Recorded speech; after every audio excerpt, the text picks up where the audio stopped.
Good evening. I'd like to call to order the regular meeting of the City Council of the City of Lakewood, Colorado on February 10th, 2020 at 7 p.m. in Council Chambers. Will the clerk please call the roll? Paul? Here. Abel? Here. Vincent? Here. Gutwein? Here. Beta? Here. Skilling? Here. Springsteen? Here. Franks? Here. Johnson? LeBure? Here. Harrison? Here. You have a quorum. Thank you. I'd like to welcome everybody to the council chambers tonight, or those who may be tuning in at home or at a later date. We appreciate your participation in local government, and I'd ask that you please put your cell phones on silent, and if you will please rise, join me in the Pledge of Allegiance. We'll remain standing for a moment in silent prayer. I pledge allegiance to the flag of the United States of America and to the republic for which it stands, one nation, under God, indivisible, with liberty and justice for all.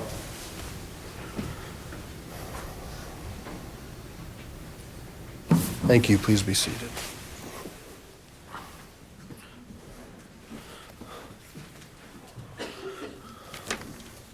Okay, so first up, item 4, we have public comment. And before I read the rules, just real quick, there were a couple of rosters back there, and there may be some confusion whether you're signing up for the LRA meeting, which is actually after this, which I'm pretty sure you probably weren't. But if we get through the whole list and you weren't called, we'll make sure that you have that opportunity. Also, if you're pooling your time for up to 10 minutes, and this is general public comment, you have to have 3 people plus yourself here and need to be present for that opportunity. So I will read the rules on this public comment. This is the point in the meeting where public comment is invited to address the City Council on items that did not appear on the agenda. All comments should be directed to the City Council. I ask that all in attendance observe the decorum of the City Council chambers and refrain from applause or audible support or discord with the speaker. 3-minute time limit, 2.5 minutes it'll be green, 30 seconds yellow, 3 minutes it will turn red, and I will politely ask you to wrap it up. Again, this is non-agenda items. And is there no public comment? Okay.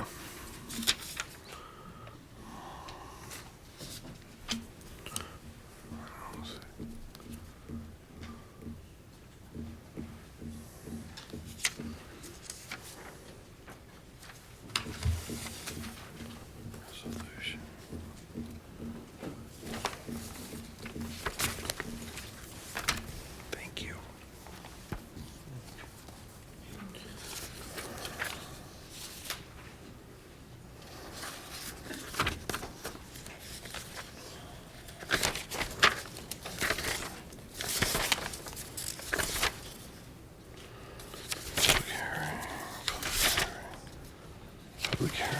Public comment on agenda.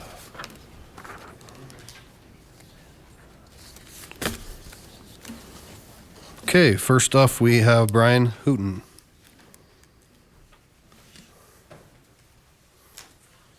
And then next we'll have Karen Morgan, and then Carol Baum, Vic Moss, Patrick McKay, and Scott Randall. Good evening. Good evening, City Council and Mr. Mayor. As you remember me, I'm here to talk about the kids with the Rockets in the park. And I've got some great new news, because typically what we do when we fly there is we have to hold for, like, if there's birds in the sky. We've got complaints that the birds, you know, we scare the birds away, but for whatever reason, they're always there. The hawks, the geese and owls and everything. And the other thing we hold for is if any people are walking or biking down the trail, there's a trail like right by where we fly. And usually we just stop the rocket launch and wait till they pass. And then once they're, away from us, then we resume.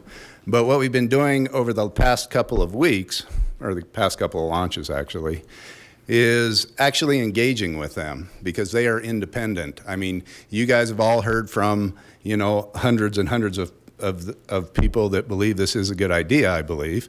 And you've heard from the 4 stick-in-the-muds that seem to not think it's a good idea that, interestingly enough, I have never even seen in the park except for Drew. So it's interesting that people don't go to the park, get to make the decisions. So what we've decided to do is start engaging with the people that are there that aren't biased towards us, to give you all a fair assessment. And so what we've been doing for the past couple launches is actually stopping the people riding their bikes and asking them, hey, does this bother you? Do you see any problems with this? Would you complain about this? And interestingly enough, the number isn't 80% not positive, it's not 90% positive, it's 100% positive from independent people in the park. And they have nothing but good stuff to say. They're like, oh yeah, we used to do those, when we were kids. That's great that you're gonna do that. And so what we're gonna do is we're gonna get them to write into you guys and give you independent, input so that you can make an edified decision. So that's kind of what we're gonna head to. And with that, I guess, hopefully you'll be seeing a lot of really positive stuff from independent people so you can make a decision. And any of you that are on the fence about whether you think this is good or bad, I would ask that you please just give these kids a chance and it'll be well worth your while. Thank you for your time. Karen? Then Carol, do you want general public comment or are you signed up for? So this, okay. Okay.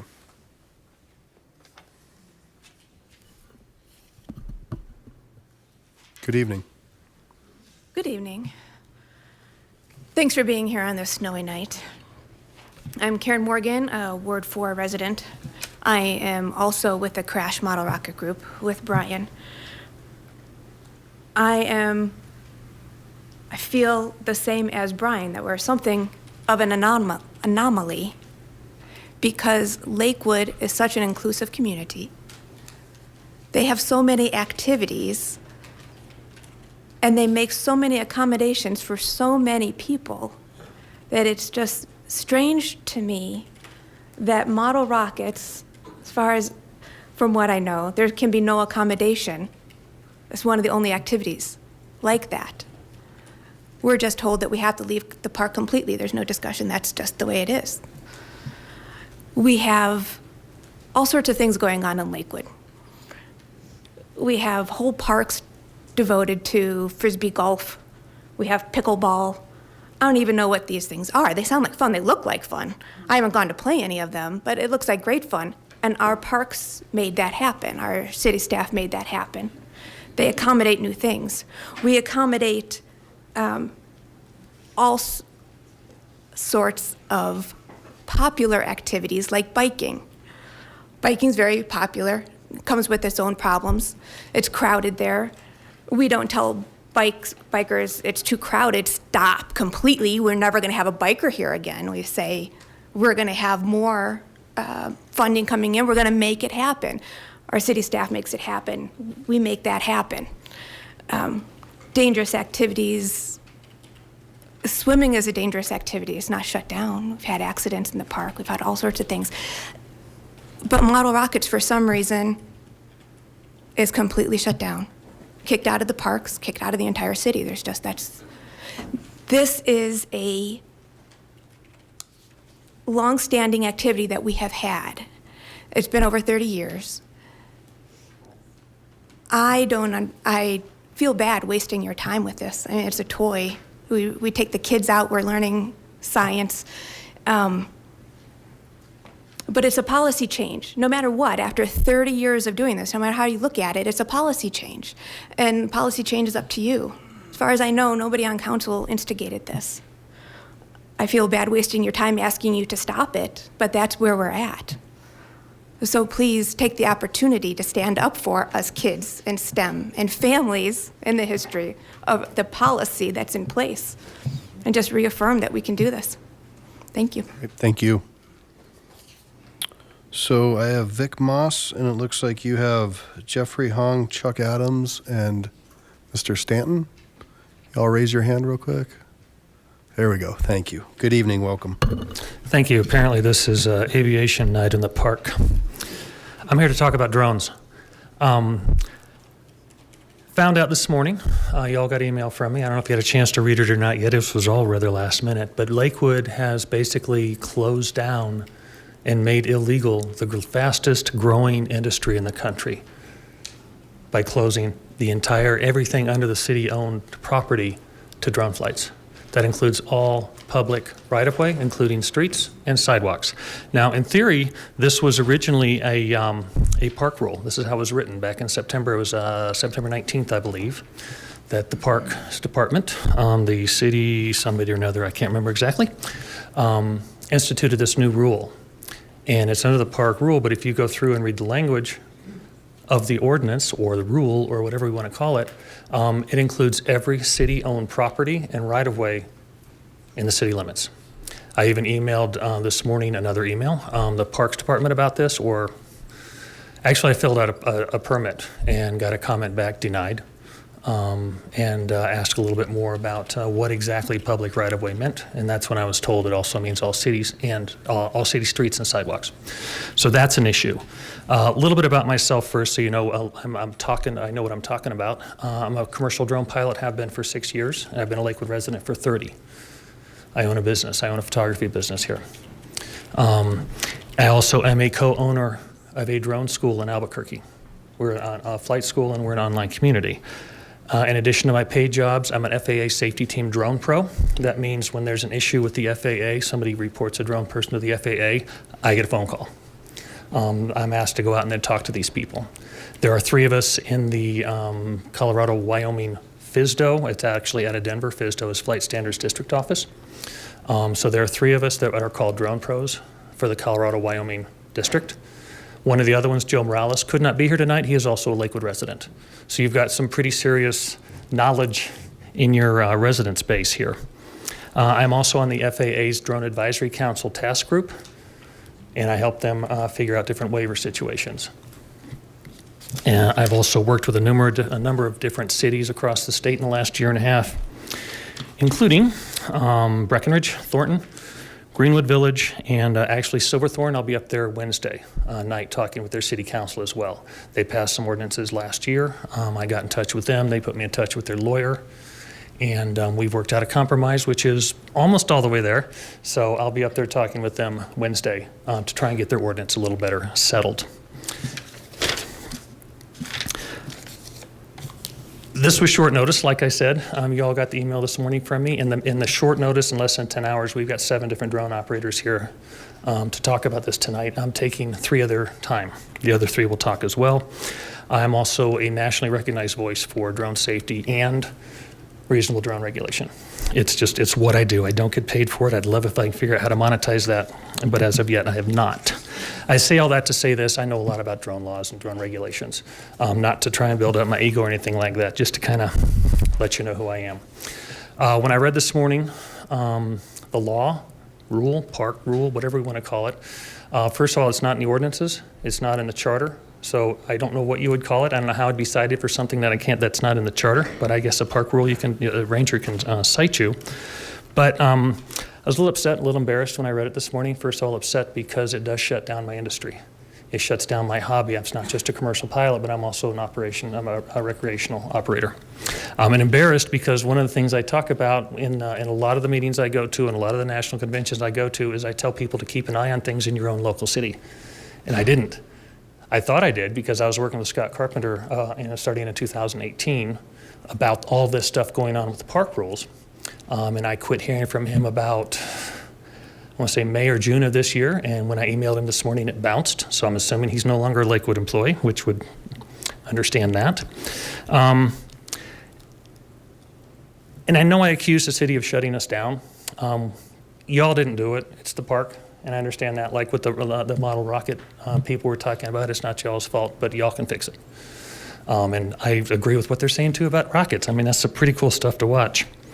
So basically what I'm going to get into here is why it shut us down. So on September 19th of last year, Parks Department put drone regulations into effect that state no person shall launch, land, or operate any unmanned aircraft system, UAS, I call them drones, from or on any city property, including parks, open spaces, public right-of-ways, or any other public property, except in areas designated by the director, and I'm assuming that means Director of Community Services, as unmanned aircraft flying areas.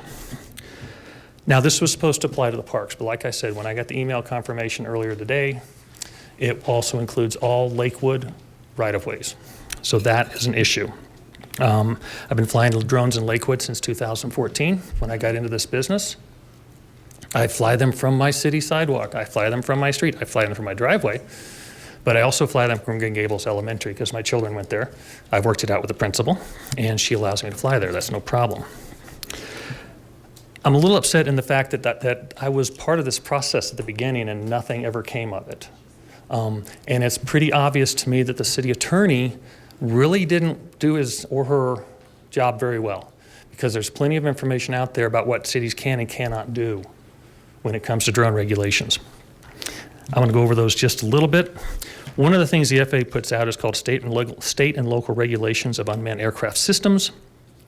And they have some things in there about when it's suggested, recommended is their word, that the local or state contact the FAA. And as we all know, when a federal agency suggests you contact them, it's not really a suggestion, it's kind of just a very nice command. One of the things they suggest is, for example, a city ordinance banning anyone from operating UAS within the city limits, within the airspace of the city, or within certain distances of landmarks. Which brings us to the terms and conditions for a drone permit. I went ahead and filled out a permit this morning, both a film permit and a drone permit. The drone permit was denied, which I expected it to be because I filled it out for starting 72 hours from today until December 31st. 24/7. I knew they weren't going to do it, but I just wanted to see what the process was. So one of the issues was, after you fill this out, you go into the terms and conditions page, and you have to sign that you'll agree to these. The problem is some of these violate federal preemption law, and some of these violate First Amendment. So that's an issue. Preemption. UAS should not be flown above individuals, which is law, groups, special or athletic events, community gardens, dog parks, park management functions, or emergency operations occurring within park property. The only law there is that you cannot fly over individuals. And over means over, inch to the left, inch to the right, inch to the front, inch to the back is no longer over. That is federal rule. That is federal law. Anything other than that, any command or any law other than that by a city or state is federal preempted. So it's not enforceable. The other issue is UAS shall operate only from sunrise to sunset. That is also a control of the National Airspace System. I have a waiver to operate at night, one of the first in the country 3 years ago. Hobbyists are also allowed to operate at night, assuming they have the correct lighting on there, but we won't go into that. So that part right there is federally preempted.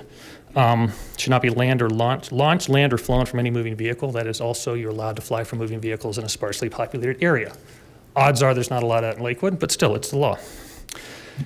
UAS are not permitted to fly within 50 feet of any park, building, structure, public or park roadway or path. Again, that's controlling the National Airspace System and outside the purview of a city.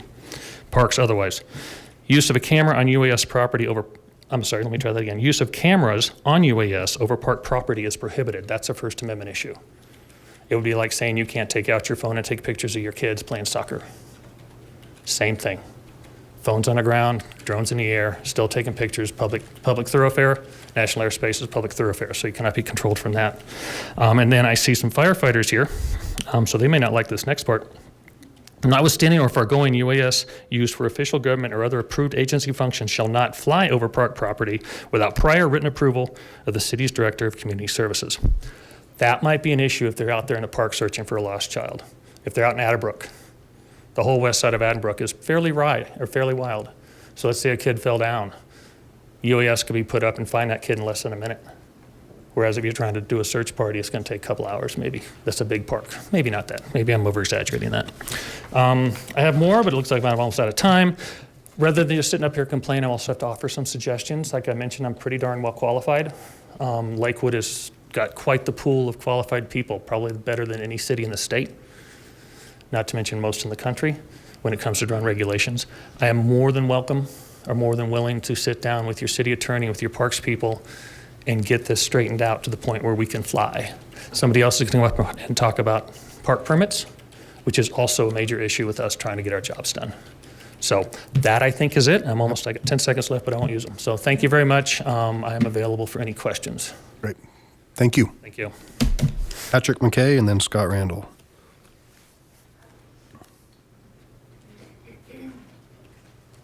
Good evening. Good evening, Mr. Mayor and City Council. My name is Patrick McKay. I am a drone hobbyist. I live in Highlands Ranch, and I am also a Colorado licensed attorney. I'm here today to talk about kind of some of the impacts to drone hobbyists like myself and like possibly many of your children that this ordinance or park rule that basically banned drones from the entire city of Lakewood would cause. People have been flying remote control airplanes as a hobby for decades. I believe the first remote control airplanes were invented around the 1940s or so, and it's been a hobby ever since. And for decades and decades, it was something that people considered mostly harmless. It was just an activity that kind of geeky guys went and did in a field and flew their planes, and it was a cool thing. Everyone was fine with it. It also has had probably the best safety record of any form of aviation. Throughout the entire 70, 80-year history of model aircraft, there have been only a handful of serious injuries, only a handful of fatalities, and there have been none caused by modern drones. And yet, for some reason, drones are all the rage among city governments these days to ban, restrict, and burden with so much red tape that it makes it impossible to practice as a hobby. Now, for the last 10 years, ever since modern drones really emerged on the scene, drones have also been one of the most popular birthday and Christmas presents for children. You can go to Target or Walmart and buy a 5-ounce drone for $20, and they're incredibly popular. This ordinance will basically make criminals of any child who sets foot out of their front yard and dares to fly a 5-ounce drone from the street in front of their house. I have no idea if that is what the Parks Department intended when it passed this rule, but that is the effect of it. Many schools are using drones in their STEM programs. We're all about trying to get children excited about science and technology, and Colorado has a very strong science and technology industry. Historically, model aircraft and model aviation has been one of the main drivers of motivating children to want to become pilots or get involved in the aviation industry. And this ordinance destroys all of that throughout the entire city of Lakewood.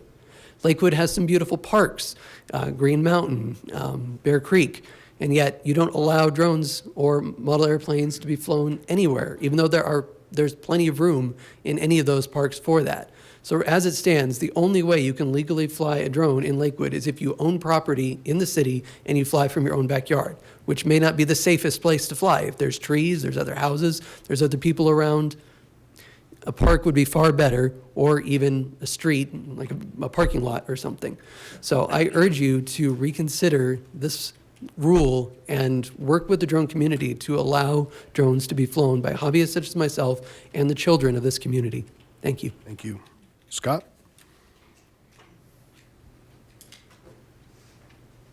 And then next we have Laura McGee, who will pool her time. Good evening. Good evening, City Council, Mayor. My name's Scott Randall. I'm a retired Air Force officer, started a drone business about 5 years ago. Certified 107 pilot, I'm a private pilot. I've been studying the regulations over the past 5 years and seen this evolution. I've also seen a lot of resistance to the drone industry. I look at this, the new permitting process in place as somewhat of a resistance. I don't think it's necessarily a bad thing to have permits in place. It's how it's implemented. The requirement for us to have a permit 72 hours prior for something that is our day-to-day job is very, well, it hurts business. It makes it very difficult for us to do our job. If you could imagine everything about your job, if you had to say, Mother, may I, for every single thing that you did every day, it'd be very difficult. That's the position that we're in. We have to, if we're abiding truly by the rules as this regulation, I believe in September it came out. We fly every single day for our job. That's been my job for the last 5 years. So the permit requirement, because it applies to all public places, typically when I get a job, a lot of times it's private property, but a lot of times where I need to launch from can't be from private property. I have to launch outside of private property looking in so that I have the best vantage point and line of sight of that drone for safety reasons. So it's just not very practical for us. I would say a permit process that I could see as that would be practical. If you're talking about a larger crew, that's not small business. It's a much larger project, has a bigger budget. I don't know if this permit requires a fee behind it. I've heard both ways. I haven't actually submitted a permit. A lot of my jobs have been outside of Lakewood, and I have to say, if I had to apply for a permit for every single job that I've done, I probably wouldn't have a business. And so I think that this regulation is pushing small business. It's pushing drone operators out of this space. And to be honest, the people that are going to listen to a regulation like this are people like me that care, that are certified drone pilots, that are already going to be operating safely. We operate that drone. We'll land and launch that drone from any public place safely. The people that aren't, possibly, or more so I should say, that would maybe be a hobbyist or recreation person that's not going to care about this permit process. They're not going to apply for that. So anyways, that's pretty much the crux of what I had to say. Thank you for your time. Thank you. Laura?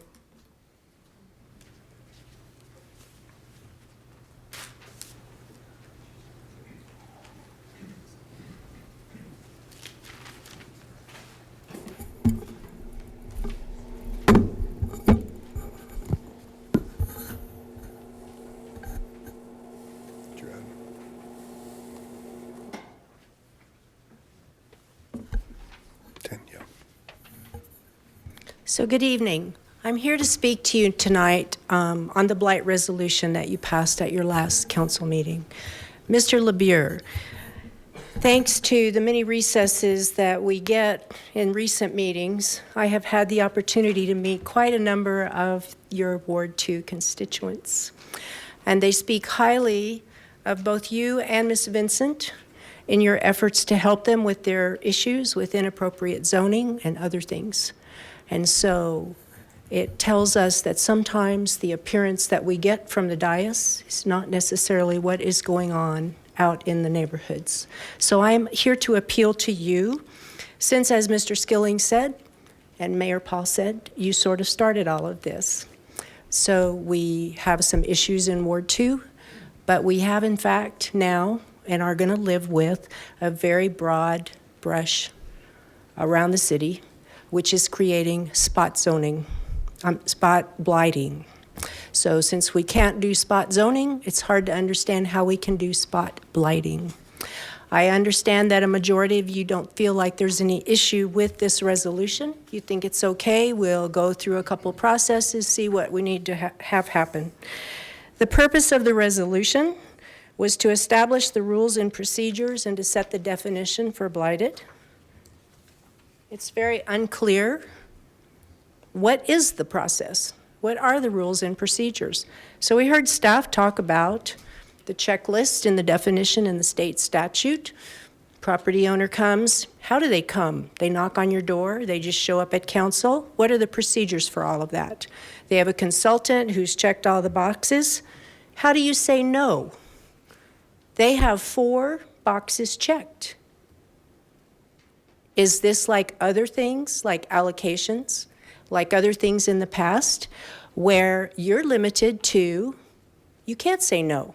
They've checked their boxes. They've got an affidavit saying it's declared blighted. What do? How do you say no? Can you legally say no? Ms. Harrison, I know you're always concerned about fiduciary responsibilities. I'm thinking you need to get out your worry beads. So on July the 14th, Crescent Communities is in the middle of pre-planning, the pre-planning process for the novel white fence project.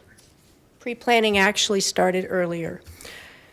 October the 26th, the White Fence Farm made public announcements. Several months later, they're closing the restaurant by the end of December of that year.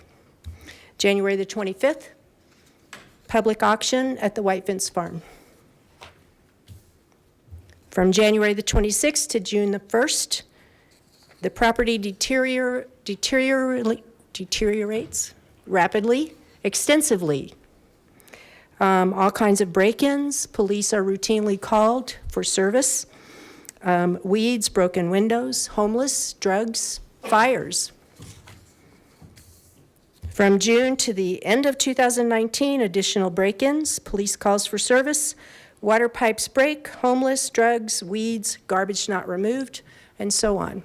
Finally, at some point, the police get the standing letter from the property owner, this was, we think, in the fall, that allows the police to go onto the property. They can talk to you about how they can't go onto the property.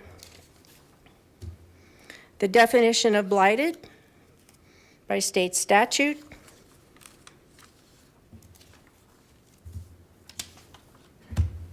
What it really means is there has to be present at least 4 of the following factors.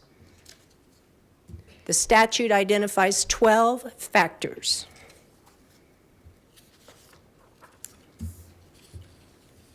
So your resolution will require 4 factors for a property owner to come to get their property declared as blighted. So how many factors applied to the White Fence Farm property on January the 25th, the date of the public auction, 2019? 0 factors. How many factors, and this is conservative, applied to the property on June the 1st, 4 months later? At least 6 factors. Factor 1 is Part A. I'm not going to go through and read all of these. You guys have already had a list of all these factors. Factor 2, parentheses 2D, unsanitary or unsafe conditions. Factor 3, 2E, deterioration. Factor 4, 2H, the existence of conditions that endanger life or property by fire or other causes.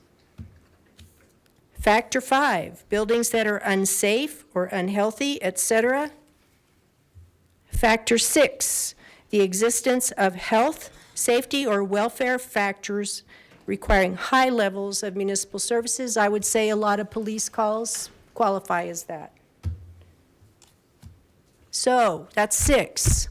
So has anybody come down to the city, to the planning department, or to you since the night of this council meeting and asked for the procedures on how to declare their property blighted? Has Crescent Communities or the owner of the Wilson property come down and asked how to start these procedures? And if they have, or they are planning to, is this going to be like the May 10th memo, and there's going to be a big rush in between the time you get the first one and the time you figure out what you need to do to adjust the resolution? Which one of these is the city of Lakewood at this point? You think this is okay. You don't understand how we can't trust you telling us that this is okay. Because we're always here.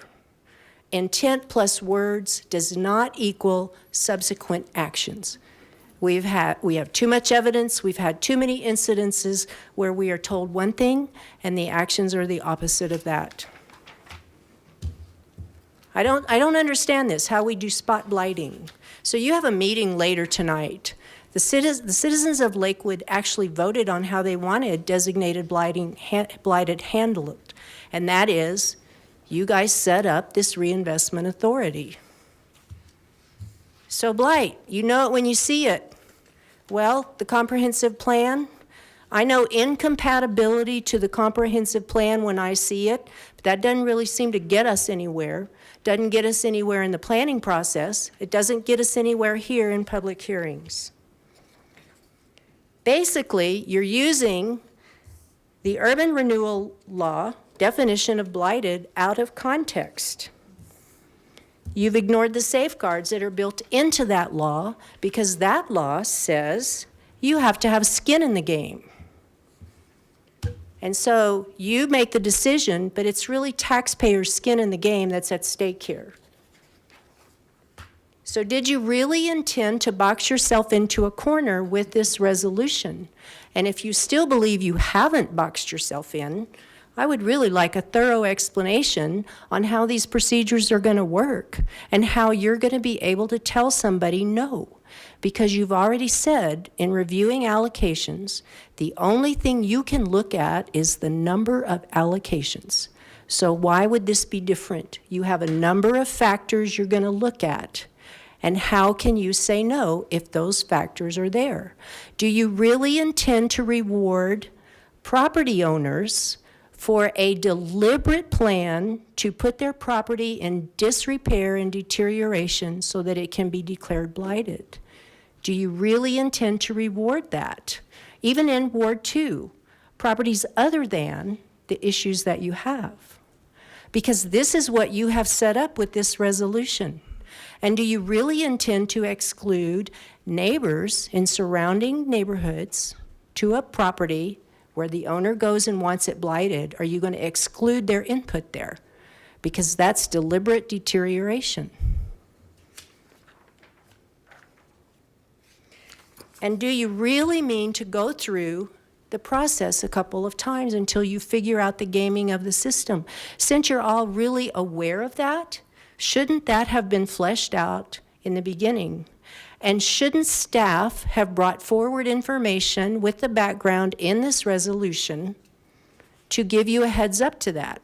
So you don't need to worry about closing the barn door because you just built a freeway for Mack trucks and also Peterbilts, Kenworths, and Freightliners. Thank you. Deborah? And then that's all I have for general public comment. If you wish to speak on things that aren't on, then just see Michelle. Hi. Good evening. I think that I speak for many of us here tonight that we're relieved that the Strategic Growth Initiative has finally been implemented, although it took 6 months to do so. And it's unfortunate that the city staff was allowed to proceed in a business-as-usual fashion during those 6 months. The fact that they handed out enough building permits for the entire year of 2019 such that it was necessary to reduce the available allocations for 2020, 2021, and 2022 in an attempt to even out is ridiculous. It is of serious concern that the senior city staff, especially those who are here tonight, this evening, and some who are not here this evening, are allowed to operate with what appears to be no control by this body. Personally, I was shocked when I was told that you really have no control over them, even though, as I understand it, the city manager does report to you.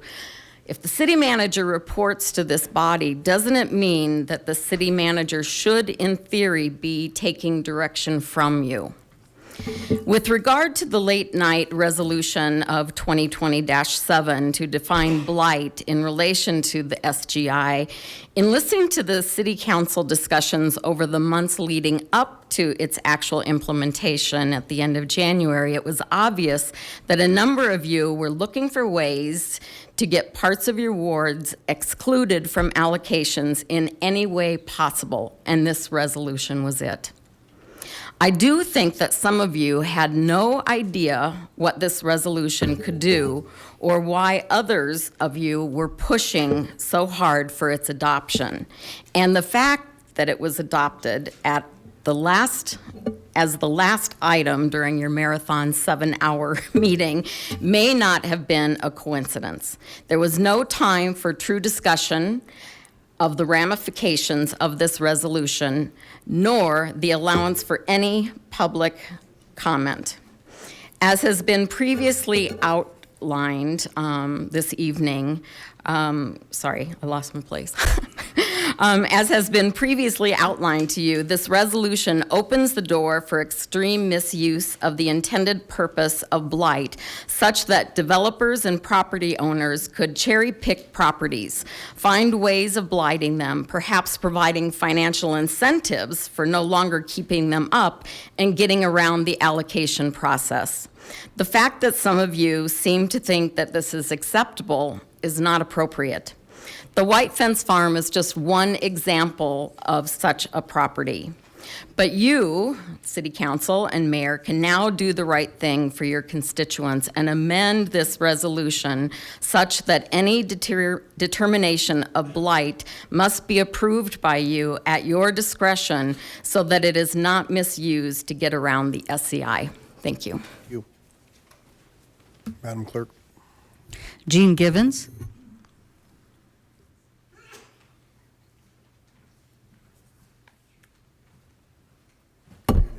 Good evening, City Council members, Mr. Mayor.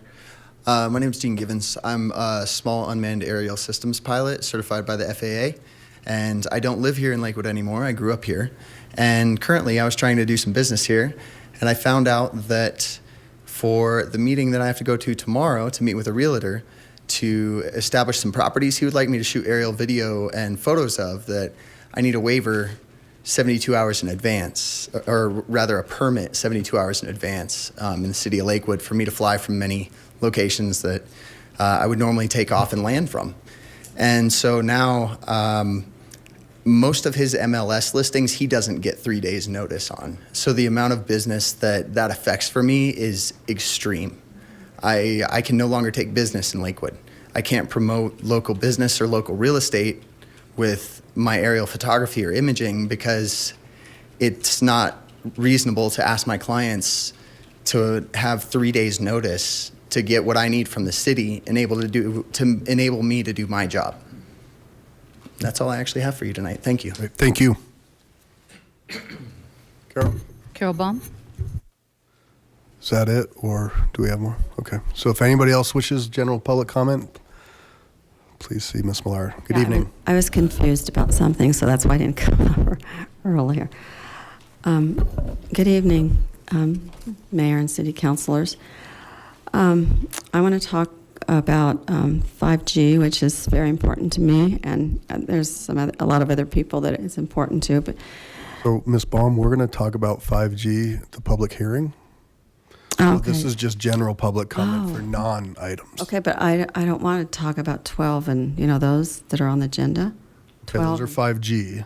12 and 13 are 5G. Okay, so I have to wait until then for that. Should be pretty quick. Okay. Okay.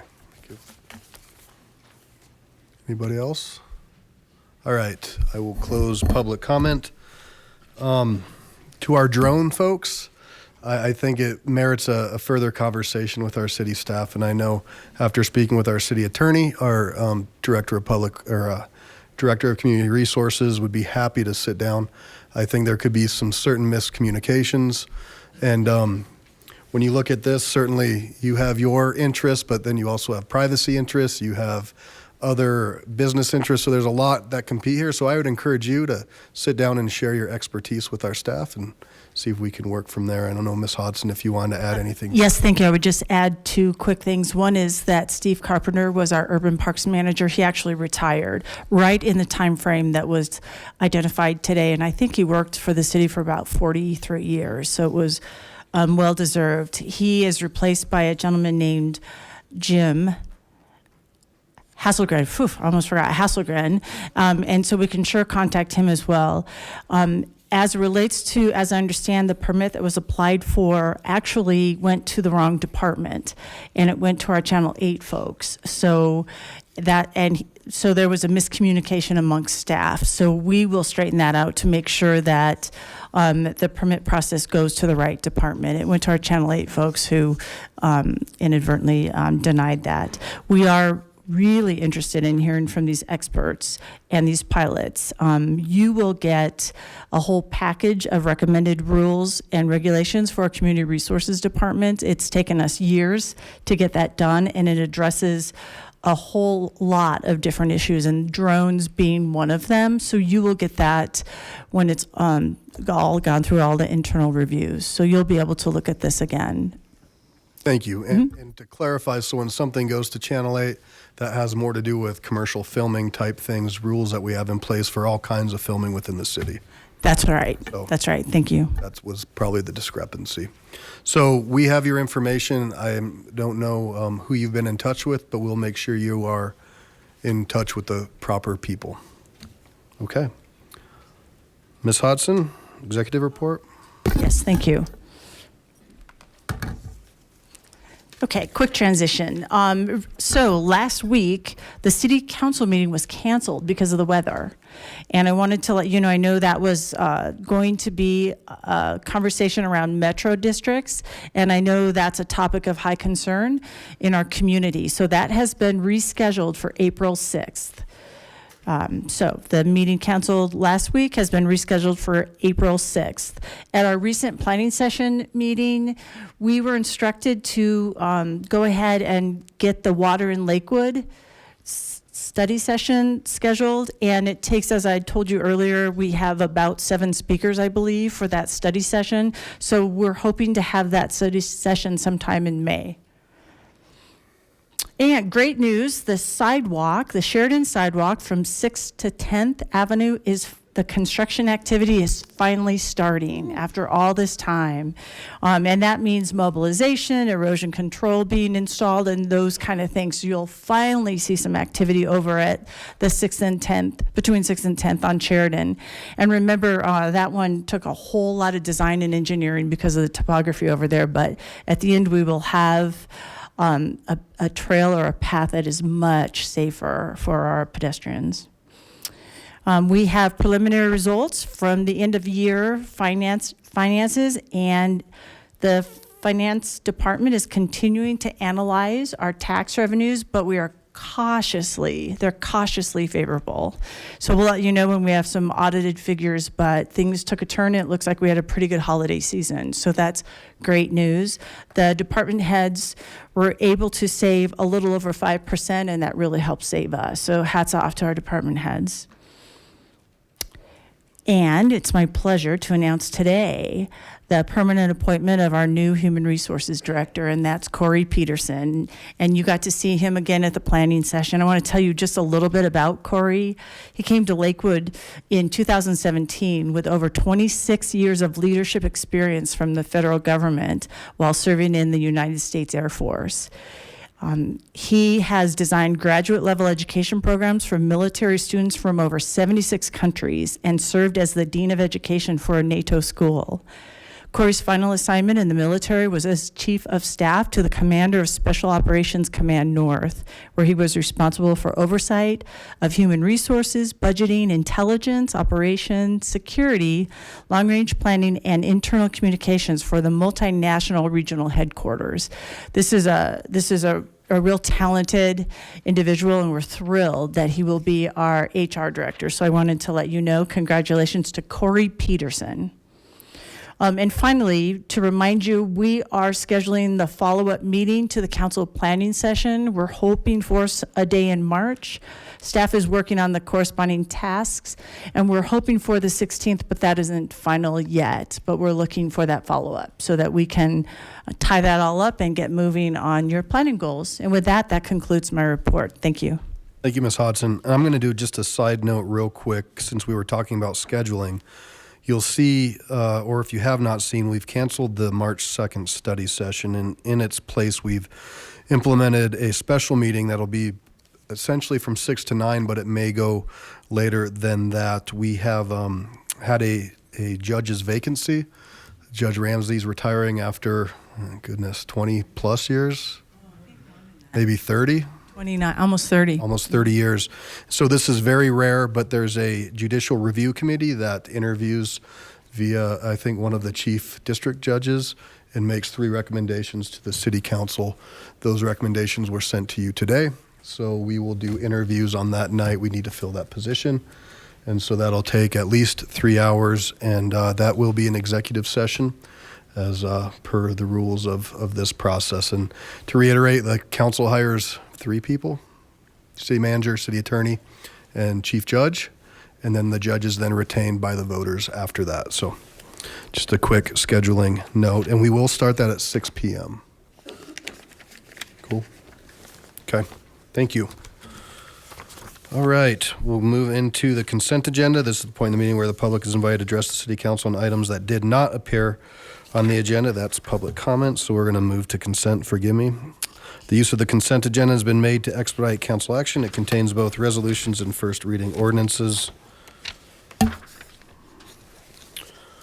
Resolutions are items of routine nature. Members of the public will have an opportunity in a moment to comment on any of the proposed resolutions. First reading ordinances appear on the agenda only for the purpose of setting future public hearing dates and ordering the newspaper publication of the proposed ordinance. No public comments will be heard this evening.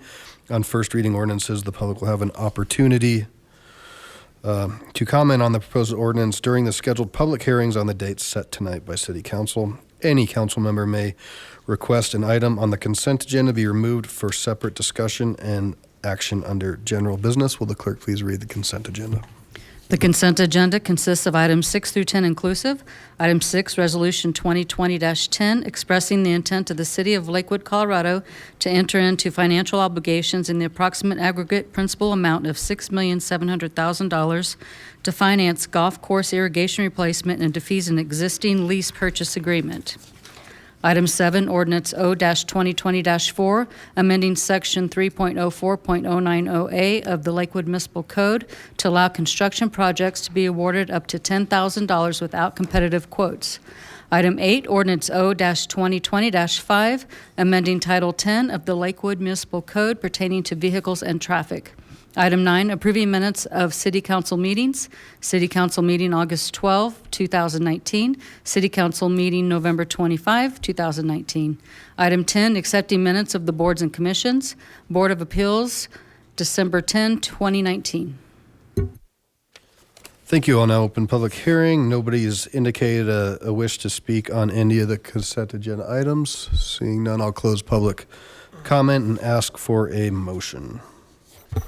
Mayor Paul, I move for the approval of the council minutes, for acceptance of the minutes of boards and commissions, order all ordinances introduced on first reading to be published in the Denver Post with public hearing set for the date included in the ordinance, and for the adoption of resolutions, all of which are included in the consent agenda items introduced into the record by the city clerk. Second. Okay, we have a motion and a second. Any discussions? I'll just make quick comment. We did have a study session about the irrigation system at Fox Hollow, so if you want to go back and learn more, that's on the website. All right, please cast your votes.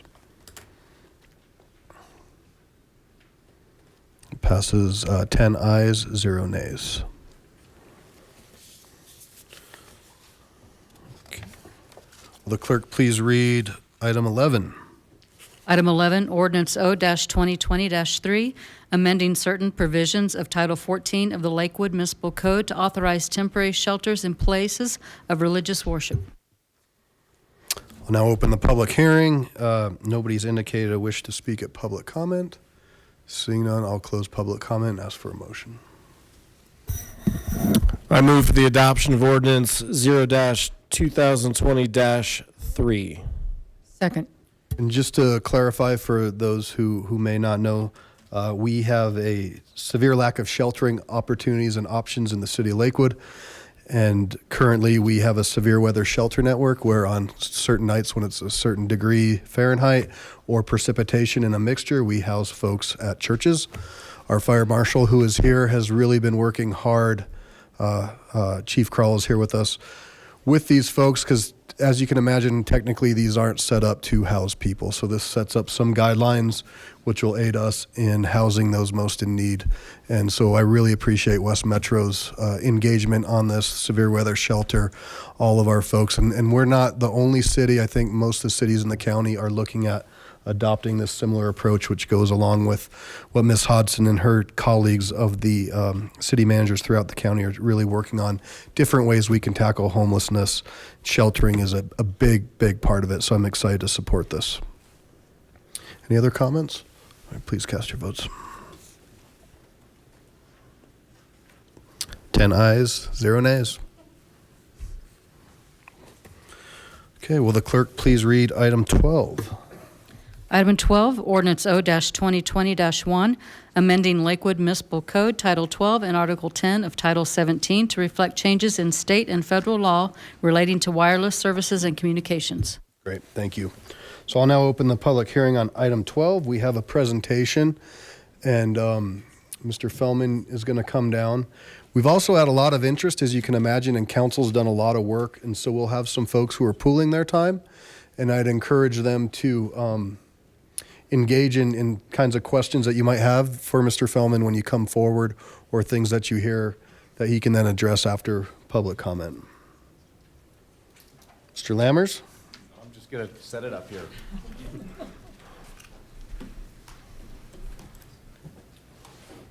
And I might mention that Mr. Fellman was flying in today from California and made it. Can I take a moment as well? And you just saw Kit Lammers, and today is his last day with the city of Lakewood.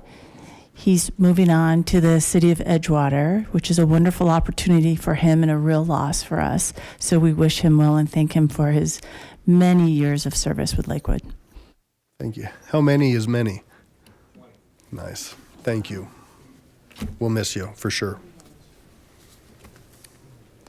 Good evening. Good evening, Mr. Mayor, members of council. Nice to see you all. Yes, this has been an interesting day for me and others in the local government community. The Ninth Circuit Court of Appeals, the Federal Circuit Court, heard the appeal of the FCC order, which is one of the reasons we're here tonight, looking at amending the code. And so I woke up in Pasadena this morning, and they have a very beautiful courthouse in Pasadena. There was no snow there. Welcome home. But unfortunately, it waited to start until I got here, so it's nice to be here with all of you tonight. So I'm not going to read these slides, but I will give you some editorial comment on a few of them. We have seen a lot of changes both in state and federal law and in this technology. And primarily, we had a 2017 state law that passed that impacts local authority and local control, and then this 2018 FCC order, which I referenced at the start, which the court heard today. There are some conflicts between our state statute and the federal rules, and in those areas where there is a conflict and where state law provides a little bit more regulatory authority to the city, we are recommending that we operate under state law and not the federal law. There is some risk involved in that, because there is certainly an argument that federal law might preempt state law, but currently right now federal law is being challenged and state law is not. So we feel pretty comfortable, and I will tell you, in working in other communities in Colorado, in the discussions I've had with folks from the wireless industry and reminded them that they went to the legislature when we passed our state bill here and said, this is something we can live with, that they ought to live with it. And so far, I don't know of any other Colorado communities that have been sued or even threatened with a lawsuit because they're trying to enforce state law as opposed to federal law. So I'll mention when we get to those points where there are some conflicts. And while there are some significant limitations under both these laws in local authority, there are also significant elements of police power regulatory authority that remain. And the purpose of what staff is recommending to you tonight is in large part to maximize the ability to exercise the full extent of the regulatory authority that you have left. Because for some of these items, if you don't have it in your code or in your regulations, you can't use it. So I'll mention those too when we get there. Very quickly, what are these small cell facilities? They're not very small, first of all, so that's kind of a misnomer that the industry has dumped on us, and a lot of politicians in Washington have imposed upon us, and it's actually, in my opinion, quite misleading. But they are transmitters and antennas and receivers and related equipment that add capacity to wireless networks. Currently, when you see these things being installed, most of the time, they're not using 5G technology. They're densifying and enhancing 4G or fourth generation networks, which is when you see the LTE on your phones today, that's your 4G technology, but they will be capable of doing 5G technology when and if it gets here. They're generally put on smaller facilities like the light pole you see in the picture here, and or a replacement pole, because most of the times existing infrastructure can't structurally hold the capacity. So many communities and the code provisions that we have proposed try to encourage using either existing vertical infrastructure or replacement vertical infrastructure so as to minimize the need for pole clutter. You'll be told, or if you've read anything about this, you know that small cell networks are purported to carry more data at faster speeds, but the signals don't travel as far, which is why they need these lower sites spaced closer together. Whoops, did I skip one? I did. Let's go this way. All right, so the first place where state law and federal law diverge is the definition of what is a small cell facility. Under state law, the antennas are enclosed, or hypothetically could be enclosed within an enclosure that's no more than 3 cubic feet in volume, and all of the other equipment, with some exceptions, is no more than 17 cubic feet in volume. The federal law doesn't have some of the exceptions, but has a total amount for ancillary equipment of 28 cubic feet. Now, some of the stuff that I read and some of the pleadings that we had in the case, the industry and the FCC like to refer to these things as no bigger than a pizza box, or it's just about the size of a backpack. Anybody have any idea what 28 cubic feet looks like? Right? If you go to Google Images and you type in 28 cubic feet, you will see a ton of ads for refrigerator freezers. So a big refrigerator freezer, that's about 28 cubic feet. So imagine cutting that up into 4 or 5 pieces and sticking it on a pole like this picture from California here. And these small cells are not exactly small. So we have proposed that we use the state definition in the code here. Why are they needed? I alluded to this earlier. I am here to help the city deal with its legal authority, but I will tell you what folks in the industry tell us is that we are using more and more and more wireless devices. If you have teenagers, you know that. Even if you have young children, you know that. It's not just the devices, the iPads and the phones and the computers, it's your refrigerators, it's your security systems, and the capacity is exploding. So there is an effort to create more capacity in these networks. Many people ask, will we need the big cell towers when we have 5G? And the answer is yes. We may not need as many new ones, but what is called small cells are not here to replace macro sites, the larger tower sites, but they are to complement them as part of a network. I'll just mention as an aside, we think of this as wireless, but each of these sites has fiber running to it. Right? There's really no such thing as a purely wireless network. Any wireless equipment has to connect to fiber optics at some point, and the further that fiber is extended into the neighborhood, the stronger the network is. So even for some of these, for the 5G networks, these same companies are also putting in more fiber optics at the same time in many cases. Under our state law, we have a requirement that small cell poles and the related equipment must or are used by right in any local zoning district. The federal law also does not allow a blanket refusal to cite these things in communities because the federal law requires that local regulations cannot prohibit or have the effect of prohibiting the ability of a company to provide wireless service. I would tell you that arguably we have more regulatory authority for our police power under state law than the federal rules provide us. And as noted in the first slide, in one important instance of imposing aesthetic requirements on small cells, under the federal rules, we risk losing the ability to impose design standards and aesthetic requirements on these facilities if we don't have standards that are published, which basically means they're in writing and they're accessible, and they meet the FCC's criteria for being objectively reasonable, which there was an interesting discussion about what that term meant earlier today in court. And I think that's an open issue that's going to be further litigated.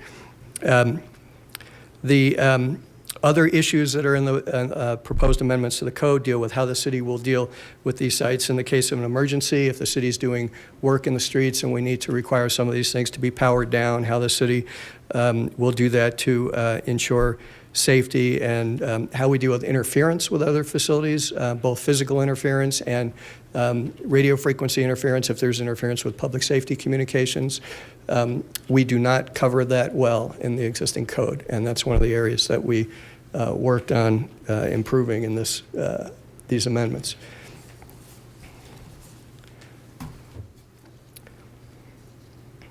So I'm not going to read the bullet points here, but what you see on this slide these are examples of the kinds of areas where the city retains the authority to regulate the kind of deployment of these facilities.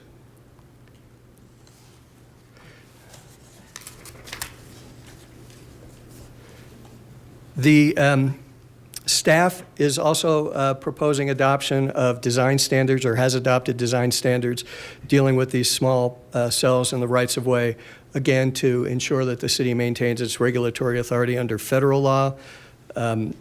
Those, as I mentioned, would go on either existing poles or replacement poles, preferably before, if a company could show that there was no place they could put one where there's an existing pole, then under the appropriate design standards, a new standalone pole could be approved, and probably will be. It's unreasonable to think that everything that gets deployed in a city like Lakewood would go on an existing or a replacement streetlight or utility pole.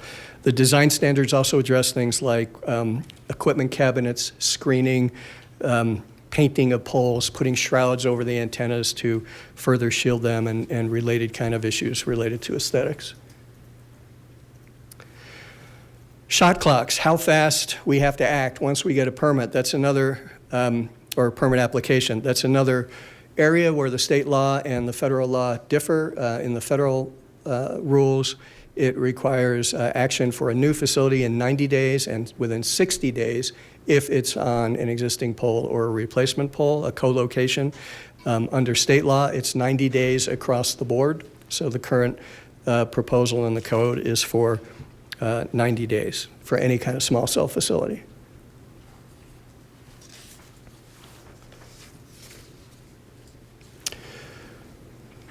I'm going to talk briefly about radio frequency emissions. I know there's a lot of concern in this community, and frankly, every community I've ever worked in, about radio frequency emissions. We as local governments have very limited authority, and the state government has very limited authority to deal with this. There's a legal doctrine called field preemption, which basically the Congress has said that the FCC occupies the entire field of regulating anything related to these kind of health effects of radio frequency emissions. Here's the language in the 1996 Telecommunications Act. I won't read it to you, but it is there for your reference. I sympathize with the concerns of our citizens. I share them in many respects. The FCC standards had not been updated for many, many years. When this slide presentation was put together for the online version in December, I think I said during that presentation that the FCC had this proceeding open and had been pending for many years. Within a few weeks after that, they closed that proceeding, and they basically made a couple of minor changes in the way that they considered whether a site is exempt from regulation or not exempt from regulation, but they specifically did not change the law that there is federal preemption of local authority in this area. That proceeding now is, there are a couple of entities that have said they were going to challenge or have filed in court to challenge that new FCC proceeding. And it will be some time to see how that plays out. But we really have to see how that plays out, because unless Congress changes the law, there is not a whole lot that can be done if a facility, whether it's a macro site or whether it's a small cell site, complies with the FCC's standards. I have heard folks ask, and I think it's very reasonable to ask, whether any of these uses should be expanded and whether we should be deploying these kind of networks until more study is done and we determine if they're safe. I think it's a fair question. It's a good question. My ethical obligation to you is to tell you how to exercise your authority, or suggest to you how to exercise your authority within the bounds of the law. So regardless of what I may think personally about whether this federal framework and this new federal decision, not looking at 5G specifically and deciding whether the rules should be changed for radio frequency emissions is a good idea or a bad idea, I'm still convinced that the law doesn't give us a lot of options the way it is written right now. There are studies that have shown that claim that it's dangerous. There are studies that claim that it's not dangerous. And there are some studies, and there are some folks that I have spoken with, both at the CU School of Public Health and at the College of Engineering in Boulder, who have said, and I think this is a middle ground, that there have not been demonstrable scientific peer-reviewed studies that demonstrate an actual causal connection between this kind of RF emissions and negative health impacts, but we need more study. There have not been enough studies. And one of the main concerns is the cumulative effects. It's not what happens if we put a 5G pole with an antenna on it outside of one of your homes or my home. The real issue is this, which sits at my side all day, and how many of you do this for a couple hours a day, and whether you put the phone down next to your bed at night, and whether you have a security system that uses RF, and how much you use your microwave, and all of the massive increases in the kinds of technology that use radio frequency emissions. The concerns that I have heard from the folks who I place a lot of confidence in their recommendations is that we need to study those cumulative effects more. Doesn't change my legal opinion on what we can and can't do under the current state of the law, but I know a lot of people are concerned about that, so I wanted to just share with you the results of some of my looking into that. There's one issue where staff would like direction from the council tonight. Obviously, staff would be happy to get direction on any of the issues, but one in particular that we really couldn't get to a point where we would make a strong recommendation there. The issues of placing facilities on rooftops and whether that should be set back or whether facilities should be up against the facade at the edge of the roof. Technically, and I think you've gotten some correspondence from some folks in the industry, and I'm not an engineer, but I know enough to be dangerous, I suppose. And what I've learned about this is that as you do set these things back along a rooftop, the direction that the antennas send their signals out, you've got to go higher if you want to get the same coverage if you were to have put it at the edge of the roof. So staff really didn't have a strong feeling about, do we want to have shorter increases in height above the roof line and put them at the edge of the roof, or do you want to have a setback but allow possibly for taller sites in the center of a roof? So we are seeking your feedback on that issue as well. And finally, I'll just conclude by letting you know that we are recommending, staff is recommending that the council also adopt the resolution establishing a fee schedule for the small cell application and permit process, and adopt the amendments to Article 10 and Title 12 dealing with these facilities, and that your staff from Public Works and Planning and Legal are all here to answer any other questions that you may have in addition to anything I can help with. So thank you very much. Mr. Feldman, thank you very much. And we'll now open public comment. Again, 3 minutes, 2.5 green, 30 seconds yellow, and then we'll politely ask you to wrap it up after. We have a couple folks that have pooled their time, and I'm going to go with Dr. I'm going to mess up your last name, so forgive me, but I think you know. What's that? Shuckley? All right, and you have pooled your time with the Barthels and Liz. So, okay. Good evening, welcome. How do I display something here? We'll get it turned on for you. Right here in the middle. Oh, okay.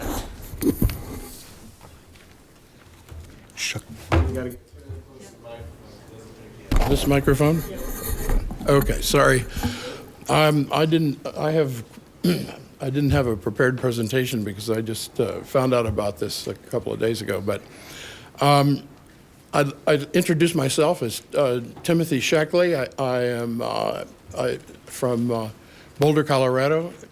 My address is 3066 6th Street, Boulder, Colorado. I've been there for 50 years. I'm a former member of the faculty member of the University of Colorado College of Engineering, and I have taught in the engineering program for about 10 years in telecommunications and computers. I've been in the computer engineering and communications engineering business for a long time, been about 45 years. Started a couple of companies also in both wired and wireless communications. So I'm pretty familiar with the subject. I have published a report, which I have distributed, I think, to you. Reinventing Wires, The Future of Landlines and Networks. It's a 150-page report comparing wired and wireless communications. It was published last year by the National Institute for Science, Law, and Public Policy. I've done quite a few papers for them over the last few years. So on different related topics relating to various technology issues and both the policy and the technologies this report was prepared for the U.S. Congress and distributed to all the members of the U.S. Congress last year.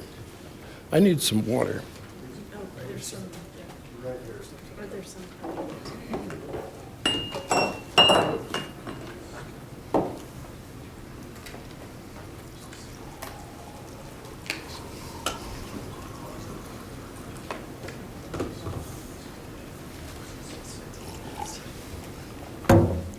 Anyway, this does touch on 5G. I have a more recent report, What is 5G and Why Do We Care?, which is a 5-page, basically sequel to this report, which I think was also distributed to you.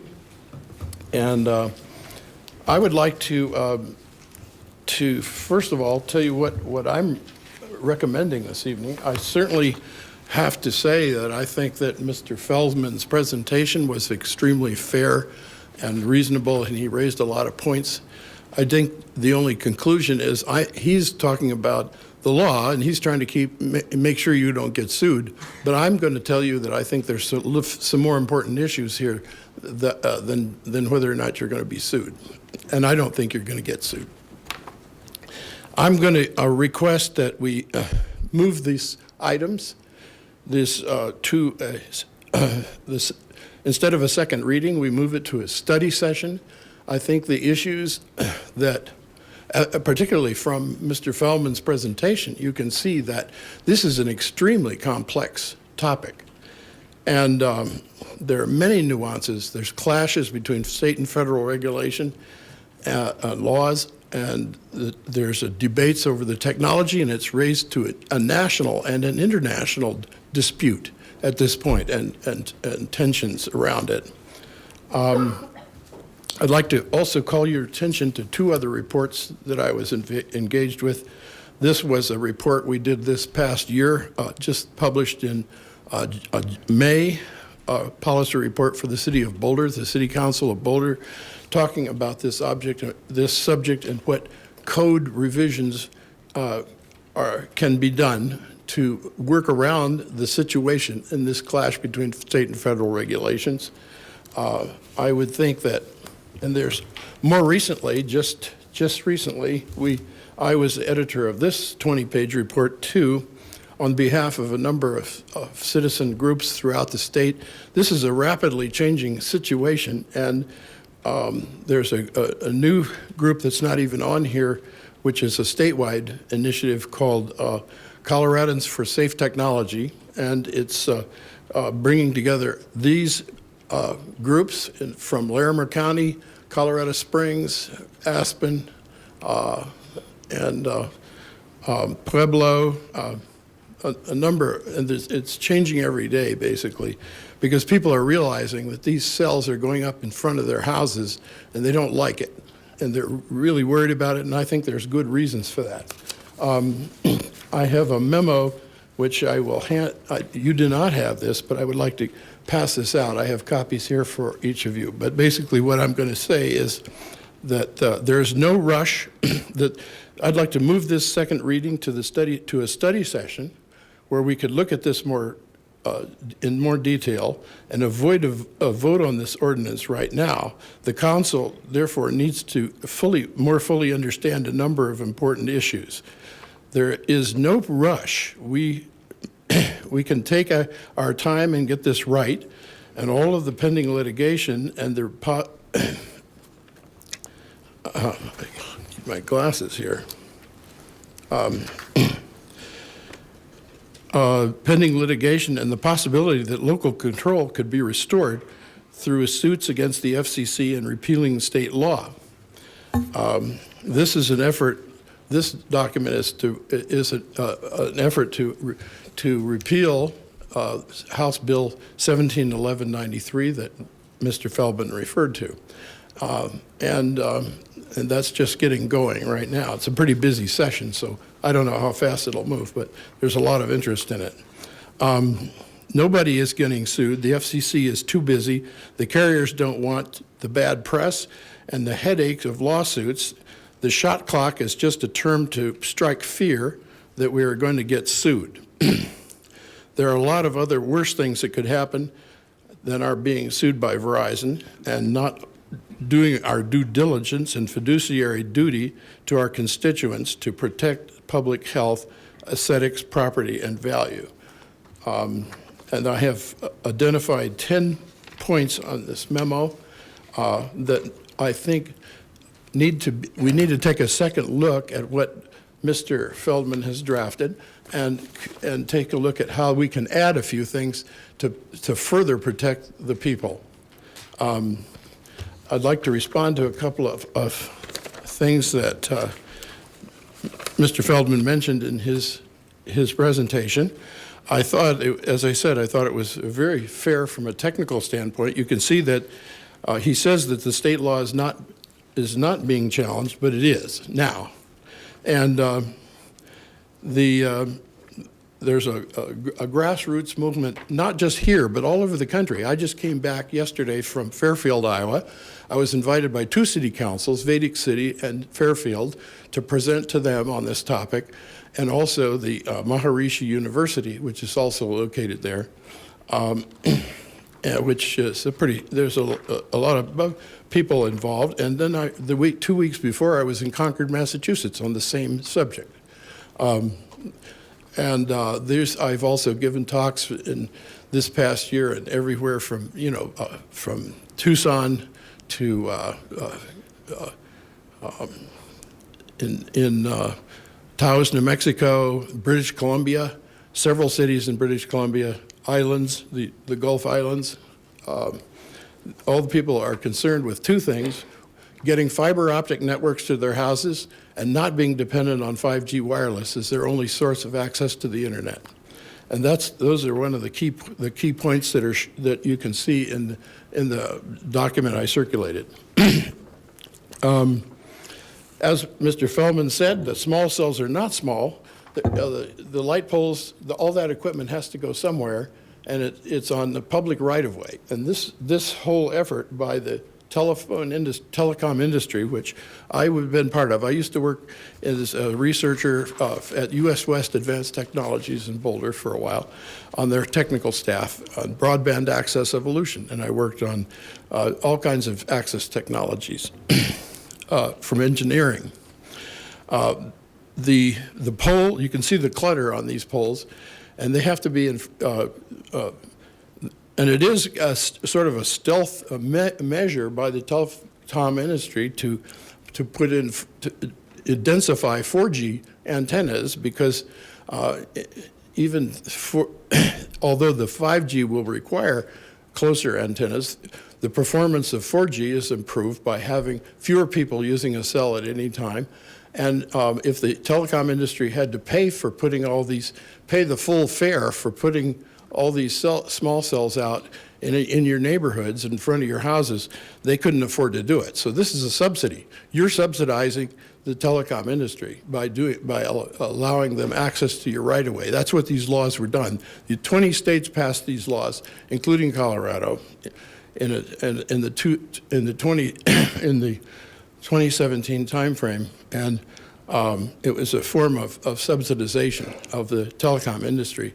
They got these laws snuck through, and the legislators didn't even read the laws. I talked to Steve Fenberg. He got up in front of a room of 100 people in Boulder 3 weeks ago. He, Casey Becker, and Edie Hooten, and they all basically acknowledged that they hadn't read this bill. It was put through the Colorado legislature as an enhancement to telecommunication services, and it just slipped right through.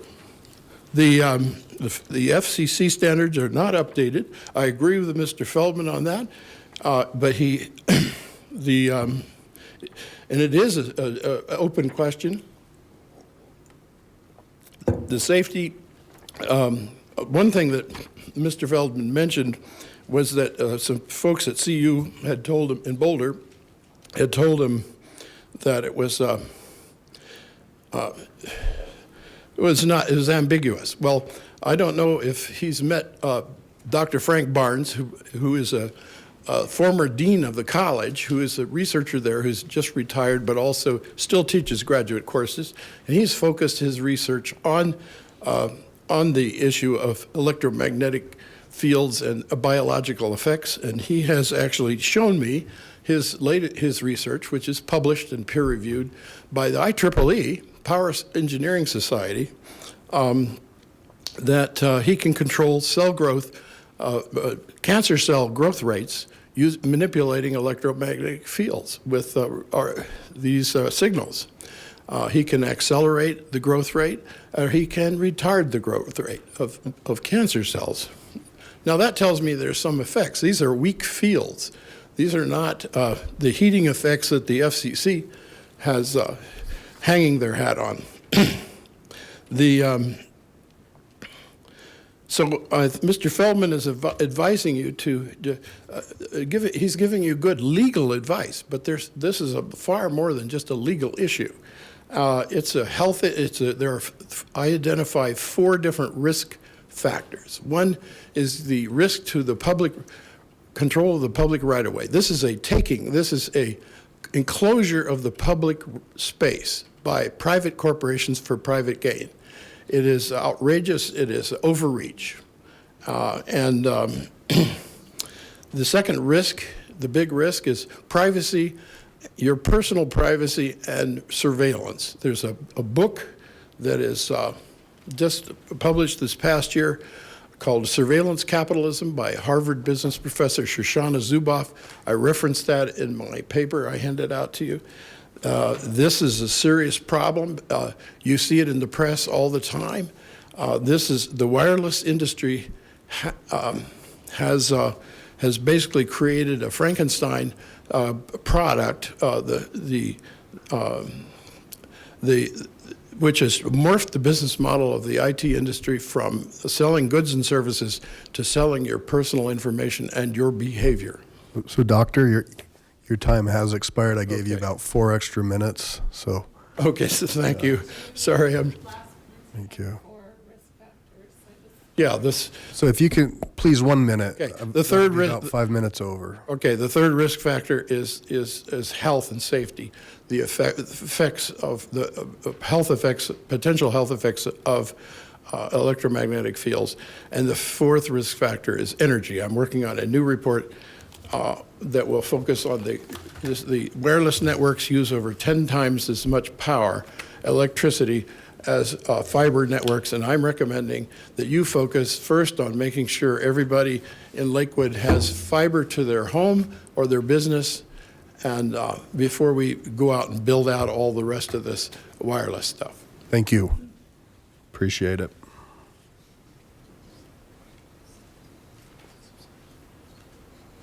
Diana? Good evening.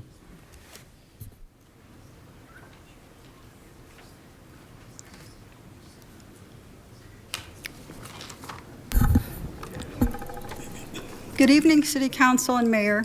I'm here tonight to voice my concerns regarding the development and deployment of 5G wireless service.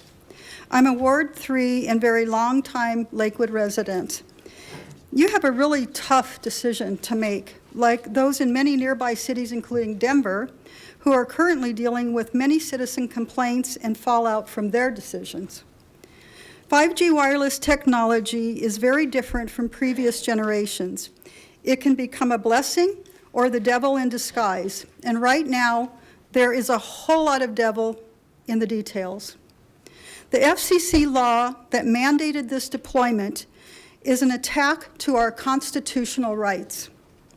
You are being asked to follow a law that has stripped you of your right to decide what's best for our city and our citizens. Health, cybersecurity, weather, environmental, and worker safety are all questions of great concern. Yet, it appears you're being told you can only weigh in on the aesthetics and placement of what will be massive amounts of cell towers saturating our community, sited less than 300 feet apart, close to homes, school, and businesses.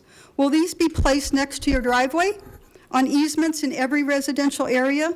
The saturation of these cell towers is rightly referred to by some as electrosmog. The question you should be asking is not how you vote to move forward with siting and placement of these towers, but how do you stop?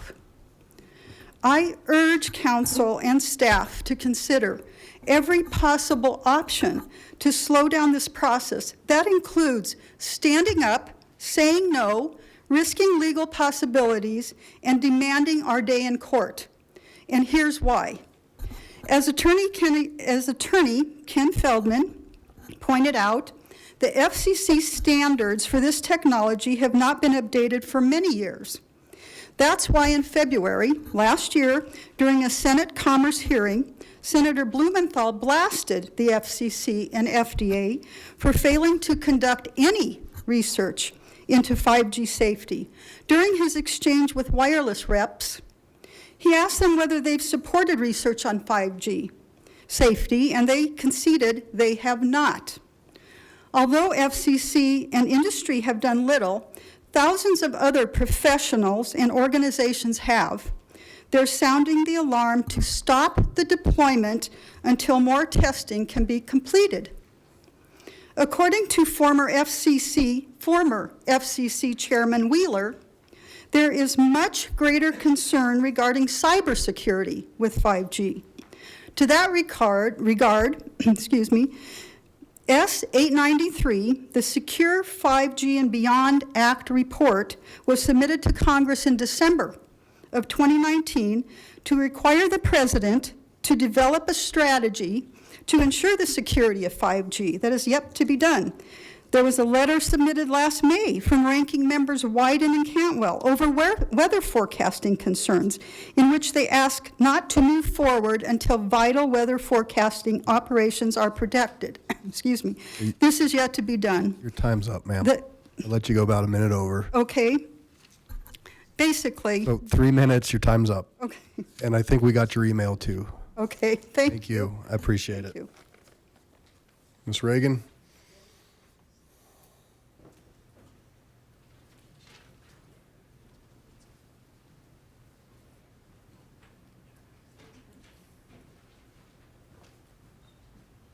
Good evening. Welcome. Good evening. Thank you, Mayor and City Council members. My name is Melissa Reagan, and I'm an attorney at Sherman and Howard here in Denver. We're outside counsel to Verizon Wireless. We made the request to city staff to participate in providing comments on the wireless ordinance, and we appreciate that the staff allowed us to do so and met with us. And I'm sad to see Kit go because he's been fantastic to work with through this process. The city adopted certain of Verizon's changes and comments that we proposed, and we appreciate that you took those into consideration. There are also certain changes and comments that the city did not oppose or did not adopt, and in large part, it's the conflict that Mr. Fellman talked about earlier, the conflict between federal and state law. Verizon, were proposing that you adopt the federal version of those certain conflicts. And so we outlined those in our letter to City Council January 13th, 2020, and just reiterate that those were the comments that we would propose. And one other thing, we would urge the City Council to adopt the proposed resolution on the roof-mounted facilities. As Mr. Fellman correctly described, if the facility, the roof-mounted, is on the edge of the building, then the height of that can be lower. The more inside it goes, further away from the edge, the taller it'll have to be. So just from the aesthetic standpoint, it's actually, aesthetically more pleasing if it's a lower height just on the edge of the building. And I think that proposed language is in there. We don't have any additional comments to that January 13th letter. We just, again, wanted to say we appreciate the opportunity to participate. And as more comments are from the public, if you have questions for us from the industry, we're here and happy to answer those for you. Thank you very much. Thank you. Oh, wait, sorry, one more. We had just a clarification question on the permitting fees, and I didn't know if you wanted me just to ask that now since I'm up here, or you want me to wait? You could wait. We'll try to keep some semblance of order. Okay, no Got problem. it all out of whack earlier. All right, Okay. thank you. Yeah, that'll be item 13. Okay, great, thank you. Penelope Carrier, good evening. And then Carol, you're going to be up next, and you pooled your time with the O'Neills and Peggy Ralph. Okay. Hello, Council and Mayor. I am not a scientist. I am here to speak from my personal experience. I am a canary. I was born with a genetically sensitive system. Oh, my name, by the way, is Penelope Courier. I was ill from a very young age with autoimmune problems, which ranged from a weakened immune system to severe insomnia, achy muscles and joints, exhaustion, and brain fog. I was sensitive to foods, antibiotics, and other medications, environmental allergens, fluorescent lights, molds, and chemicals. And as the tech world began advancing, to electromagnetic frequencies. I have spent most of my adult life doing everything I could to get well.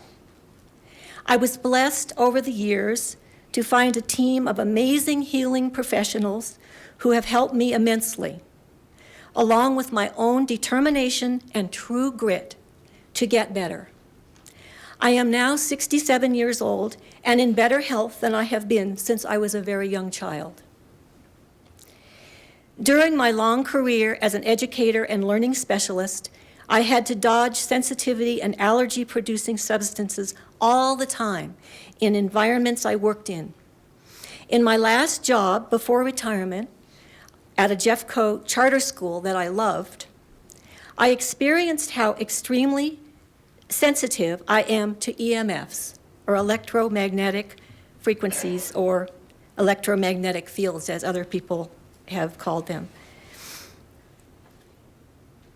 During the 6 years that I worked at this particular school, I would return each fall healthy, vibrant, excited about the new year, full of vim and vigor, only to become gradually sicker and sicker as the year went on. Unable to sleep normally, and experiencing confusion, exhaustion, memory problems, and frequent illness. I couldn't understand it. The school was a beautiful, nearly new building with big sunny windows and environmentally conscious staff who were careful to use only non-toxic cleaning materials. And I loved my job. Then I had a realization. I was working in a room filled with computers and printers and was frequently using a copy machine that left me feeling slightly ill. All of these things, of course, produce electromagnetic frequencies. My medical team felt that it was very probable that I was being affected by the EMF radiation that surrounded me daily. My health concerns were a significant factor in my decision to retire at the age of 61. Having finally been able to live a life where I can control my environment, I have become a healthy person.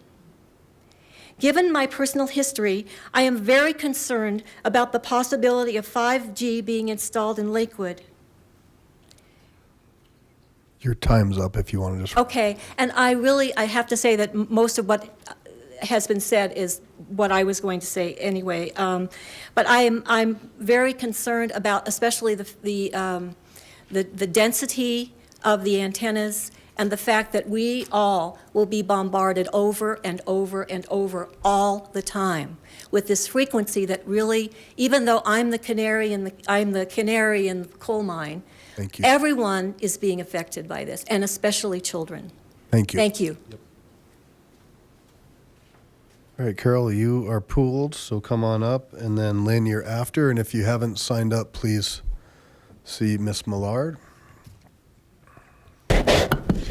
I'm another person that's very concerned about, especially the health issues related to this new technology. That if you want to get an idea of what will happen in the U.S. when the telecom companies start rolling out 5G networks with new towers in your local neighborhood, we can look at what is happening in Switzerland today, where 90% of the population is now exposed to new 5G networks. Thousands of people protested over the rollout of 5G wireless technology across the country, which they fear could damage people's health. Critics in Switzerland argue that the electromagnetic radiation the new system emits poses unprecedented health and environmental risks compared to previous generations of mobile technology. The Swiss Federation of Doctors has argued for a cautious approach to the new technology. The weekly Swiss magazine interviewed people living in Geneva after the 5G rollout and reported many symptoms: loud ringing in the ear, intense headaches, unbearable earaches, insomnia, chest pain, fatigue, and not feeling well in the house. There are some of the symptoms that can. These are some of the symptoms that can occur, along with many other symptoms that I can't mention all of them here tonight, but there are some serious other side effects. As Health Impact News reported back in June of 2019, local opposition to the installation of 5G networks has been strong here in the United States, as well as more than 24 municipalities, counties, and organizations that are suing the FCC and the U.S. government for forcing them to submit to every desire of telecom companies as they roll out 5G. A tech journalist and privacy advocate recently compiled data regarding telecom's political contributions to influence policy that benefits their industry. Internet service providers in the United States have spent more than $1.2 billion on lobbying since 1998, and in 2018 it was the biggest year so far, with a total spend of more than $80 million. Another issue that needs to be addressed is sustainability. On the City of Lakewood's sustainable page, sustainability page, it says, formed as a division within the Planning Department in 2012, the Sustainability Division works collaboratively with every city department and the Lakewood community to create a vibrant, sustainable Lakewood.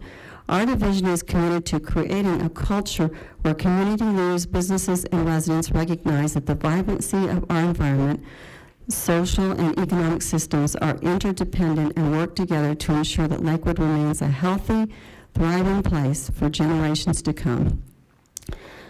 So the city sustainable plan says they're committed to working together for a vibrant, healthy, thriving place for generations to come. Will 5G meet this standard? 5G will increase power consumption, which will increase Lakewood's carbon footprint and will not be sustainable. According to Dr. Timothy Sheckley, who is an IEEE engineer that we just heard from tonight, said a wireless access uses at least 10 times the energy of wired. Environmental risks, harmful radiation, which causes air pollution, will be coming from cell antennas and cell towers and will harm not only humans, but things in our environment, such as trees, bees, birds, and other living things. Another aspect of 5G is the devaluation of homes that are close to these antennas, which in some cases even make it hard for the homeowner to sell that home. What can we do as a community? I like Dr. Sheckley's suggestion to have local municipal fiber access networks providing superior fiber service all the way to the home or office, which mitigates much of the need for wireless access services as suggested. This is a very important issue. I mean, it is going to be devastating if this is implemented. And you need to take the time. You need to study this issue out, and you need to involve the community. I know I wasn't able to attend the Ward 4 meeting because it was canceled because of the weather. And I had a bunch of information I was going to pass out to people at that meeting. And there were 2 other wards that I couldn't pass stuff out because you had that Saturday, what you call it, the thing at Belmar. And so, I didn't have an opportunity to pass stuff out to make people aware. When I ask people, they say they don't know much about it.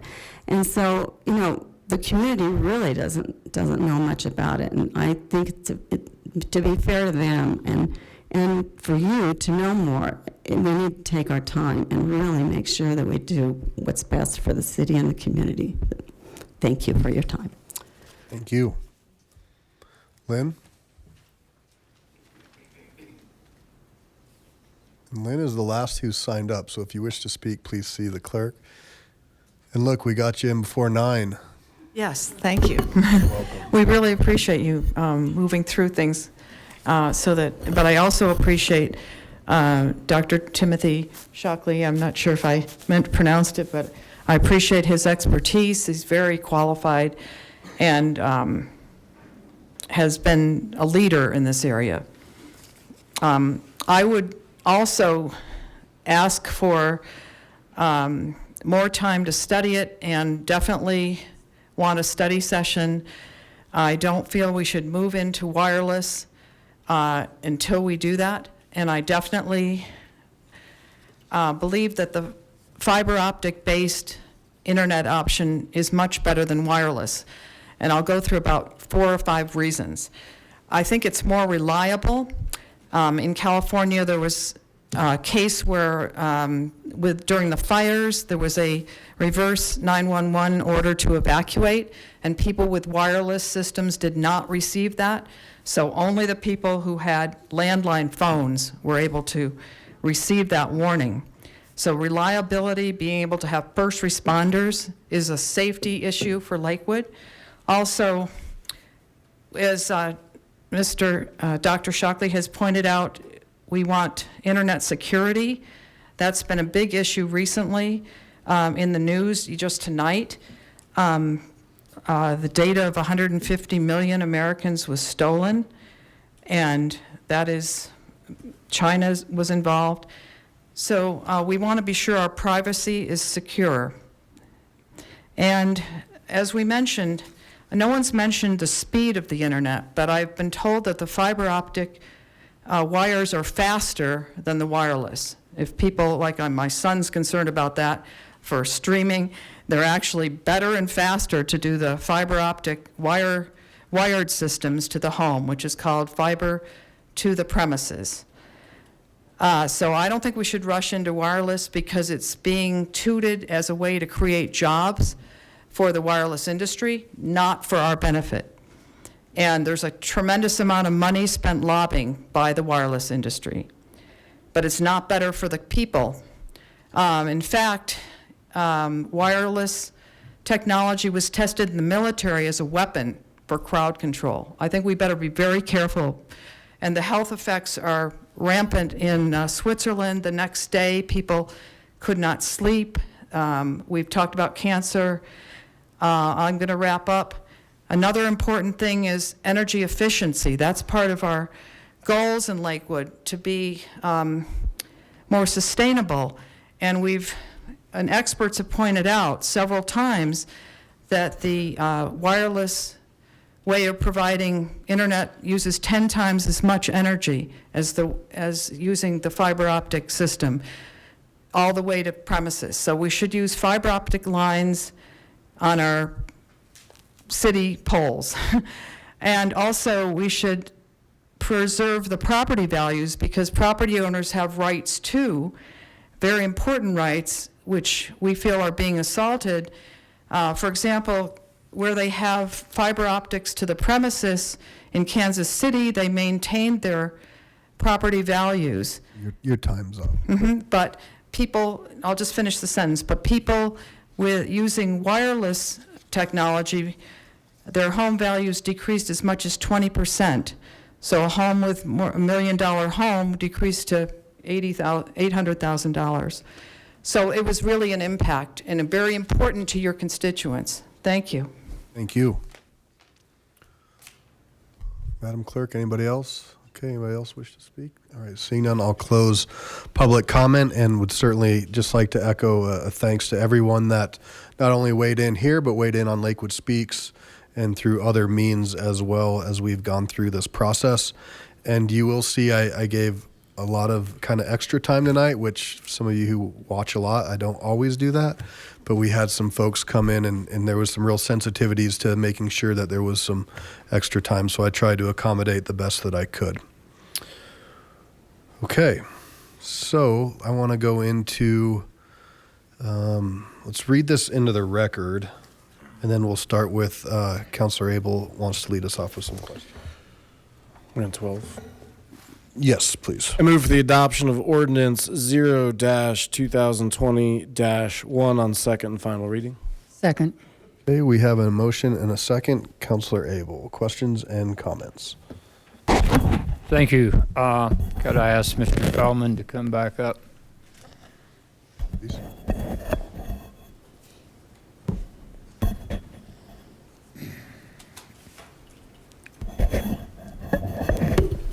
Mr. Feldman, we've met before. Once or twice. I've known Mr. Feldman a long time. He's a man of integrity, and tonight's presentation demonstrated that without a doubt. I do have some concerns and some questions. First of all, can we use our home rule powers to say no to the state, or to compile our own ordinance and regulations? Well, on this topic, I assume you're referring to. I am. All right. Let me answer it this way, and I'll do it in the context of a couple of things that Dr. Sheckley said and a state statute that was challenged and upheld by the state Supreme Court in 2001. We did have this 2017 legislation, which was determined to be a matter of statewide concern, and it amended two other provisions of state law. One of those, in Title 38, was first adopted in 1996, known as Senate Bill 10, and it wasn't just focused on wireless. It was a telecom statute, and it gave telecom companies the right to be in public rights of way, subsidized, no franchise fees, no compensation to local governments, and you basically could not say no. So when Dr. Sheckley said that we've been subsidizing this industry since 2017, I would suggest to you that we've been subsidizing this industry since 1996, at least legislatively, and even before that in some of our court decisions. Denver tried to make just that challenge to the 1996 statute and said we're a home rule authority. This is our property, and we get to determine how to best use it on behalf of our citizens. And unfortunately, the Colorado Supreme Court, in a 7-0 decision, said, no, you don't. The legislature said this is deemed to be a matter of statewide concern, and in those kinds of cases, the state has the preemptory authority over home rule municipalities. Thank you. So if they have the right to put these towers, or small things, big things, wherever they like in our right-of-way, how can they use them? For instance, I have 4 utility cabinets in my front yard. I assume my front yard's 175 feet wide, and I assume I'll probably have 2 or 3 of these small cells because they're not strong enough to get their signal across my front yard. Can they, as one of our fiber companies have done, put promotional information on these things that set in the public right-of-way? That's one of the benefits of making some of these changes now, is that the city does have the authority under the 2017 legislation. You have to allow them, but you can regulate them to deal with aesthetics and to deal with public safety issues, not the health of the radio frequency emissions, but public safety issues. So Lakewood can say, one of the speakers during public comment said, you're going to get these right next to your driveway. No, you're not, if you adopt these design standards, because Lakewood has said, you want to put one of these up in a residential area, it's got to go within this number of feet from the lot line, not on the driveway, not in front of somebody's picture window or right outside their front door. If you have a number of boxes in the right-of-way and it's cluttered enough, and it would be maybe it would impact sidewalk access or kids riding their bike or sight lines, to put up another box. You could require these to go underground. You could require them both from an aesthetic standpoint and from a public safety standpoint to put the equipment on the inside of the pole or attach it to and paint it the same color at certain parts of the pole, so you don't need a box. In some places, you might allow a utility box and say, but we're going to make you landscape around it. So it's those kinds of exercises of authority that the city would be in a better position to exercise by basically updating its requirements. Two things really interest me there. I do want to mention, though, that one of those utility boxes has a big promotional sign on the front of it in the right-of-way, and we prohibit signs in the right-of-way. Yeah, you can say, I mean, to me, that sounds like more of an enforcement issue than it does a can we prohibit it issue. Should we put that in the legislation? Something like. You already have it someplace else in a more general? You could put it in there. I mean, maybe the best answer to that is, let's look at the code and see if we already have that tool and we're just not using it effectively, versus do we want to make it explicit if we don't have it? Well, and you anticipated another of my questions by saying we could require them to go underground. That way they wouldn't have the promotional stuff. They wouldn't have the clutter in our right-of-way. And I would assume that radio frequency emissions are somewhat inhibited by having to rise up through 6 or 8 feet of dirt. Is that correct? Let me clarify. Right, the antennas are not going to go underground. Right, at least until the technology changes. Maybe when we get to 8G or 9G, you'll be able to stick all of it underground, and we won't have any poles. But right now, you've got the antennas, which is where the bulk, maybe not all, again, not my area of expertise, but the bulk of the RF emissions are coming from the antennas at the top of the pole. But every one of these sites has 2 remote radio units, has an electric meter, has wires running from the antennas to the fiber connections in the ground. So you have all this, that's that 28 cubic feet or 17 cubic feet of extra stuff that they need to make this kind of a network work.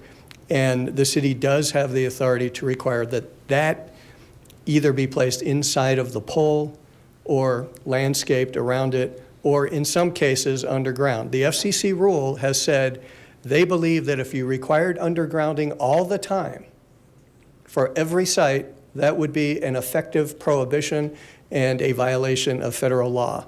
Now, I hope the FCC rule gets overturned, but until it does, that's the law. But under our state law, if it makes sense in a certain location to put something underground from a public safety standpoint, you absolutely can require that. Okay.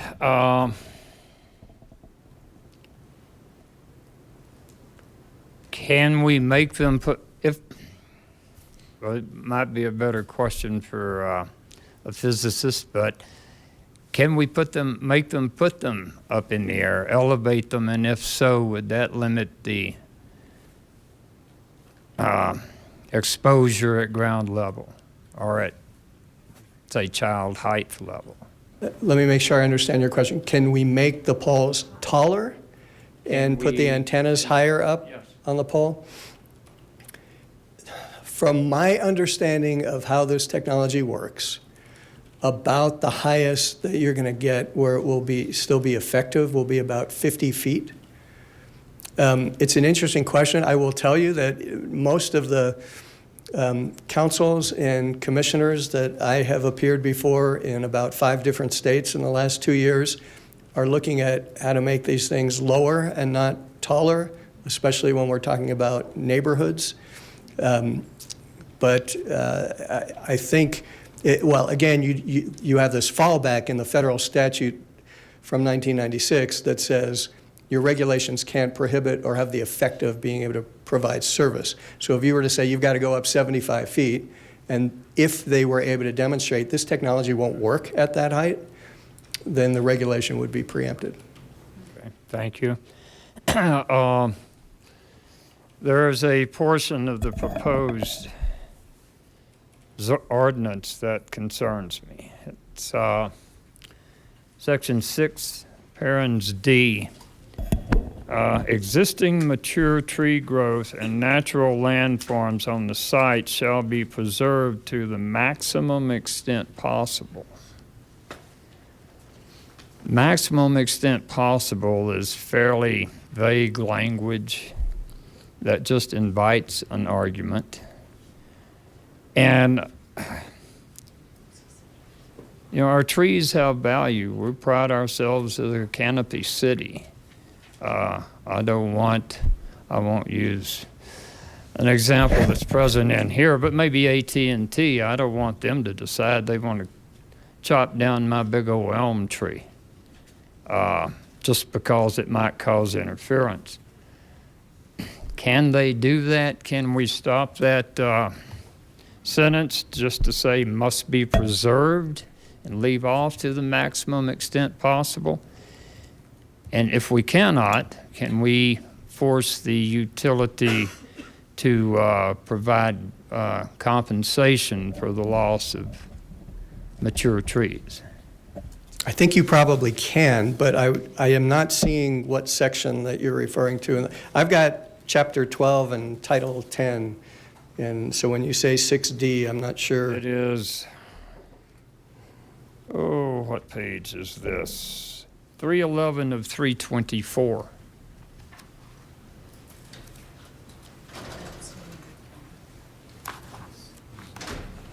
Mr. Feldman, if it's easier to sit down and address this, you're okay to do that, sir. Okay, You have well, your computer there okay, and- I'm looking at just the document that Kit gave me, and I have different page numbers on the bottom. I say we get rid of them after tonight. I know he gave me the wrong pages, so, just kidding. Well, I want to be able to answer your question by seeing, do you have it, Tim? We've got it.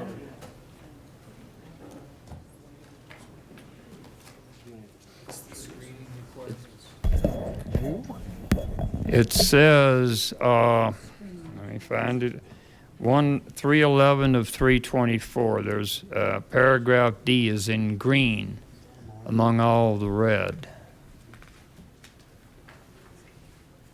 Okay, that's This in is the. part of the zoning ordinance. Yeah. Yeah, it's in 17 of the zoning. All right. See this here?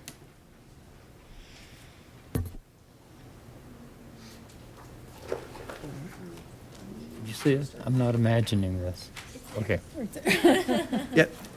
You know, I think to err on the side of preserving as much regulatory authority that the city would like to have, I don't have a real problem just putting a period after saying shall be preserved. I think if on a case-by-case basis, and we do have a provision in here that if any applicant were to claim that technically from an engineering or a design or whatever standpoint, they could not make their system work based upon the existing regulation, the director would have the authority to grant an administrative waiver. So I think that would still be applicable, even if you took out to the maximum extent possible. So there's no telling how many trees we might lose in Lakewood. No, I would point out, not that it'll make anybody feel any better, but Xcel Energy currently cuts down big parts of big trees when they get Out in my close- yard, they'll when they cut get the close limbs to that overhang the wires. When they get close to overhead wires. Right, but they don't come into my yard and cut down a tree, and this indicates that 5G provider could do so. With all of that, I'm just not ready to vote on this tonight. I think we need a lot more information. We need a lot harder look at it. And Mr. Feldman, you are a great litigator. You speak very well. And you were in California this morning arguing on our behalf, or at least the behalf of municipalities, to be able to regulate these things. Do you have confidence in your argument? Well, let me clarify a couple of things about the record. Somebody had testified tonight that there were a couple dozen municipalities that were challenging the FCC rules, actually over 100, and there were four law firms representing large groups of municipalities. And yes, Lakewood, through its membership in the Colorado Communication and Utility Alliance, was one of the municipalities challenging this federal intrusion into local control. My role today was to assist the gentleman who had the main role in making the arguments, but I think the arguments went pretty well. One can never predict what's going to happen based on the questions that the judges asked, but I was pleased with the way that our team asserted the arguments against this order.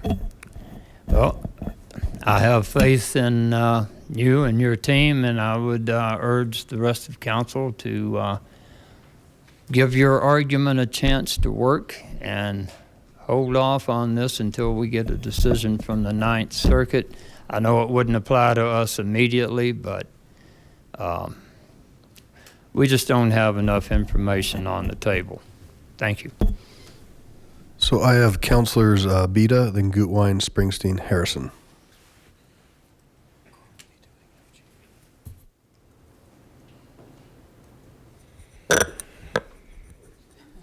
Sorry about that. Thank you for your presentation tonight. I have a few questions, and I've crossed a bunch of them off, but there are a few I want to ask you about. So I take it you are a licensed attorney here in Colorado, correct? Yes, sir. And do you consider the city of Lakewood your client? Yes, sir. And you're giving us legal advice tonight, correct? Yes. Okay. That legal advice, was that based upon any direction that you were given by city officials as to what direction we wanted to go, and what sort of, advise us on based upon, the direction we were headed? Or were you given any direction at all? The only direction I got from staff was, first direction was, will you look at our code and let us know whether we're good, whether we're consistent with existing law, or whether you would recommend that there are things we need to do to change it. And after that review, the decision was, the advice, and then the decision was made to let's try to bring the code into a more consistent way of regulating under the current federal and state regulatory framework. So there was no specific direction that we want to achieve a certain outcome. It was, we want to comply with the law, and we want to position Lakewood to be able to deal with these applications effectively when they come in. Okay, thank you. I appreciate that. And so let me ask you about this. Were you are you aware of this statement that our U.S. Attorney General Barr gave last week in Washington to a group about the problems with the 5G network and specifically its security and so forth? Were you aware of that, or had you heard about that? Just in passing, not familiar with the details. Okay.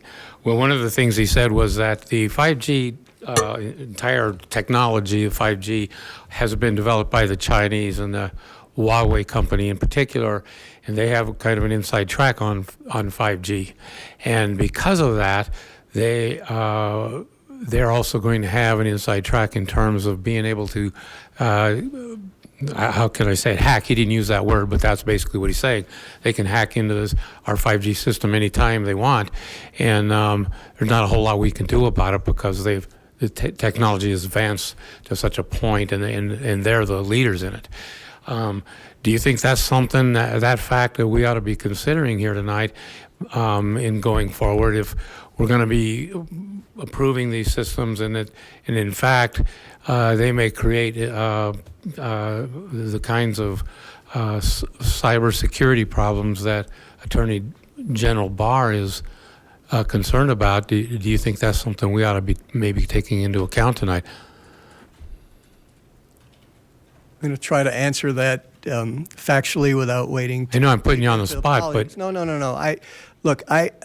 I think there's a lot of political misinformation that's going on about 5G networks, and I think some of it's coming from our own federal government, depending upon what message they're trying to convey. My understanding is that there already is an executive order against using any Huawei technology in any U.S. 5G networks.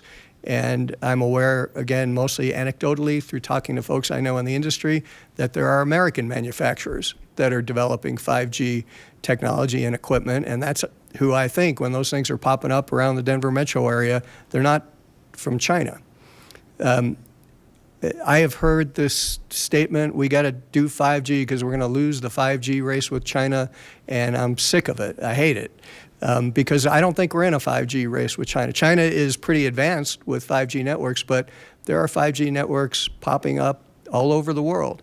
And whether you agree or disagree with the level of potential health or security impacts, they will provide better, faster broadband to more people to complement the fiber networks that are out there. So we're in a competition, we're in an international competition. It's not just a race with China.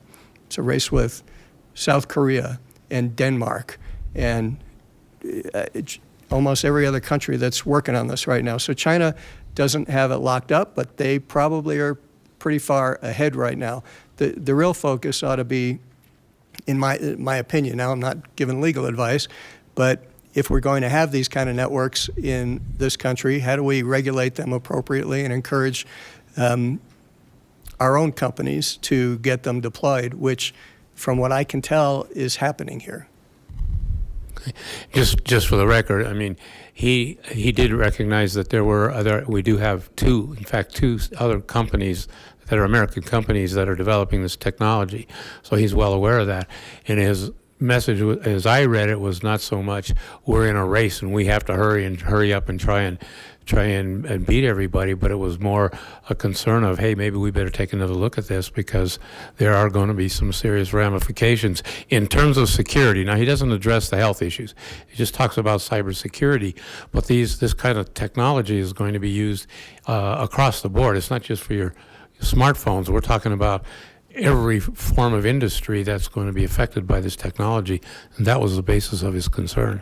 And Councilman, that really is kind of what I was alluding to, and I said I want to get too into politics, and I hear different things from kind of the same side depending upon what issue they were trying to push, what the issue du jour was, because that may have been his message that day, but that's not his boss's message, and that's not the guy who runs the FCC who his boss appointed to that position. It's full speed ahead, get this done yesterday, and that's why even the majority at the FCC is on record in multiple places over the last couple of months publicly saying, and their goal for the next year is to restrict local authority even more to reduce these unreasonable barriers that cities and counties are throwing up in front of 5G deployment all over the country.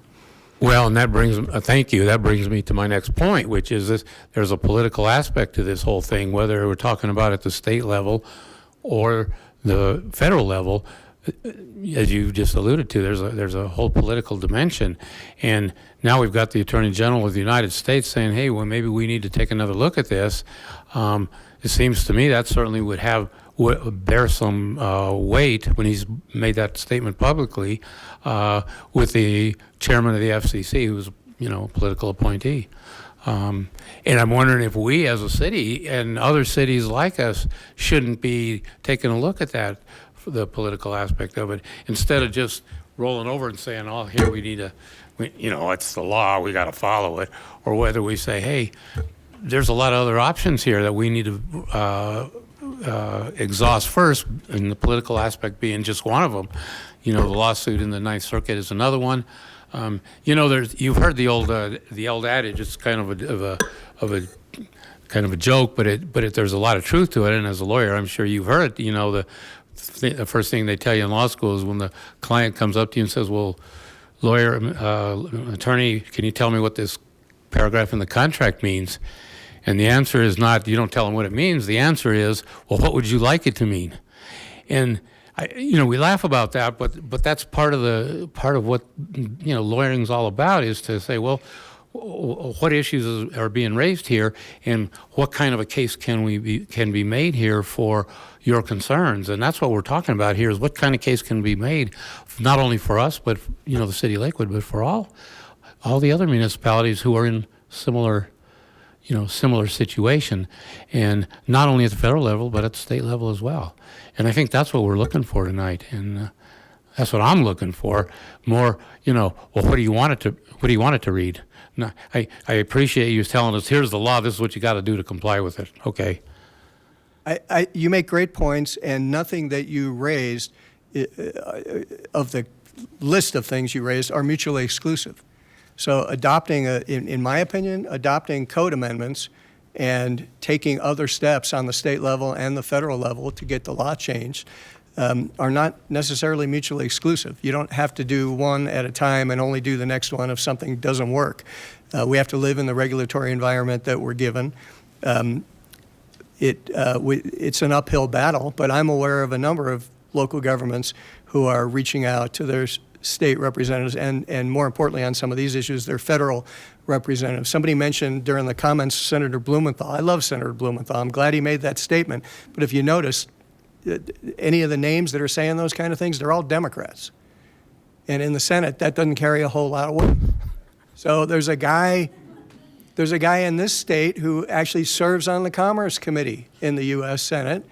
And there's been a lot of local governments who are trying to get him to take a leadership role on some of this. And if the city of Lakewood is looking for what else can we do, I would suggest you might want to, you didn't come to me for political advice, but I would suggest you might want to add that to one of your things. Well, not only political, but legal as well. I mean, looking at all aspects is what I'm saying. And I guess my concern is, well, if we pass this and then we pursue these other options, now we've allowed these things to be built and we've exposed our citizens to whatever possible effects there may be. Now, what do we do if we get the law changed, if we get things changed? Now what do we do? Are we going to be able to go back and pull those things out? Are we going to undo the damage? I don't think that is going to work very well. So, I mean, if we're going to challenge it, if we're going to do it, we got to do it now. At least that would be my thought.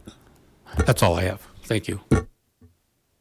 Okay, so I have Councilors Gutwein, Springsteen, Harrison, and Vincent.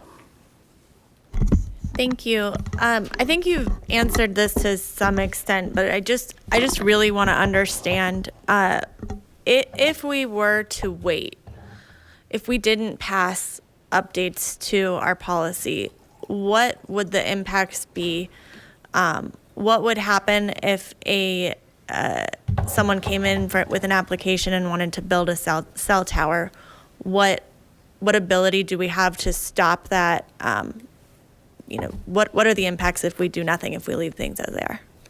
So we have a state law that says these small cells are a use by right in any zoning district. So if you don't update the code, there's nothing that would stop any company from coming in tomorrow and applying for a site. Without an update to the code, the staff is going to have a very difficult juggling act of trying to fit a round peg into a square hole. And it's going to have to figure out try to somehow manipulate the process within the confines of the existing code to deal with the application. If the answer was just going to be, hey, our code doesn't cover that, you can't do it, well, you have now violated state law. State law says you have to let it in any zoning district, but you can regulate how and where it goes. One of the things you heard from Dr. Sheckley tonight is that nobody's getting sued. With all due respect, I don't think that's a true statement. Douglas County got sued, and actually, to be clear, they actually filed the lawsuit, but it was in response to a letter from a wireless company that said, you didn't do this right, and we have a right to come in tomorrow and pick up our building permit to put up our site unless you challenge us in court. So they had to file to protect their rights and say, no, we can't do this. Some of the cities in California that I've seen on these lists they've been more restrictive, and we had a conversation about one of those cities. In the last 4 weeks has gotten sued in federal court twice, once by Verizon and once by AT&T. So, I understand when people say stand up for something and it's worth it to incur that cost and take that risk that you might be found liable. But, that's a policy decision for all of you to make. And I just want you to know from my perspective, the comment that nobody's being sued is not an accurate statement.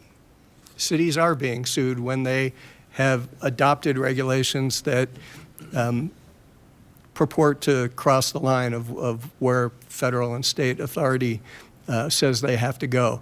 So Lakewood could be next or not. It's not known. It really comes down to how badly any of these companies want to have a site here. And then the question is, how do you balance whatever you're trying to protect by not allowing these things versus the cost to the taxpayers and the potential of getting a court decision that says not just you have to act on the application, but I don't trust you to act on the application, put up the site. Give them their building permit and let them put up the site.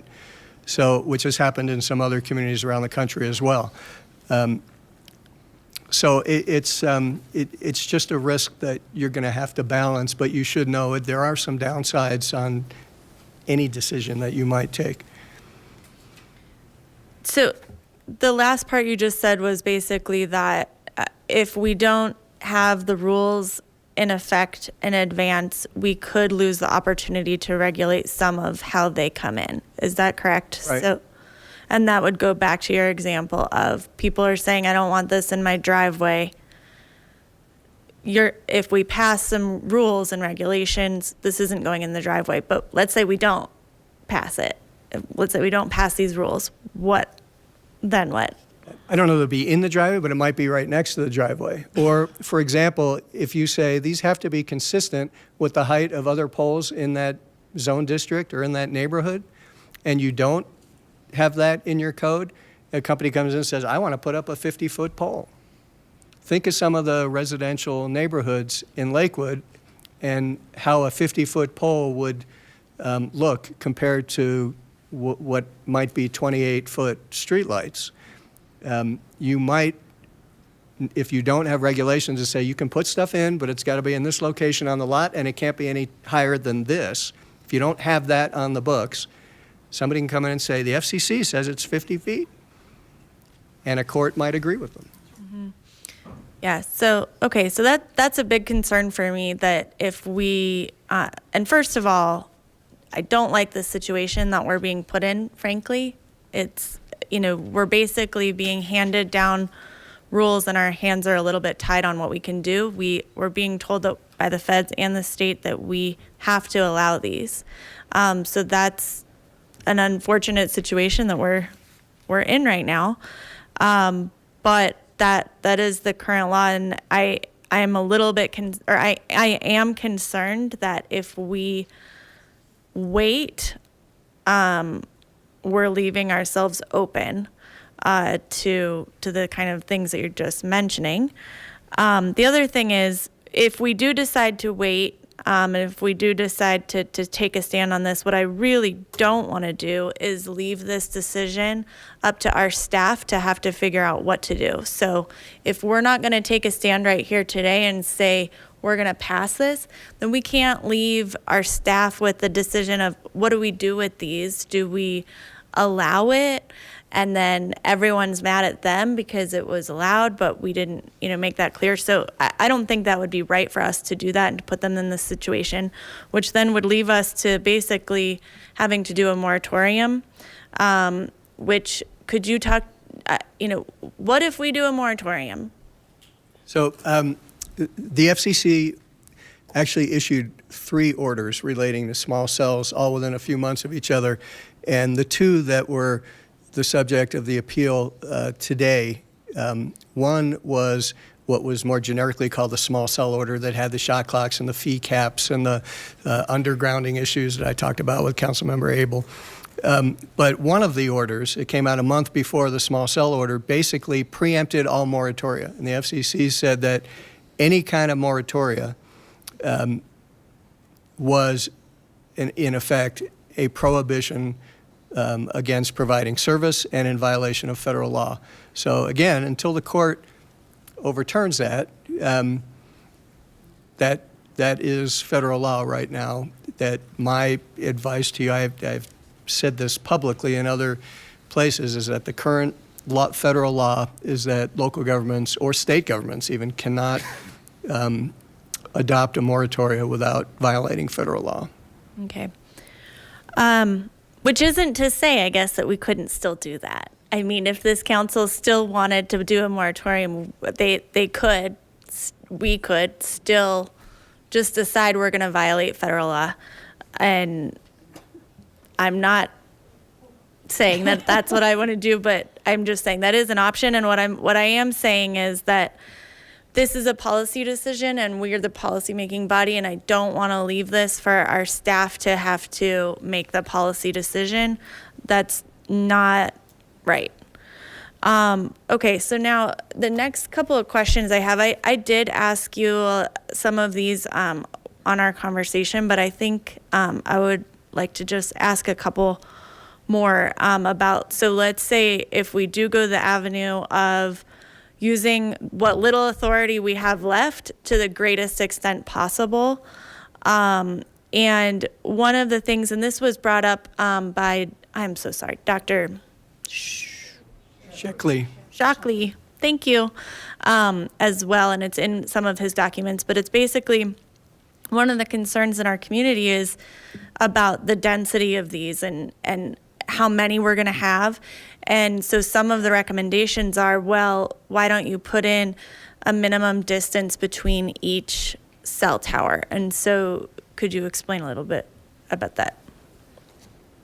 Sure. When we talked about this at a staff level, what we discussed was we want to minimize pole clutter.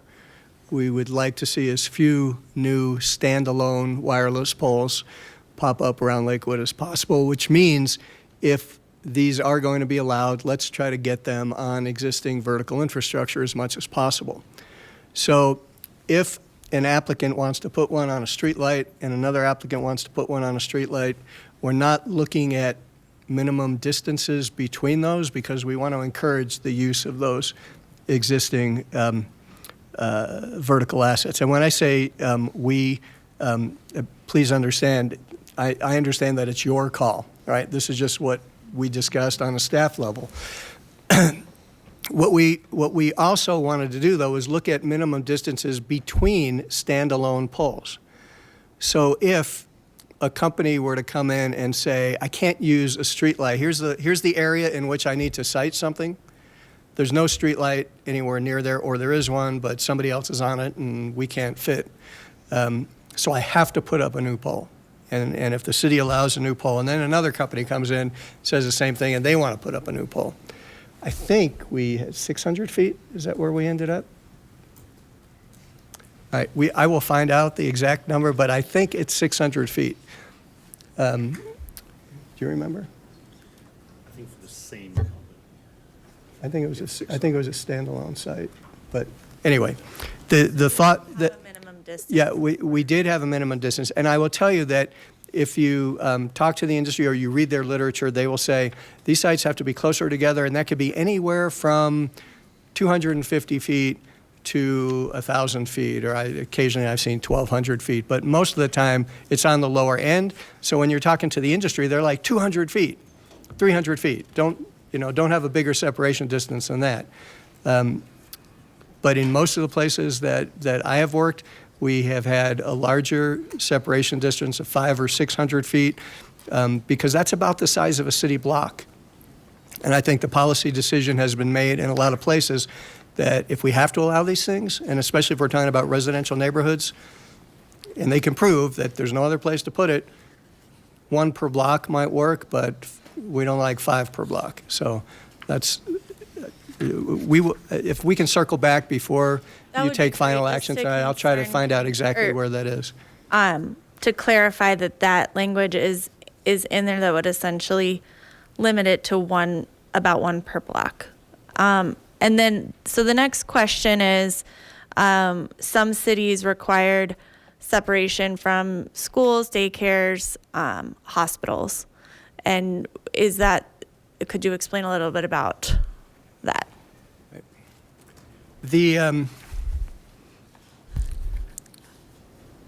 Most of the time where I have seen that issue come up in other places and where I've read about it in cases where I wasn't involved in working, it comes up, and you want to keep these things away from kids. You heard a testimony from a person tonight who said especially children, and that is a concern, that they affect young brains more than adult brains. But if you remember that we have a federal law that says we can't regulate based upon the health effects of radio frequency emissions, my question always is, what's the purpose of having a setback from a school or a hospital or a fire station? And if somebody can demonstrate a valid reason that's not related to health, then I'll try to massage that in a way to make it work as a valid public safety. But most of the time when I've seen those separation distances from those kinds of facilities, it's pretty much a cover for, we have health concerns, so we want to keep these things away from that building. Mm-hmm. And that, in my opinion, would violate federal law. Okay, so if we put it in, we would probably be violating federal law, I guess, is what you're saying. Well, I hate to give you that kind of legal advice in a public meeting, but that's my concern. Okay. And then this one you mentioned, but several cities are just not allowing these in residential neighborhoods. Is that something that we are able to do? Well, when we talked, and I've heard this in other communities in Colorado where I've worked, and I've seen these examples.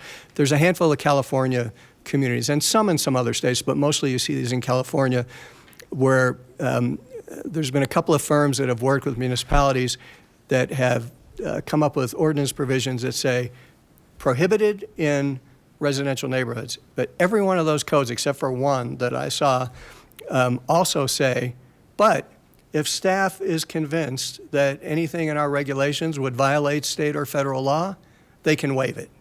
So, number one, there's that out. But more importantly is that that's California.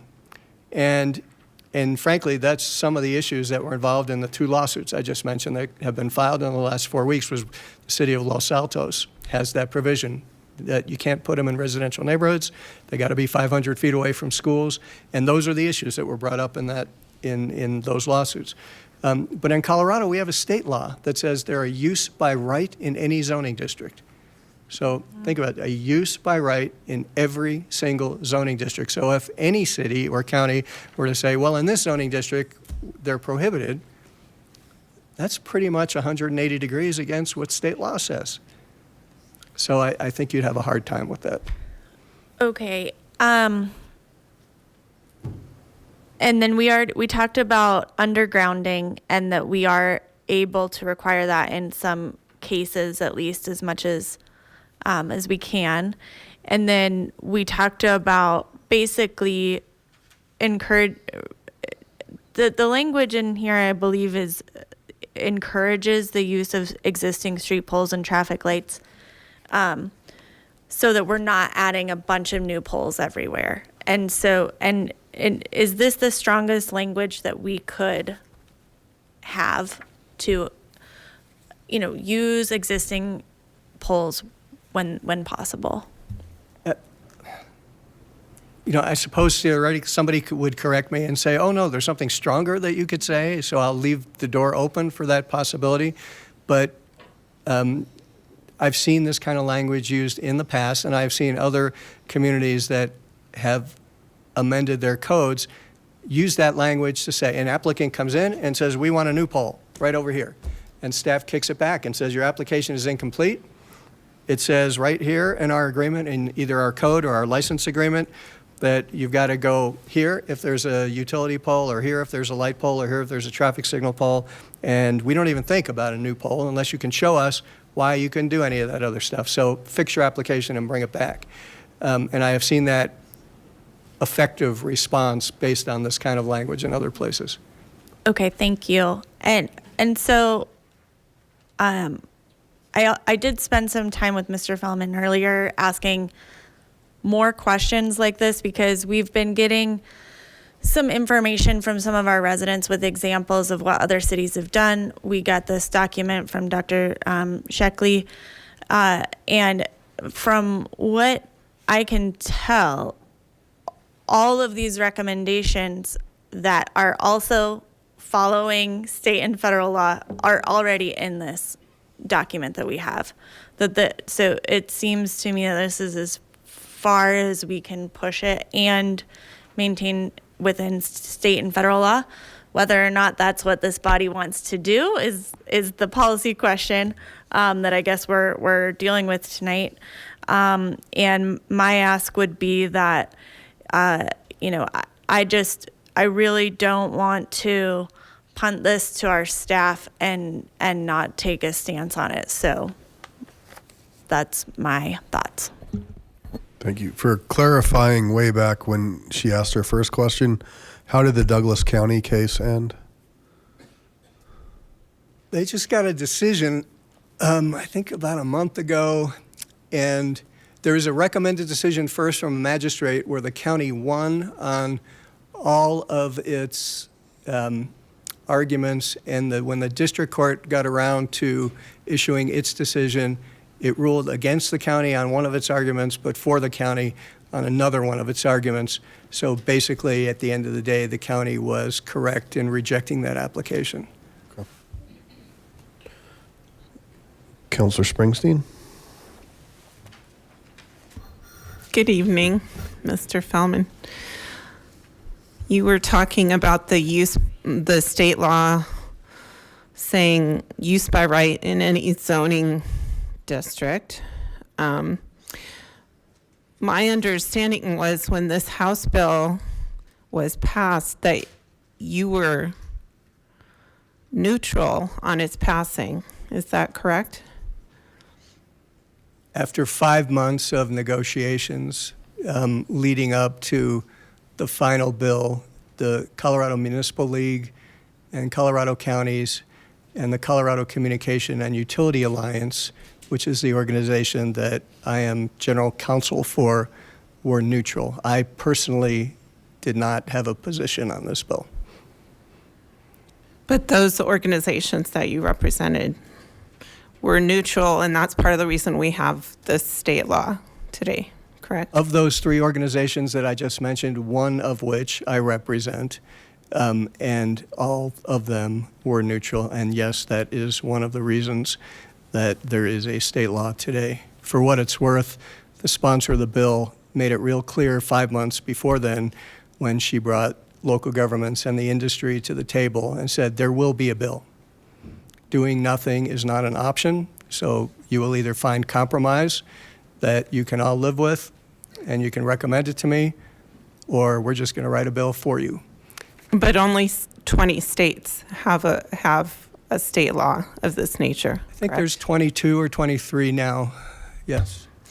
And would you agree that we have a fiduciary duty as counselors to understand the ordinance that we're passing and whether we are doing our due diligence and the best we can possibly do for our citizens to take a stand and protect our local rights? Certainly hope so. Okay.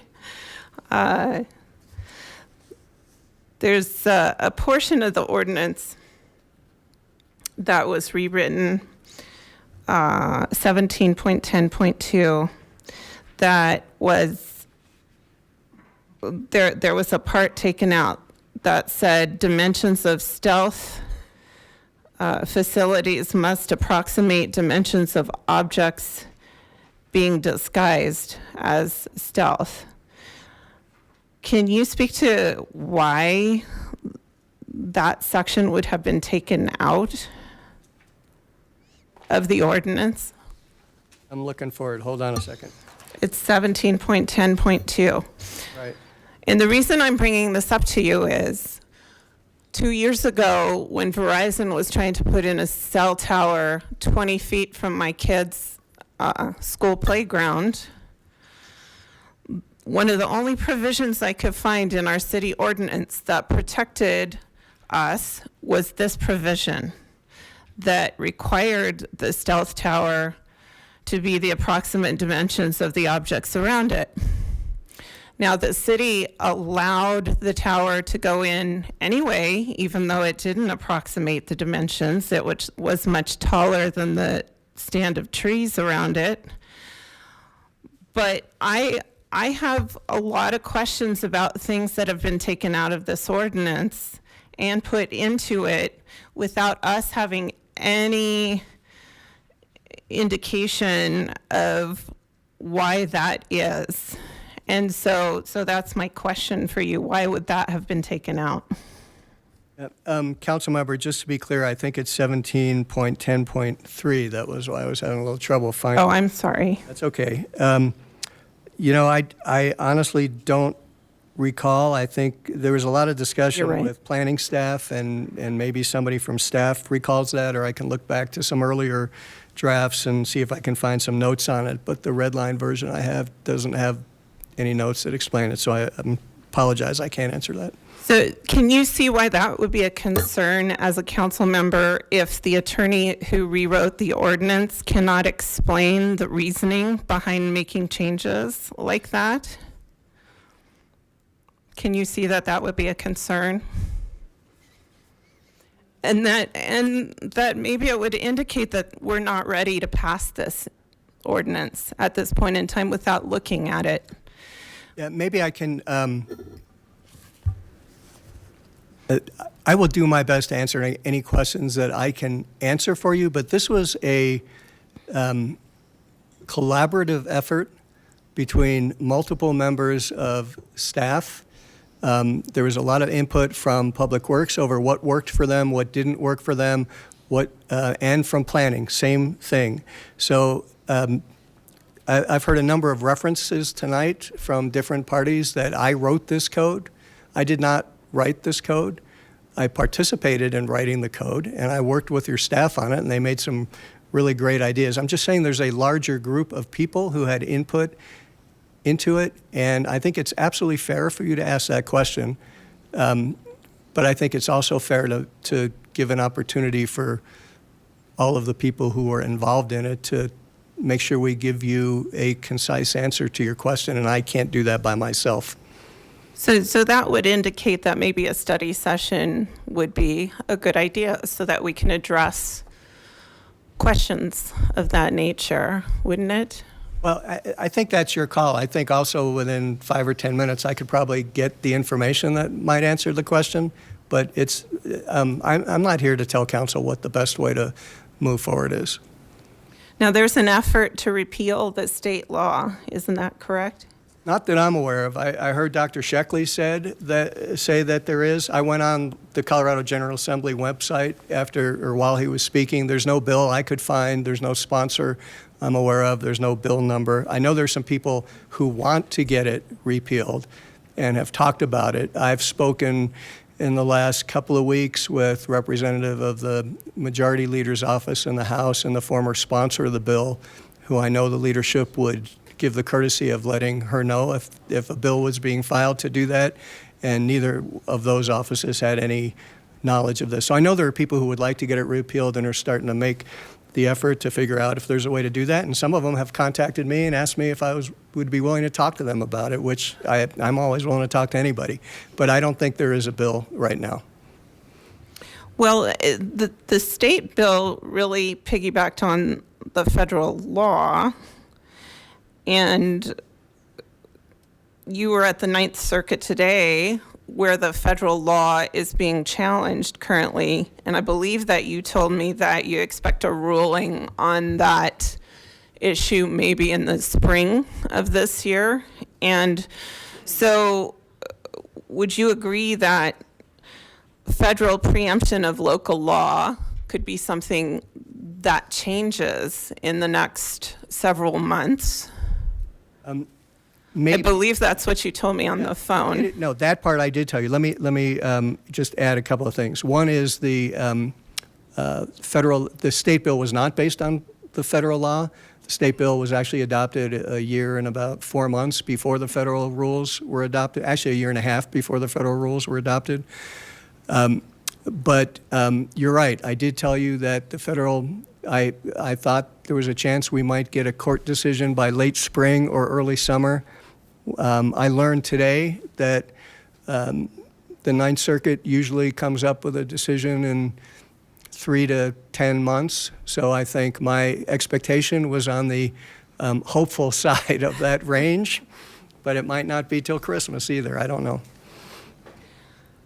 Well, at any rate, if we were to take a pause in issuing permits, at least to the point where we could have a study session and understand this issue more deeply, chances are we're going to be just fine with that. Wouldn't that be correct? I mean, if municipalities are getting sued, that is going to create a lot of bad press for these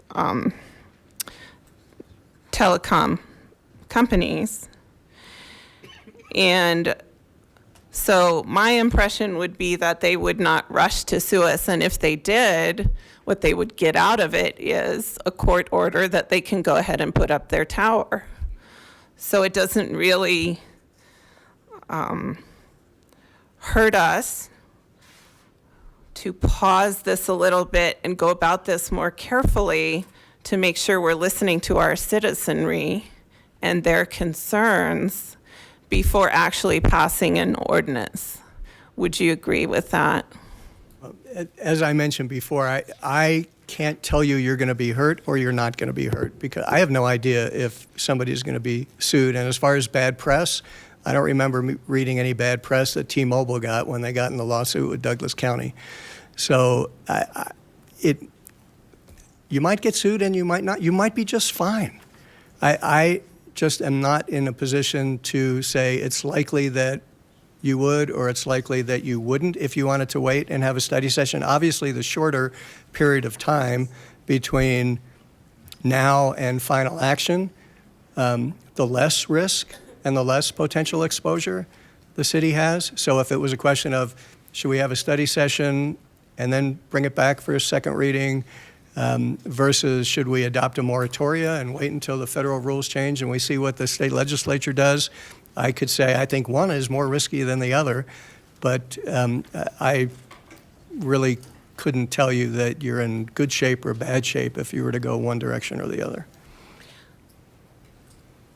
There was a recent court case that said that the environmental protection studies that the wireless carriers had to do for these towers, that the FCC had basically done away with, had to be adhered to. And So wireless carriers are again obliged to do that. Is that reflected in the rewrite of the ordinance? There was nothing in the rewrite of the ordinance that would have impacted whether a wireless company that was undertaking a project that would subject it to the National Environmental Policy Act, which would require either an environmental impact statement or environmental assessment, that they wouldn't have to do that. And there is nothing in the rewrite of the ordinance that would impact National Historic Preservation requirements. So those were the two federal statutes that the FCC initially said you don't have to do anymore for small cells. And as you correctly pointed out, the court case said the FCC did it wrong in that case, and that NEPA and the National Historic Preservation Act still applied. There's nothing in the proposed code changes that would limit that in any way. But we as a city could say, prove to us that you did your NEPA study, correct? Before issuing a permit. Not only could you say that, if it was, now not every project requires a NEPA study. It has to be a federal undertaking that impacts wetlands or some, I'm not an environmental lawyer, but there are a variety of kinds of activities that will implicate having to do an environmental impact study or an environmental assessment.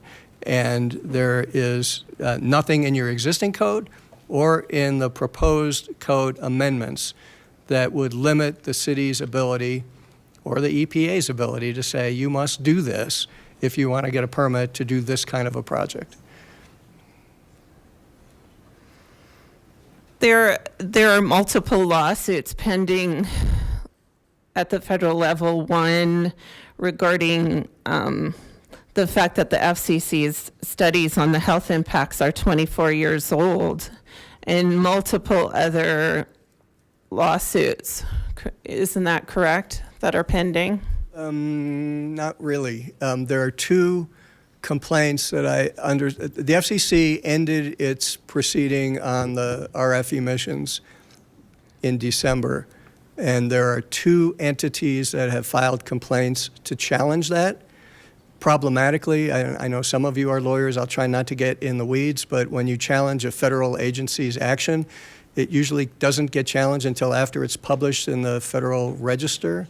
And I believe these two lawsuits were filed before the FCC's order has been published in the Federal Register. So I couldn't even tell you if they're valid lawsuits right now.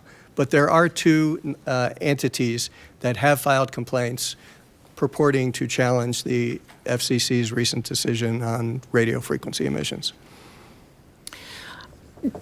Were you aware that in Larimer County, they put in their ordinance that these small cells had to be 250 feet away from residences? Yes, I am. And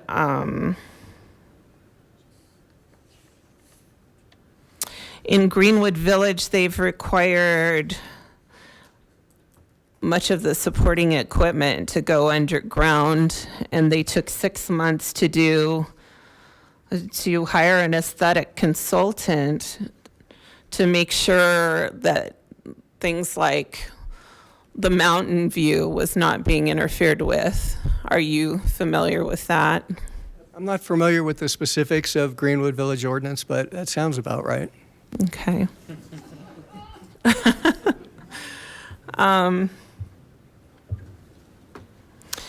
So in order to have Dr. Sheckley here tonight, the citizens had to pay for his appearance themselves. Because I, as a city council person, was not able to figure out how I could have an expert of his caliber come and address the council. And I will give the mayor credit for giving him extra time to address us tonight.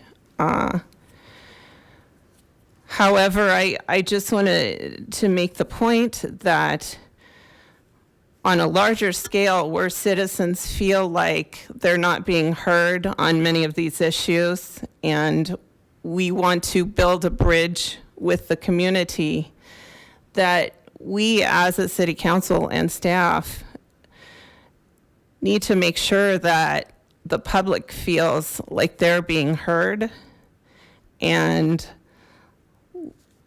that the speakers that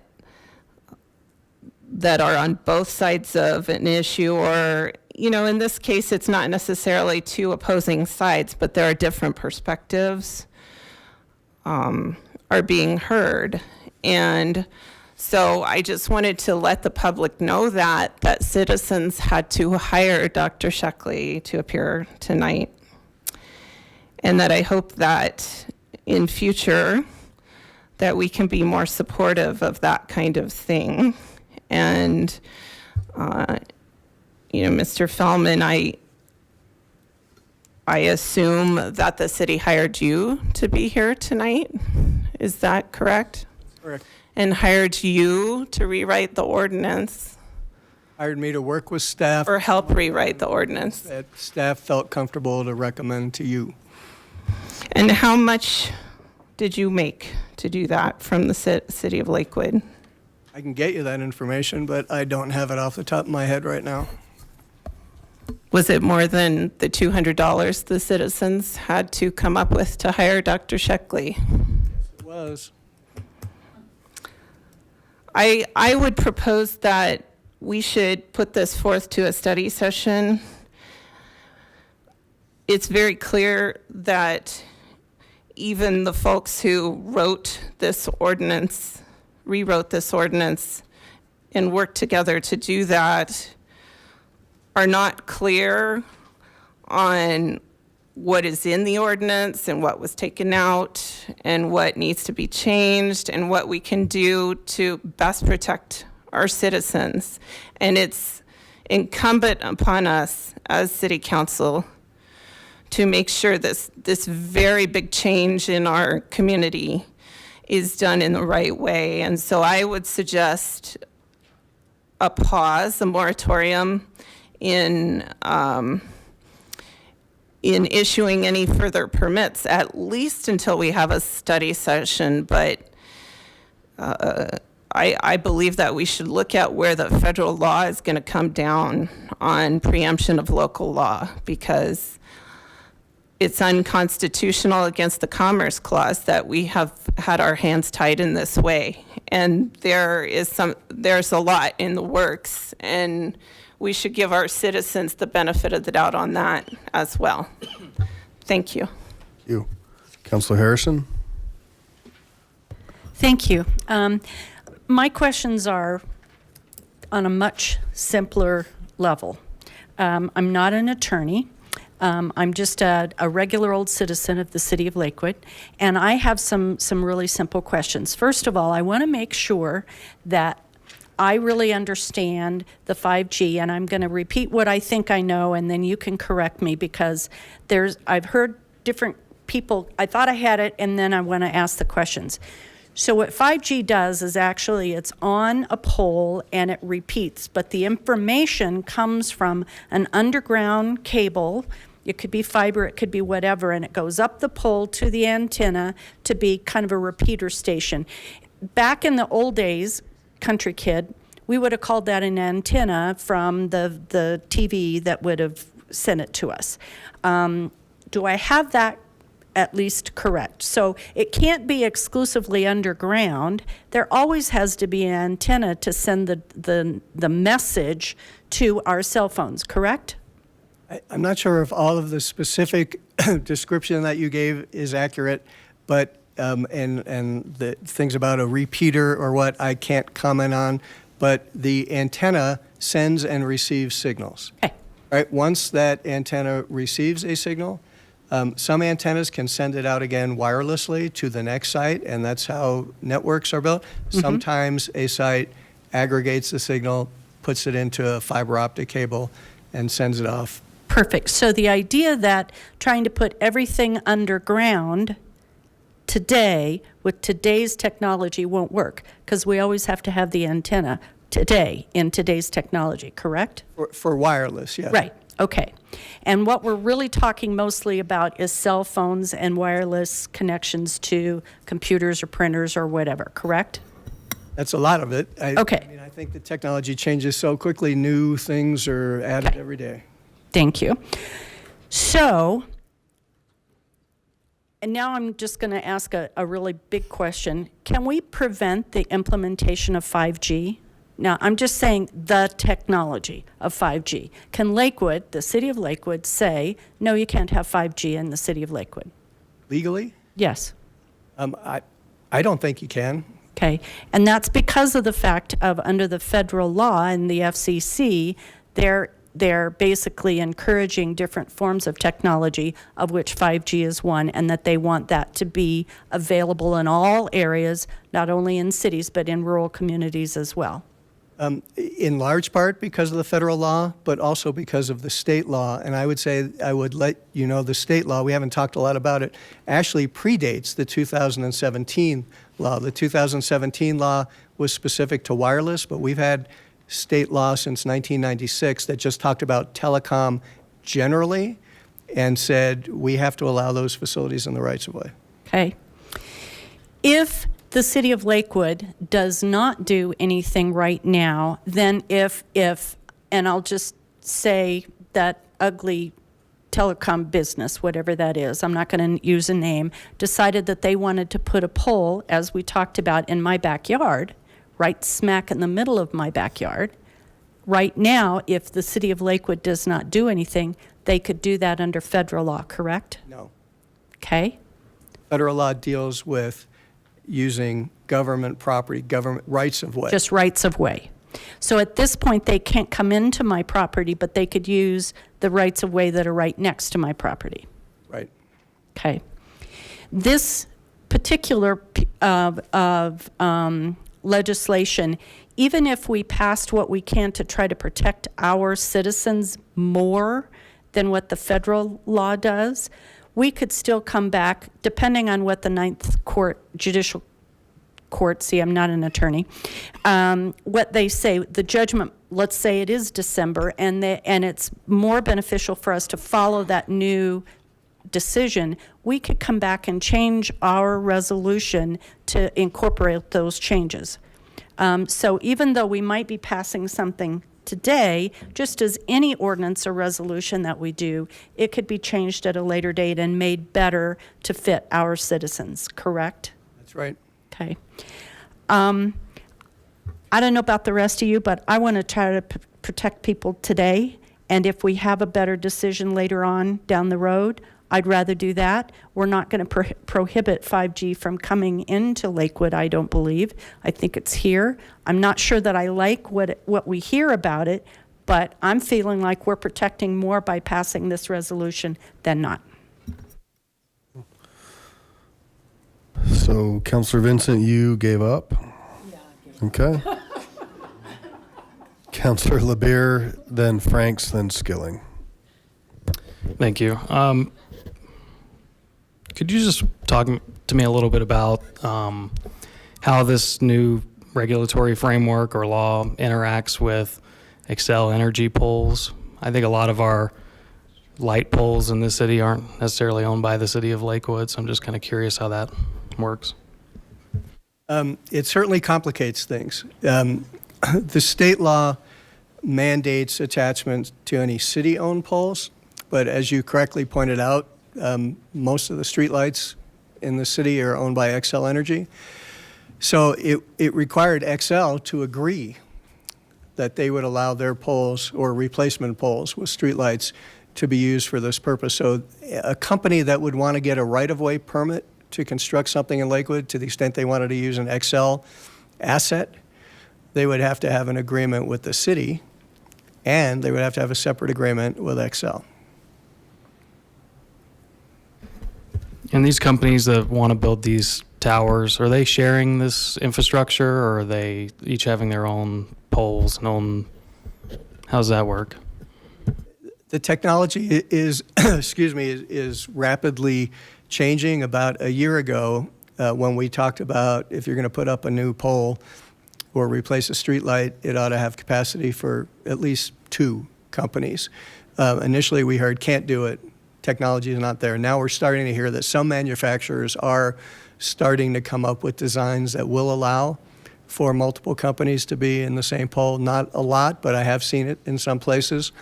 And even with some of those, then there might be interference issues depending upon what portions of the radio frequency spectrum the companies use. Some, you might have two companies that don't interfere with each other and two other companies that do interfere with each other if they're that close. So it might work for some and not for others. I think we're going to see more of that as time goes on. We don't see a lot of it now, but it's moving in that direction. Thank you. I guess I'll just end with a comment, and I appreciate all my fellow counselors for asking all the tough questions, so I could just piggyback on them. But I think this is one of those tough issues that we don't have a whole lot of control over. I was sort of trying to think of an analogy that might be similar, and I feel like, the federal government and our state government sort of preempted us similar to a road like Colfax or Wadsworth, and told us that people are going to be able to use it, but didn't necessarily give us the tools other than the cosmetic elements to be able to have any impact on how that use gets done. I do see the value of having some sort of regulatory framework that the city puts into place to start to put the speed limits on the road, to have some sort of process in place for how this gets implemented other than just relying on what comes out of some sort of litigation or state law or federal law. So I do see the value of us putting a regulatory framework in place sooner than later. I also recognize that a lot of my other counselors have concerns that they think should be looked at, and I think it makes sense for us to take a look at that in whatever form is most productive. I particularly don't think a study session would be particularly helpful, and I'll tell you why. The reason is because, frankly, the format is not much different than what we're doing right now, other than we have a second reading ordinance in front of us right now. That's the only difference. We'd have a similar sort of back and forth with whoever we brought in to talk about the issues, and I'm not sure that any one of us could draft new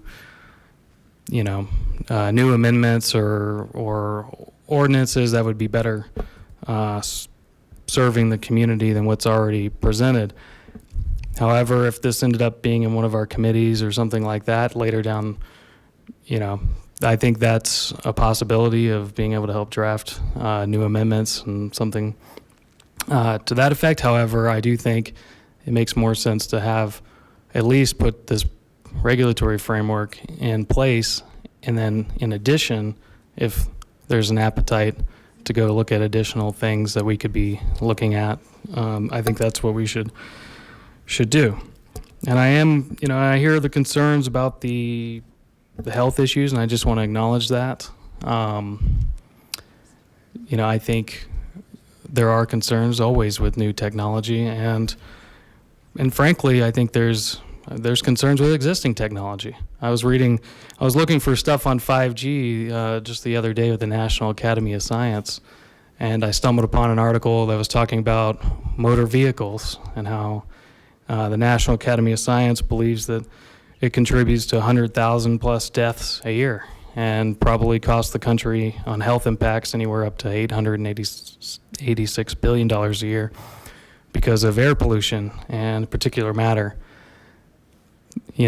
I think if we were using that as an analogy, we'd be asking ourselves, why aren't we stopping all vehicles from operating on Lakewood roads? I think we have to assess risk and make tough choices. And I think it's important for us to put some sort of framework in place. So I would support that. And if my co-counselors wanted to look at getting in the nitty gritty about some of the cosmetic details or making additional amendments, I'm happy to do that too. Thanks. Councilor Franks and then Skilling. Thanks, Mayor Paul. I just wanted to maybe direct this more towards our city manager, Kathy Hodgson. Has there been any, I mean, obviously we're all getting contacted by a lot of folks, and I can imagine that maybe our state legislators and our federal, has there been any outreach to determine whether any of them are planning on bringing anything that would be either state level or federal level? Because I know it was touched on lightly earlier, but is there any knowledge that we have about those things? I'm going to ask the deputy city manager to respond to that. Thank you. Just to restate the question, you're curious if there's any plans for federal or state changes to legislation initiated by municipalities or us specifically? For folks, you know, they're reaching out to not just us. I mean, we're being CC'd and copied. Is anyone either at the state level or our federal representatives, are they looking to take up any legislation that would erode some of this federal control or state control? I'm not aware of any efforts currently underway. Okay. Now, this might have been touched on earlier. Regarding both the possible loss of trees due to obstruction and possible home value erosion. Is there any mechanism that we can look at that would be a compensation structure for that, or is that also prohibited since you're talking about the use in the right of way? Sorry, can you? Is there any compensation mechanisms that can be, if a homeowner, let's say one of these small cell towers goes in adjacent to their property, and there is a loss of their home value by the public's perceived, so there's a less pool of people willing to buy that house and they've been impacted, is there any compensation mechanisms that can be exercised by that homeowner if they've been harmed due to the installation? Not that I'm aware of. Every time I've heard that issue come up, the analogy is to all other kinds of developments. Right. And this is not the first time I'm sure any of you have heard, and forget about wireless facilities, some other kind of development that someone doesn't like and it's going to impact their property values.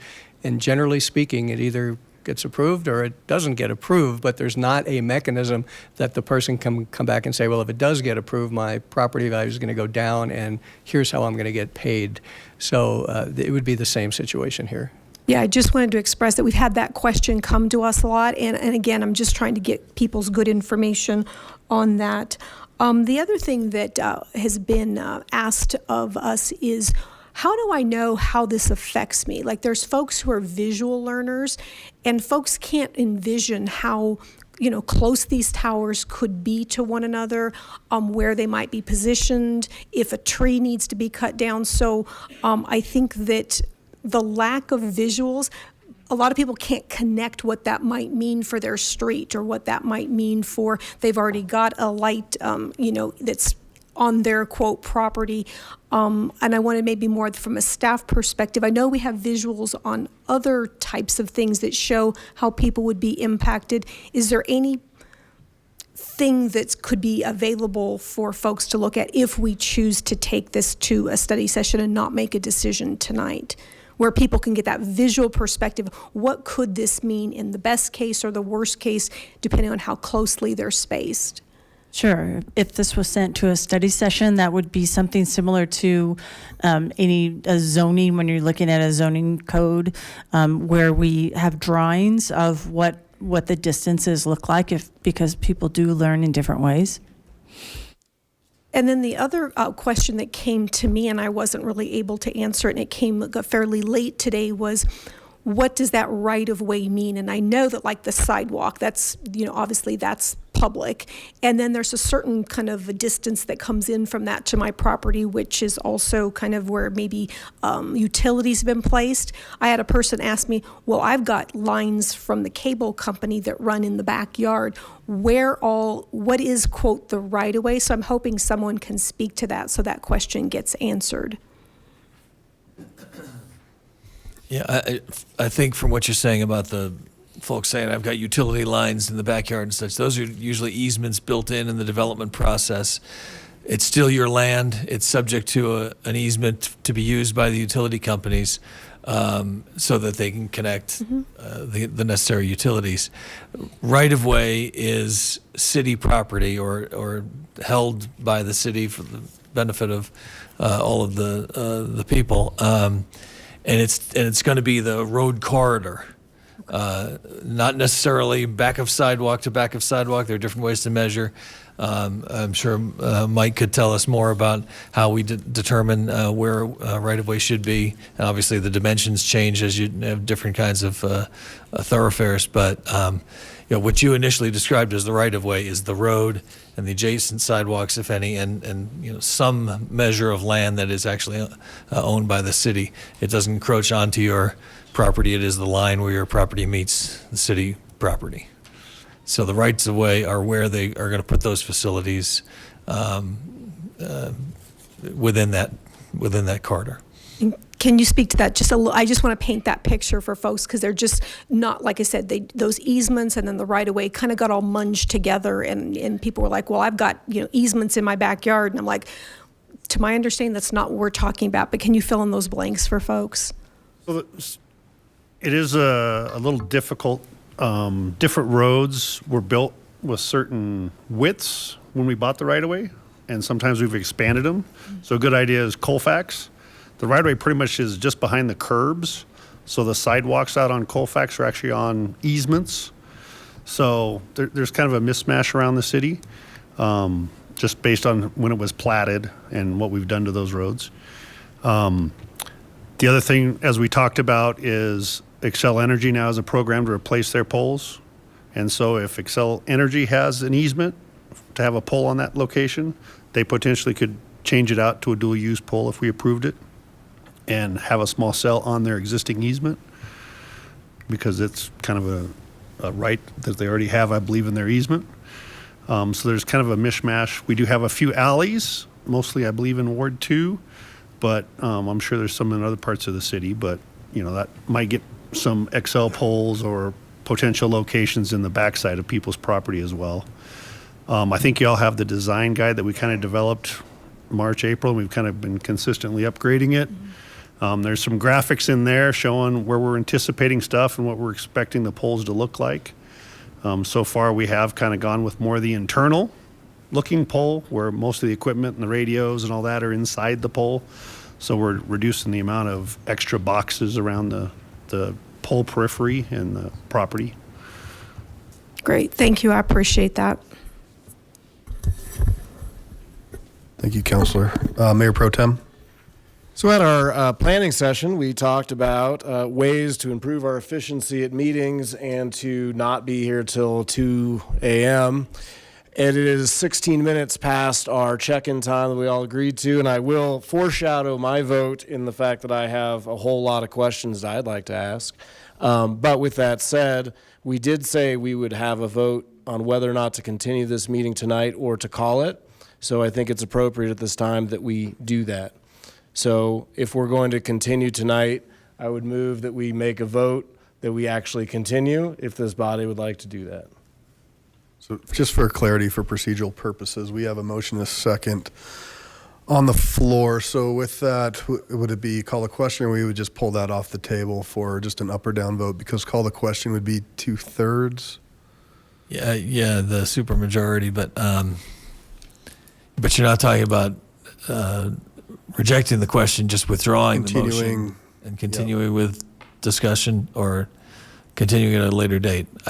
I'm not aware of what was discussed in the planning session. So we had talked about if you go late in the evening, and there are other councils in this state that use 10 o'clock as their first marker, and they look at one another and say, are we going to press through until who knows how long this council can go, or are we going to say this is better off if we call it now and we table this, continue this, whatever verbiage you'd like, and we pick it up at another time.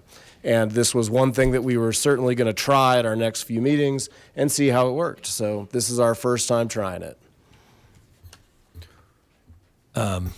Yeah, without that kind of structure in place. We've certainly had to do that in other examples when it's gotten to that point past midnight and beyond, and the decision is made to reserve discussion for a later night. So I guess you'd be continuing the discussion. Even I wouldn't leave the motion pending. Perhaps we'd withdraw that. And okay. So if the see what the second, pleasure is that you, Councilor Vincent? Did you do the second? I'm confused. Okay. If I withdraw the second and then that gets withdrawn, then we agree to go past, then does he reread it and I re-second it? I unsecond. I withdraw the second. You withdraw your motion. So then I withdraw the motion. Okay. Then make a new motion. So the new motion is that we have an up or down vote whether or not to end this meeting tonight and pick it up at a later time, or that we press through past 10 o'clock and have another check-in in 1 hour. Second. There's a motion, a second. There are people that, did you want to speak to this? Councilor Abel?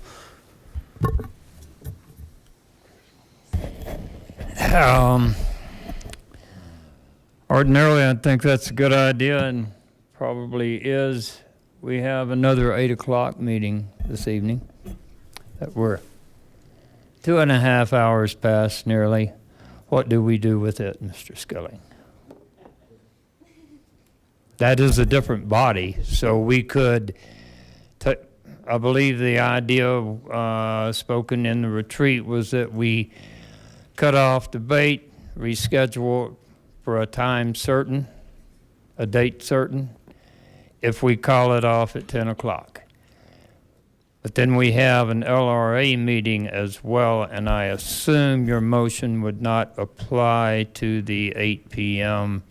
scheduled LRA meeting, that we would just abandon, or we would table this one and adjourn this meeting and then go into the LRA. Is that what you had in mind, or just cut it all off? Well, since, yeah, I can't speak for the LRA because I'm not wearing that hat. So it would be this meeting would end and the LRA folks would take their chairs. Those guys are crazy, so I don't know what would happen. But we would then we would proceed with the LRA, and this would reschedule to some date in the future. Instead of going on till Tuesday noon. Correct. Thank you. Okay. Motion and a second to continue the conversation and have another check-in at 11:15. That's the motion that's before us. Point of order. Yes, sir.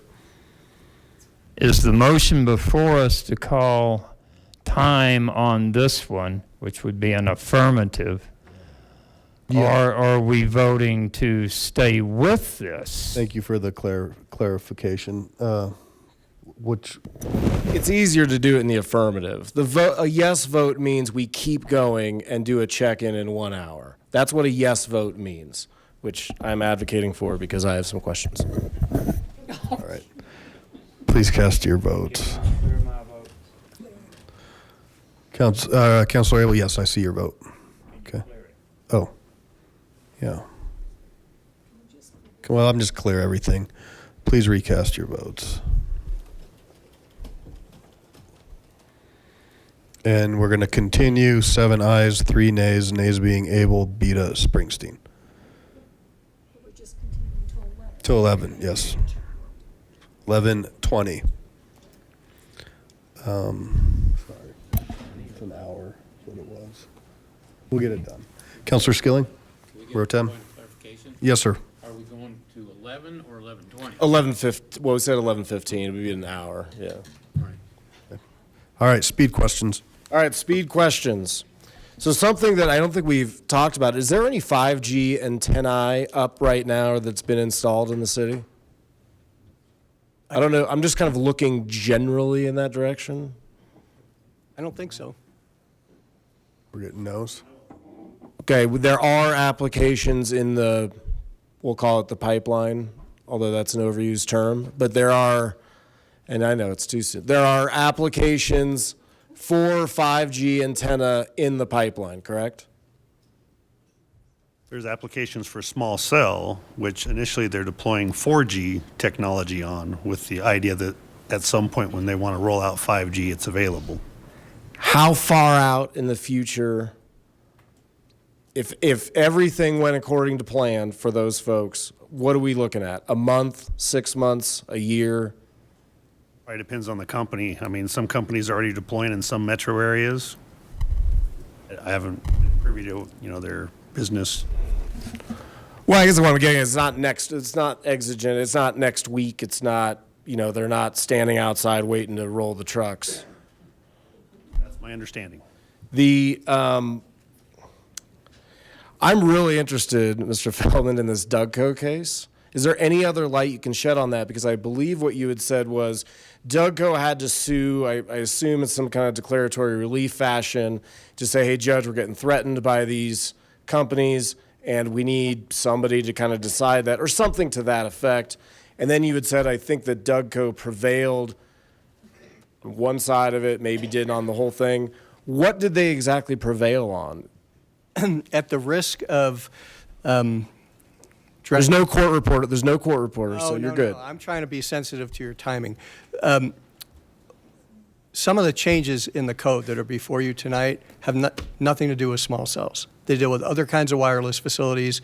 They deal with a federal law mandating when a city or a county has to approve a co-location application that would apply to small cells or macro sites.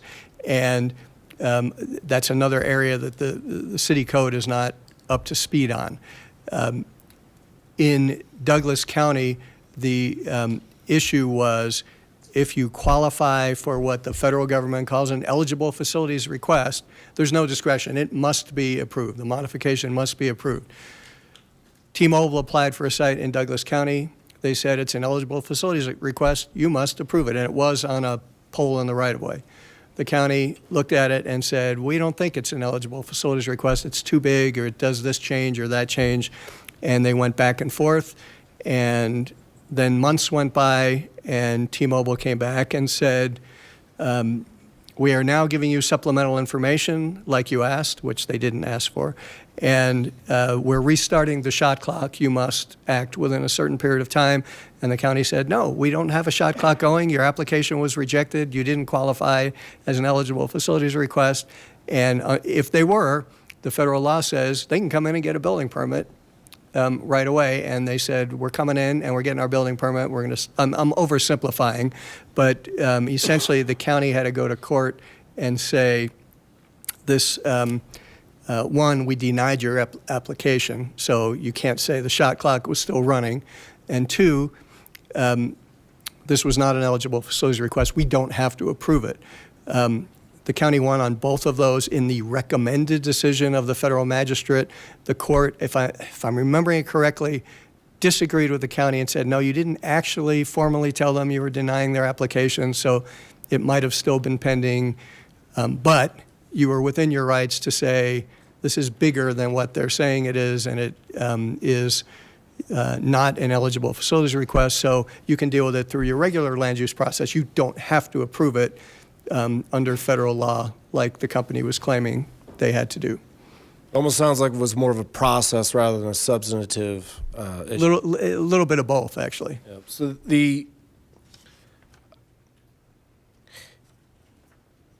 there's questions about this undergrounding. I mean, as any municipality, in your knowledge, have they done something like in a residential neighborhood said, look, first you have to prove to us that the undergrounding won't work, that that's not the best option instead of having the antenna. We talked a little bit about whether or not undergrounding would work in an entire residential neighborhood because the signal has to be at some point above ground.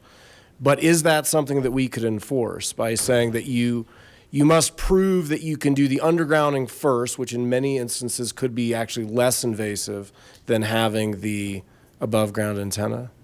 I'm sorry if I wasn't clear in how that explanation came out. Every single site will require something, a small cell site will require something above ground, which is an antenna connected to wires, and then it will have a whole bunch of ancillary equipment that goes with that antenna to make it work. Some of that equipment can go, or in some cases, all of that other equipment can go underground. But there's never a case where you can say the entire site can go underground. there's always going to be something on a pole or on a street light or on a traffic signal aerially.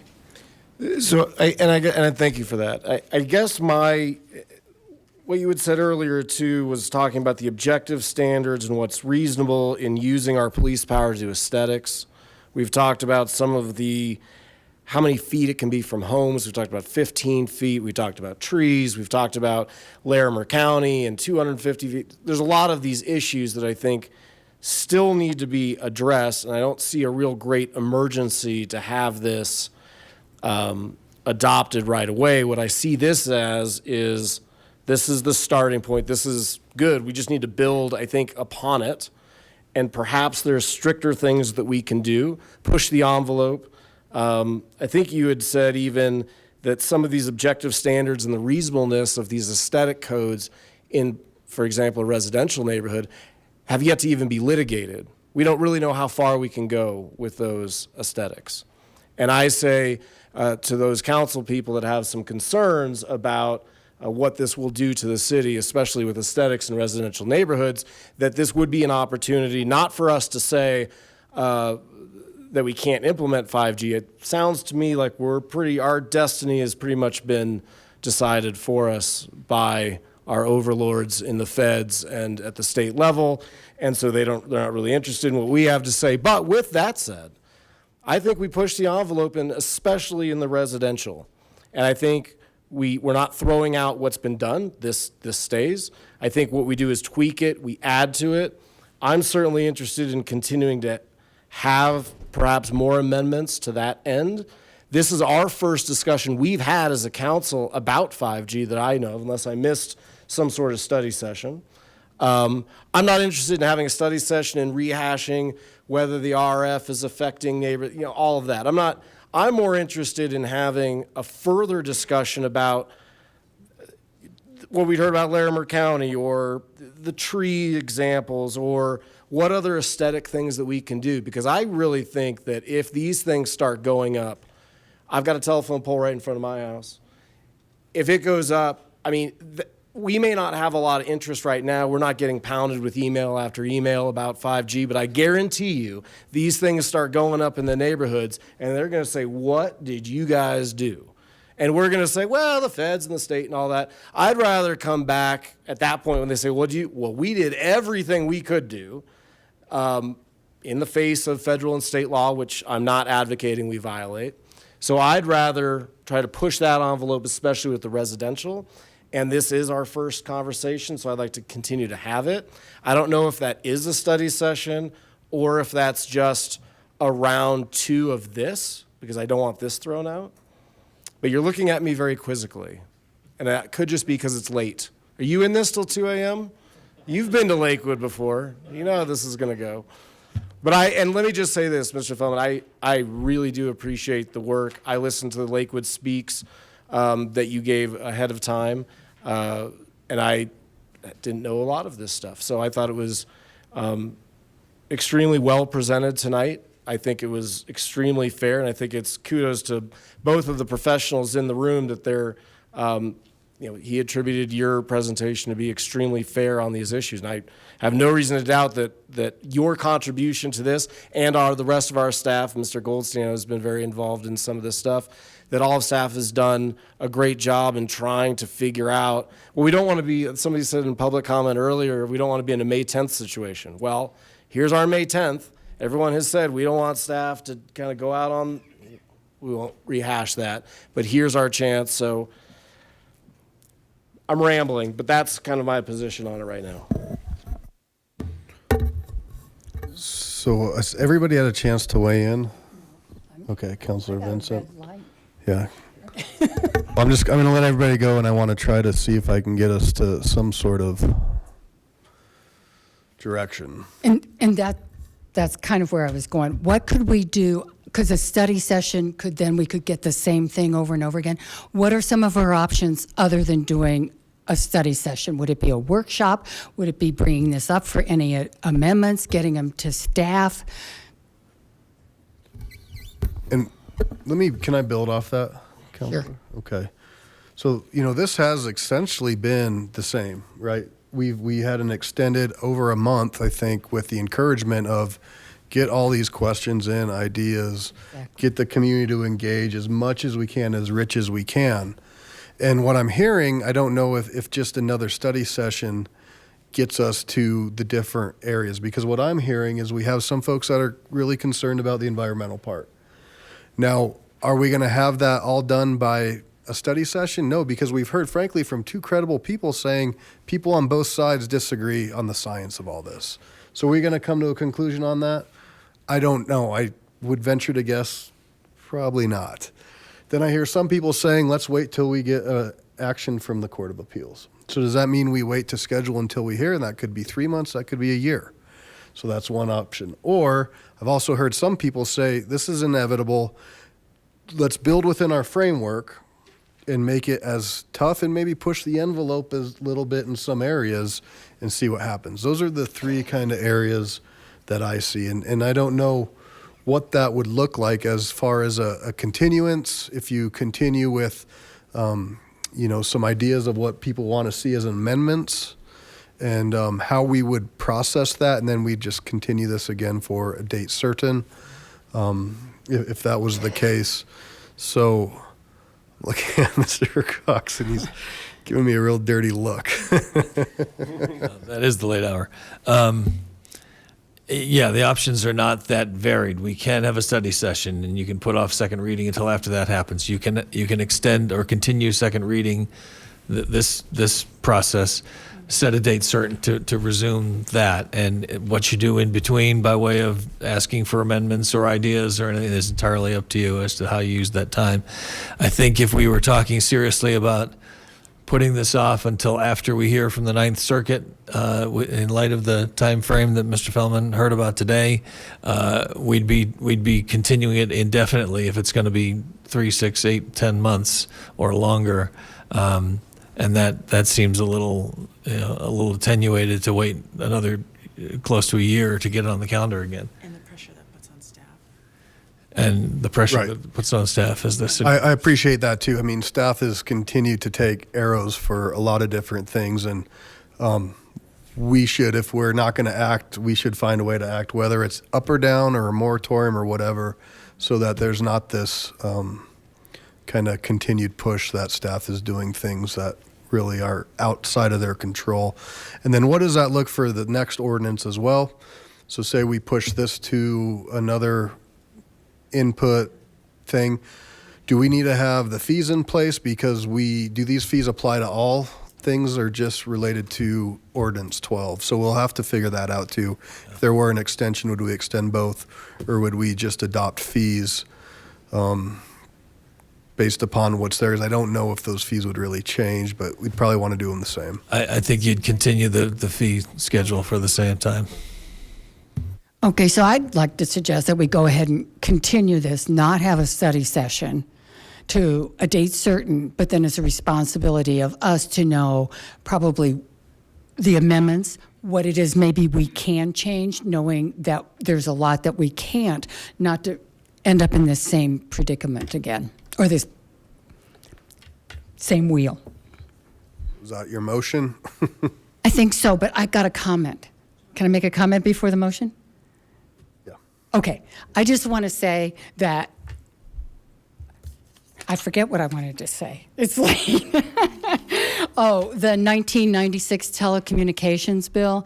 What I found is, even if we come up with this, because I was involved in that, that was my industry, is that they can change things whether you agree to it or not. They like control a lot.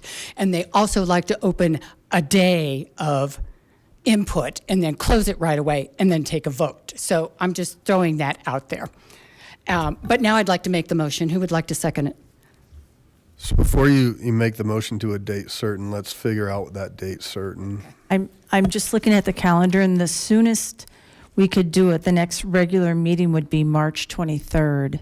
And that's because of a holiday and another canceled meeting on March 9th. So on March 23rd, which gives you a little over a month, or I can go later than that if you want. What about if we went into April? I mean, I'm really serious though. Like, I want council to dig into this. I want the community to reach out to your elected officials and offer things that we can be ready to go for this conversation and a potential up or down vote on that date. So is there an April? Yes, there are 2 April dates that have regular meetings scheduled. One is April 13th, and it looks like we'll have the second reading ordinance of student living unit definition, but that's the only thing that's on that date. And then April 27th, that's just a first reading ordinance for the CDBG consolidated plan. So one of those 2, I look like they would both be suitable, April 13th and April 27th.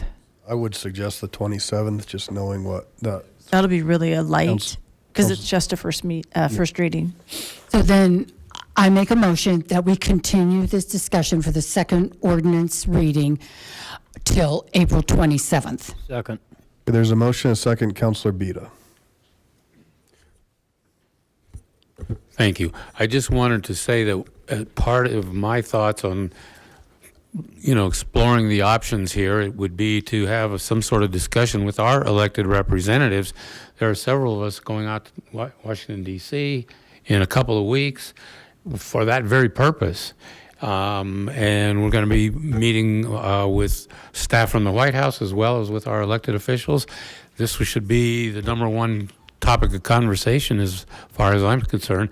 May not get us anywhere, but at least like to find out if they're getting any pressure from cities around the country. It's the Colorado Municipal, it's the National League of Cities conference.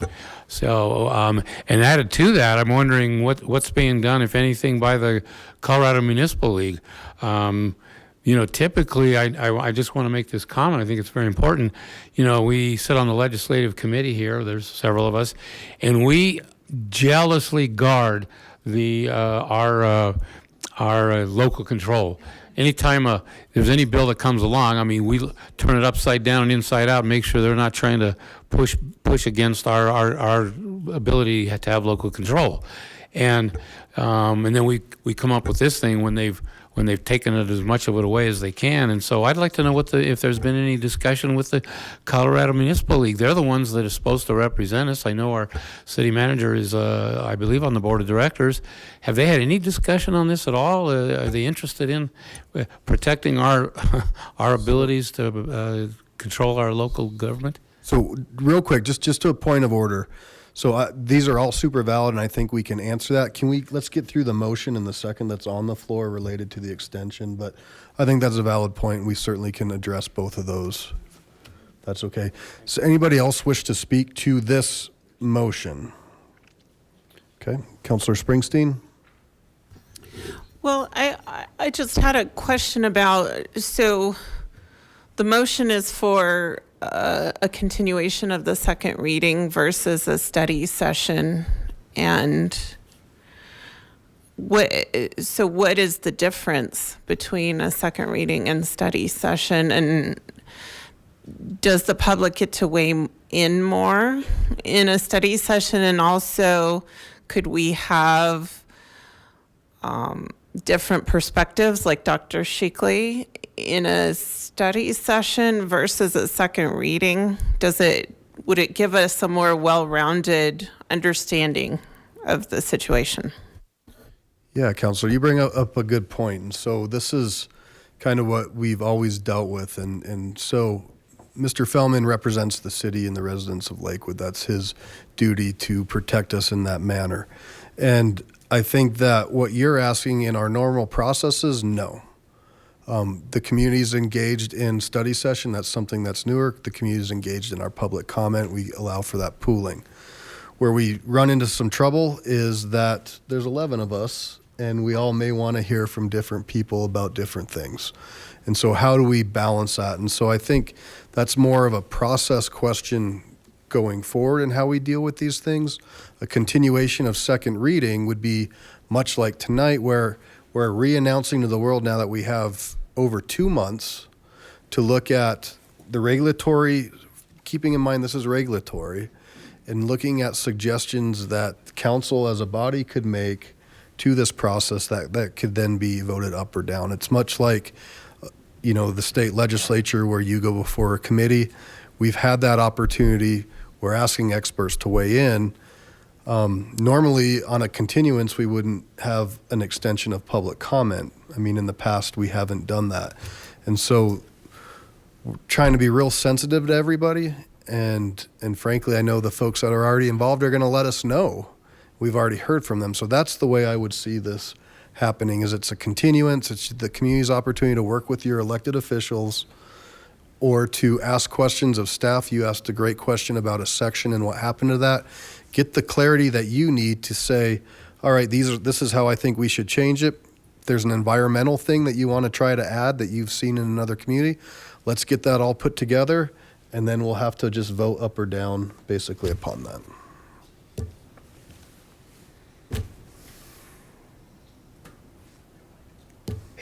So vote.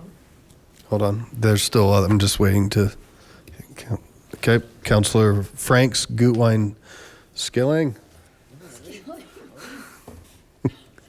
Well, mine's fairly quick. I realize that the motion is to continue it to a date certain of April 27th. My question is, if we do that, is there a necessary amount of time that staff would need for those amendments to put them through any kind of legal review, given the nature of this? So it seems to me that we in talking about that, now maybe we do the vote, but I think we would have to come back and actually put some additional dates to that, because much of this needs to have at least bounced up against the state and the federal law. So I think that we need to be cognizant of that, and those amendments would need to be written, the final language, that way that could be done, and then we could vote on it. So I think there's more to it than just more casual. I think it becomes very formalized, and I just want to call attention to that. Councilor LeBeer, then Gutwein. I just wanted to mention, I think this is something that's repeatedly come up, third year since I've been here in a row. One of the challenges with what we're proposing, pushing this down to April, is it really doesn't change the format in which council can develop a law. I mean, I don't have a personal attorney to help me draft amendments and draft, things that might be concurrent or comply with federal and state law, and at the same time be a good ordinance that would, best protect the citizens of Lakewood. So I just want to say one of the challenges is, even though we're going to, sounds like, push this to April, I'm not sure that I'm going to have a whole lot of resources at my disposal to help, make any serious amendments to this, or background information on the telecommunications industry or the experts or any of that type of stuff. So I just want to bring up a process issue, that this is one of the reasons I don't find study sessions particularly helpful in this format. It's really challenged to draft laws in this situation. So I just want to mention that. I agree. This may be a situation where, if you, we can ask Ken to work with whatever your amendments are in advance. I really appreciate Councilor Franks's comment. It's so much better to have the amendments already thought out and already written, so that we're not doing that on the fly and perhaps making some mistakes as we go along. So I just talked to Mr. Fellman, and he would be willing to meet with you if you'd like, and to discuss whatever amendments you might have to help put those in the right order and the right format, so that when they come to you on the 27th and you vote on them, at least we know they're in the right form. It's an option. And Councilor LeBeer, I mean, you look at a larger city like Denver, everything goes to committee, right? We don't have the time frame, we're not full-time council members. So we don't have that luxury. You look at the state legislature, they meet for 120 days. They have ledge council that produces everything, and they're able to work with them and navigate. So certainly I think this is worth a larger conversation about process. We've heard about different things, and maybe there is a better way that we could get there. Go ahead. Right, I appreciate that comment, but I just want the public to know, when we're trying to draft these things, I mean, it's really challenging to do this on the fly, and we don't have the resources, as you've mentioned, some of the other counselors do, and that's a community choice, frankly, but that's where we're at, and so that's why there's sort of the dichotomy that exists. So I just appreciate that. Councilor Gutwein.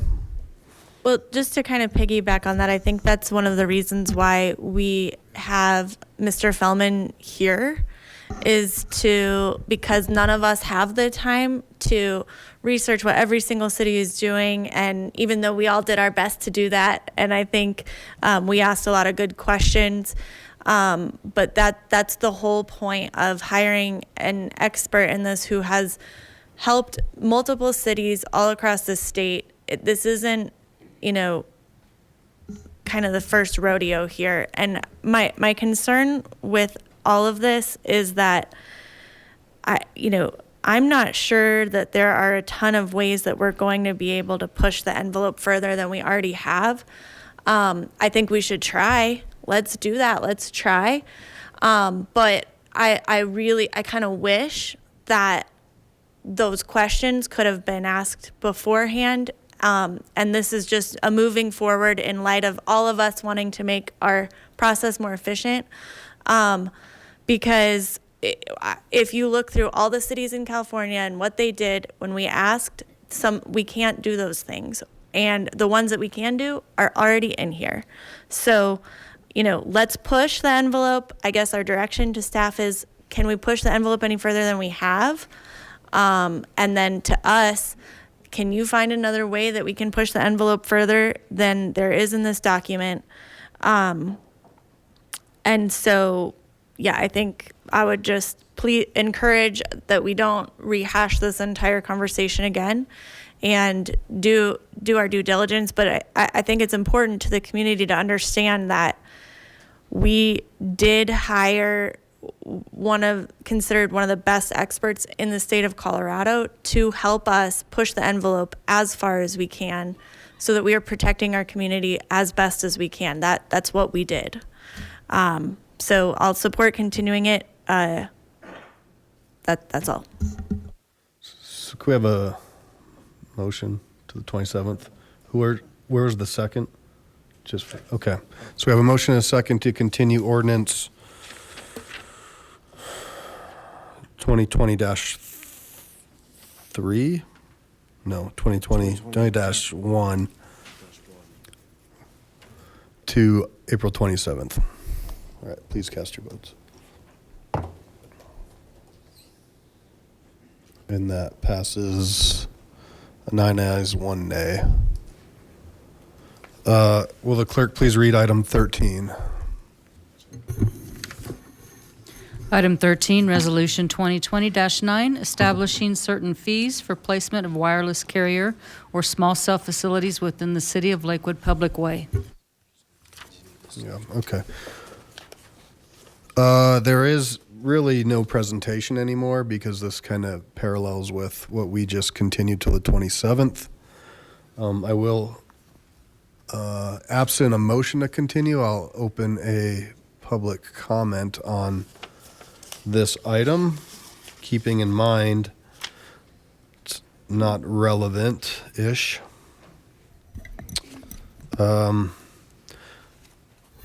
Do councilors Skilling or Abel want to speak to that train of thought? Yes. Okay. Mayor Pro Tem?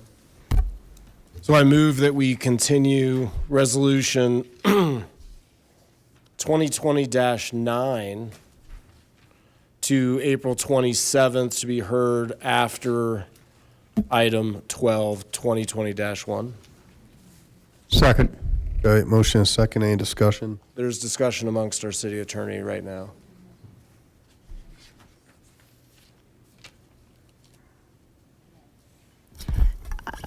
I was just asking what's the direction to staff in the meantime. And I was going to make that motion next. Thank you. Okay, there's a motion and second on the continuance. Let's cast your votes. 10 ayes, 0 nays. Councilor Skilling. In light of continuing the the ordinance and then the resolution, again, not having to leave staff in a lurch of what to do when these applications either come in or proceed in the pipeline, I think we need to address what happens between now and April 27th.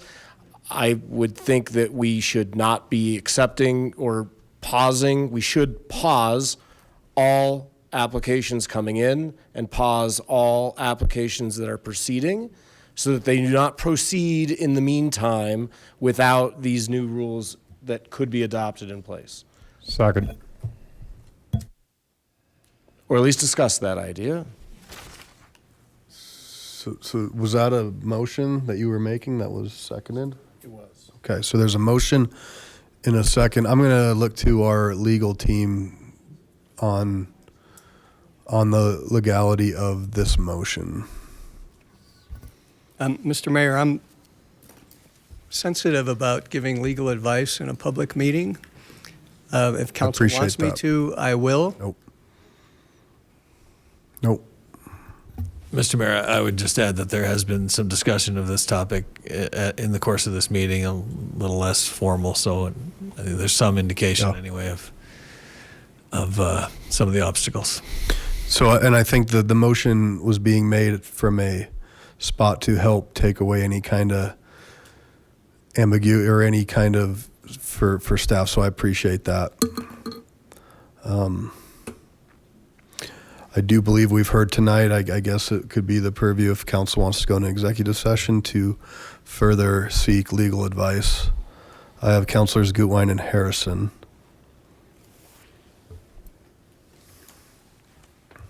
Well, I guess I just want to clarify whether we call it a pause or a moratorium. It's still a moratorium, correct? Okay. And then secondly, if we do not do that, what would happen to applications that come in?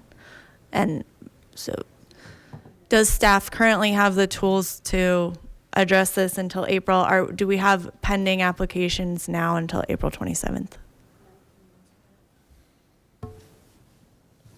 So we have many sites that are under consideration in different parts of the process. There are currently, I believe, 28 sites that I'm tracking.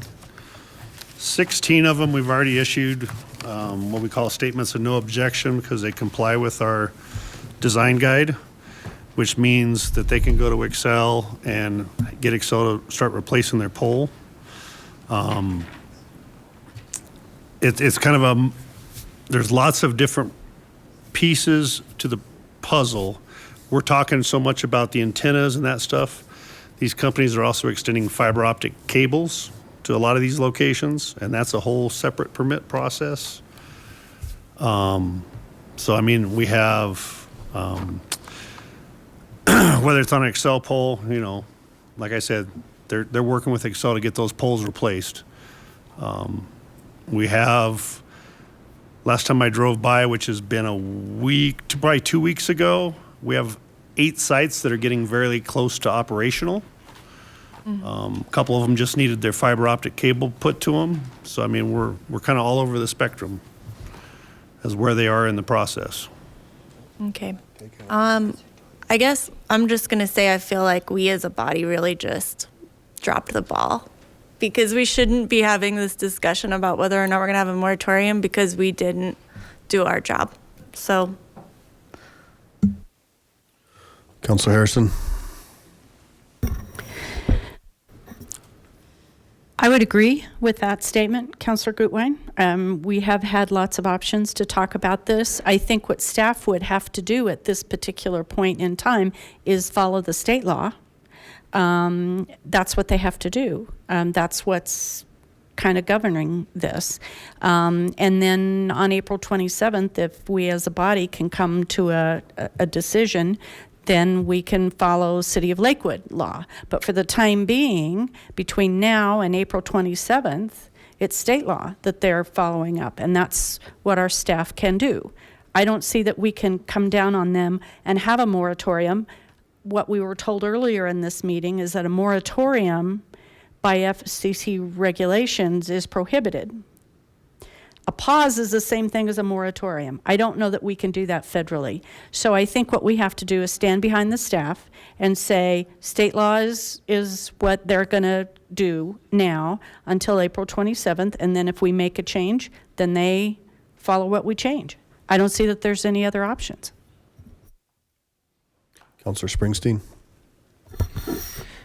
And I say that we stand behind our citizens who would have shown up in droves tonight if it weren't snowing and if they had had notice of all this going on. And this came up for the first time right as we were dealing with SGI and the allocations. And it's the first time we knew as a city council that we even had to deal with this a few weeks ago. We have not dropped the ball on this in any way. I have spent countless hours studying what this means for our citizens. And that is who we represent up here, our citizens. And there's nothing, we're not going to get sued because we put a moratorium on for a few weeks while we get our ducks in a row for our citizens. Okay, so we all represent the citizens, whether they're here, whether they're weighing in when they're on Lakewood Speaks. We're all here trying to represent the community. And people have put this out to the community for feedback, and I appreciate those that have weighed in. And so the motion and the second is to put us, whatever you had called it, going forward, and I'll just ask that you cast your votes. What is the motion? Let's confirm. The motion is to put a pause on any application until there's a resolution based upon council's initiative going forward on April 27th.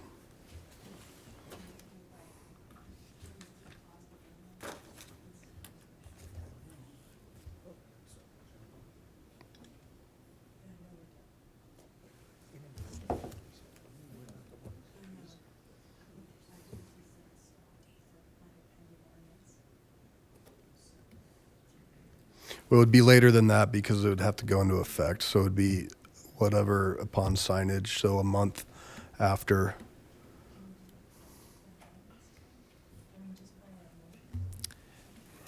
Yeah, we haven't looked at that issue for a little while, but I think we need to look at what's necessary to adopt a moratorium, no matter what you call it. I think there are requirements for it to be a valid exercise, and well, we've already talked about one of those issues.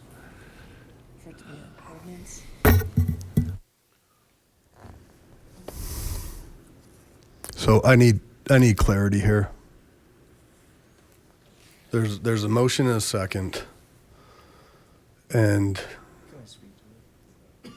the motion maker, certainly. Okay, so let me just clarify this. I didn't actually think that when I said this would become such a controversial thing. I guess what I'm trying to avoid is on the 27th, in all likelihood, we will have an up-down vote. I'm sure it will be what Mr. Feldman and staff have put together on this red line. I'm sure there will be other amendments offered. We will vigorously debate those, and we will have a vote at the end of the night. My concern is earlier in the presentation, we had heard, and I don't recall who it was that had said it, somebody from staff, I believe, had said in response to a question of what are we doing now, and I think somebody said square peg, round hole, or vice versa. And so what I'm trying to avoid is what you all told us, that if we don't act on this, then we're kind of left, we're leaving you to kind of figure out what our intent would be, which is a rehash of what we might have had over the summer that we're trying to avoid. So all I was saying, I guess it's a moratorium, but it's not supposed to be something so harsh. It's supposed to be between now and April 27th, we're going to adopt these rules. And so if we're going to do that, how can we have these applications be going through when they're going to be, I mean, that's why we ask the questions. There's not trucks outside ready to install this stuff tomorrow. So that's what I was getting. We're not doing an indefinite moratorium. We're not doing, we're not saying 5G is not coming. We're not doing that. We have a very valid justification of why we aren't proceeding on the status quo as it exists now, because in 2 months we're coming back to adopt a whole bunch of new rules. So that's all I was trying to get at. No, I appreciate that. Yeah. Okay, so is that clear? All right, there's a motion and a second. Please cast your votes. And that passes 6 ayes, 4 nays, the nays being Paul, Gutwein, LeBeer, and Harrison. So, general business, Councilor Abel.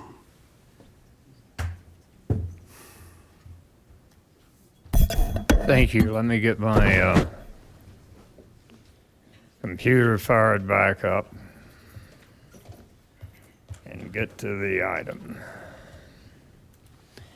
Now, firstly, I do not intend to take away from staff's ability to manage our parks. That's operational. That's up to them. My concern is that there are limits being placed on multi-use and what multi-use includes and what it doesn't include. It is the city's policy to allow multi-use of our parks. And I want to make it clear that it's the policy of this council that the use of a portion of Bear Creek Park for model rocketry is an acceptable use under our multi-use philosophy. This activity is widely used by our schools, by Cub Scouts, Boy Scouts, girls in Boy Scouts, and other groups as part of science, technology, engineering, and math education. I believe this group crash, the Colorado Rocketry Association of Space Hobbyists is an excellent group of mentors for those youth that want to know about about rocket propulsion. There are no flames being emitted from these rockets. There is little noise being issued from these rockets. I have heard much more noise at Bear Creek Park from people's boom boxes in boats out on the lake. How that's conducive to fishing, I don't know. But there are, when this all started, there were reports of complaints being filed against these rocketeers. The complaints are not documented. So we're simply asking now for a discussion, a study session on the idea that we don't limit multi-use in activities that are not harmful to the park, harmful to other people, or objectionable to other people. And if they are declared to be objectionable, I would like to see that documented. But I have had the support from Mr. LeBeer in this. We have consulted with the crash folks. We have heard from dozens of folks, including rocket scientists, people who said that they wouldn't be in the positions they're in now if it weren't for having this kind of launch site available. The proposed resolution would allow for the association to make safety improvements at the site on their own dime. It would encourage them to do so. There have been no fires out there of consequence, or any, in fact, that I know of. So I am asking for this to give our Jefferson County kids, and those from the rest of the Denver metro area for that matter, the chance to broaden their horizons and to participate in the future of our country and our planet. Thank you. Councilor LeBeer. Thank you. Appreciate that, Councilor Abel. And I would just add that, you know, I'm sensitive to the fact that we're always trying to thread a needle about what the role is of council, and then, you know, what decisions we make and how they impact operations on a day-to-day basis. So I've tried to be sensitive to that when we're having this discussion, but at the same time, I do see a role of us trying to be community advocates and trying to make sure that when our citizens, you know, have a desired use, that if we can do it in a safe and effective manner that's managed well, if it's a council priority, I think we should be able to, you know, to exercise that and to help deliver on that for our citizens. And we've seen examples where this council has made those type of decisions. For example, with the fireworks show, you know, that's one of those areas where it kind of threads a programming element to it, but it also has some sort of community value, and the council's weighed in on those things. Similarly, when we've dealt with some public works issues, we've had to make some of those choices, whether it was open channel or closed channel. I mean, some might be able to make the argument that wasn't a policy that we've made in the past, but it was a directive or a decision. So I think, you know, we're always trying to thread that needle, and I think it's challenging, but I'm, you know, want to comment that I think it's important that we take a look at this issue, because I think there is a community desire for it. And we've also, you know, we do have policies similar that regulate not only use of how we operate in parks, for example, but how we, you know, how we exercise that use. I kind of think of, I was trying to think of other examples, and I was thinking about leash laws.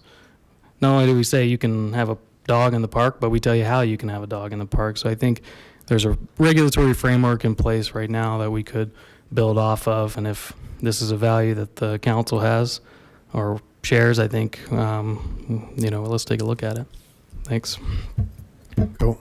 So I appreciate that, and I think everybody up here loves rockets, and we're all clear on that. And I don't know if anybody remembers the underwater hockey at Carmody.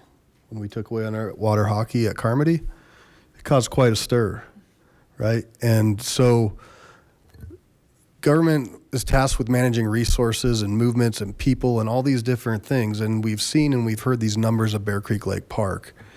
And we've also heard from a community that's dedicated and passionate that they want to keep doing that there. However, we gave notice in 2018 that this was going to change.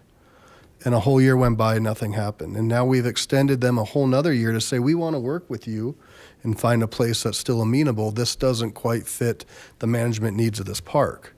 We've heard from a lot of people that have come. I see these rosters aren't even from the city of Lakewood, and they're coming into Lakewood because nobody else will let them anywhere else. But we're still saying we find value in this, and we're going to try to help you find a spot. And from what I can gather, that hasn't been received very well. What I would say, especially in light of what we have on our agenda, and if you look at our dashboard, as far as scheduling another study session, it might be until the end of 2020, which is when we've said that we will extend that. So I would say that we urge the Rocket people to continue to work with our staff, to also know that we don't hate you. We love you. I mean, we hear these comments that, oh, 4 people on your staff hate you. That doesn't help the cause.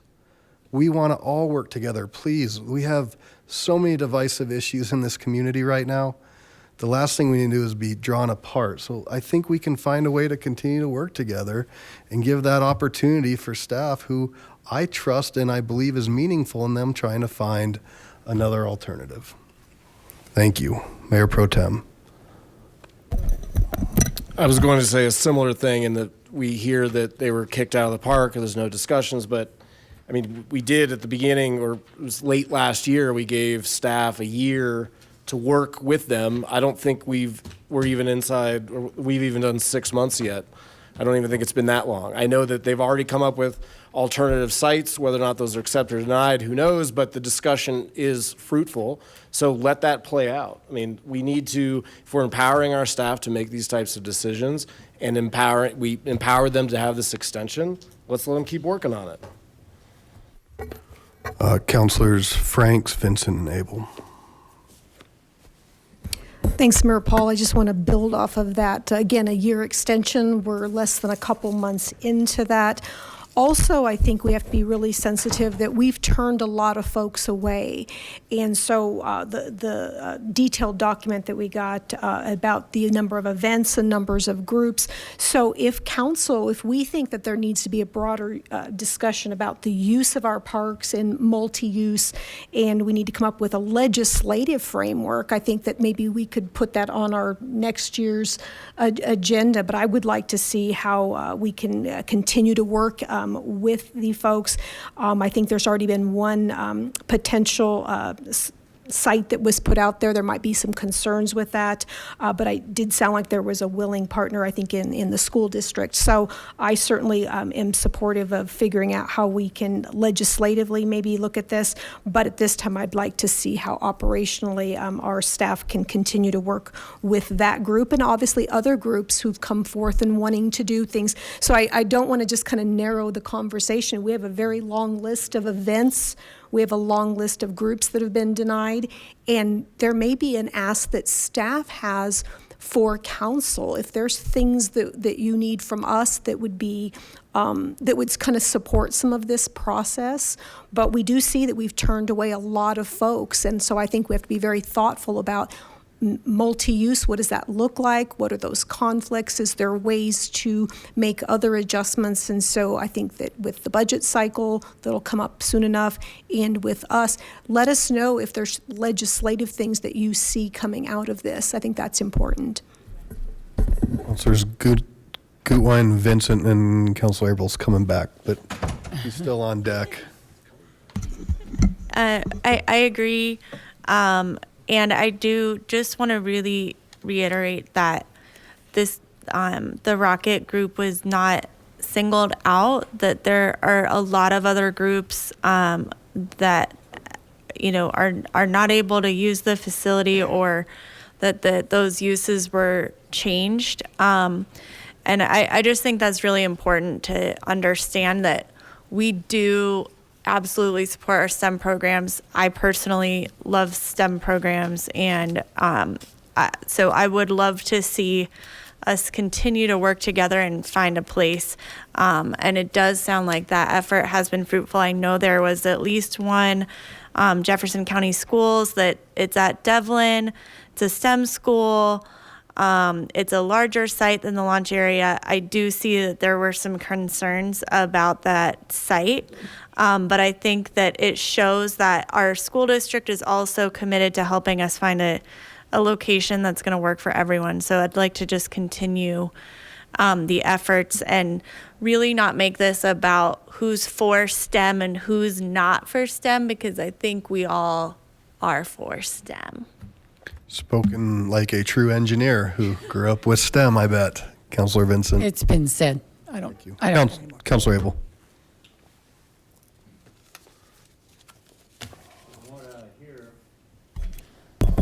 From what I hear, the alternative sites are not at all suitable. Do we have an acceptance? Has the school offered Devlin? Why didn't we hear about that? Everyone knows this has been out there with my name on it. No one has said anything to me about it. It is. It was identified in the memo that you received. When? From Kit Newland, January 21st.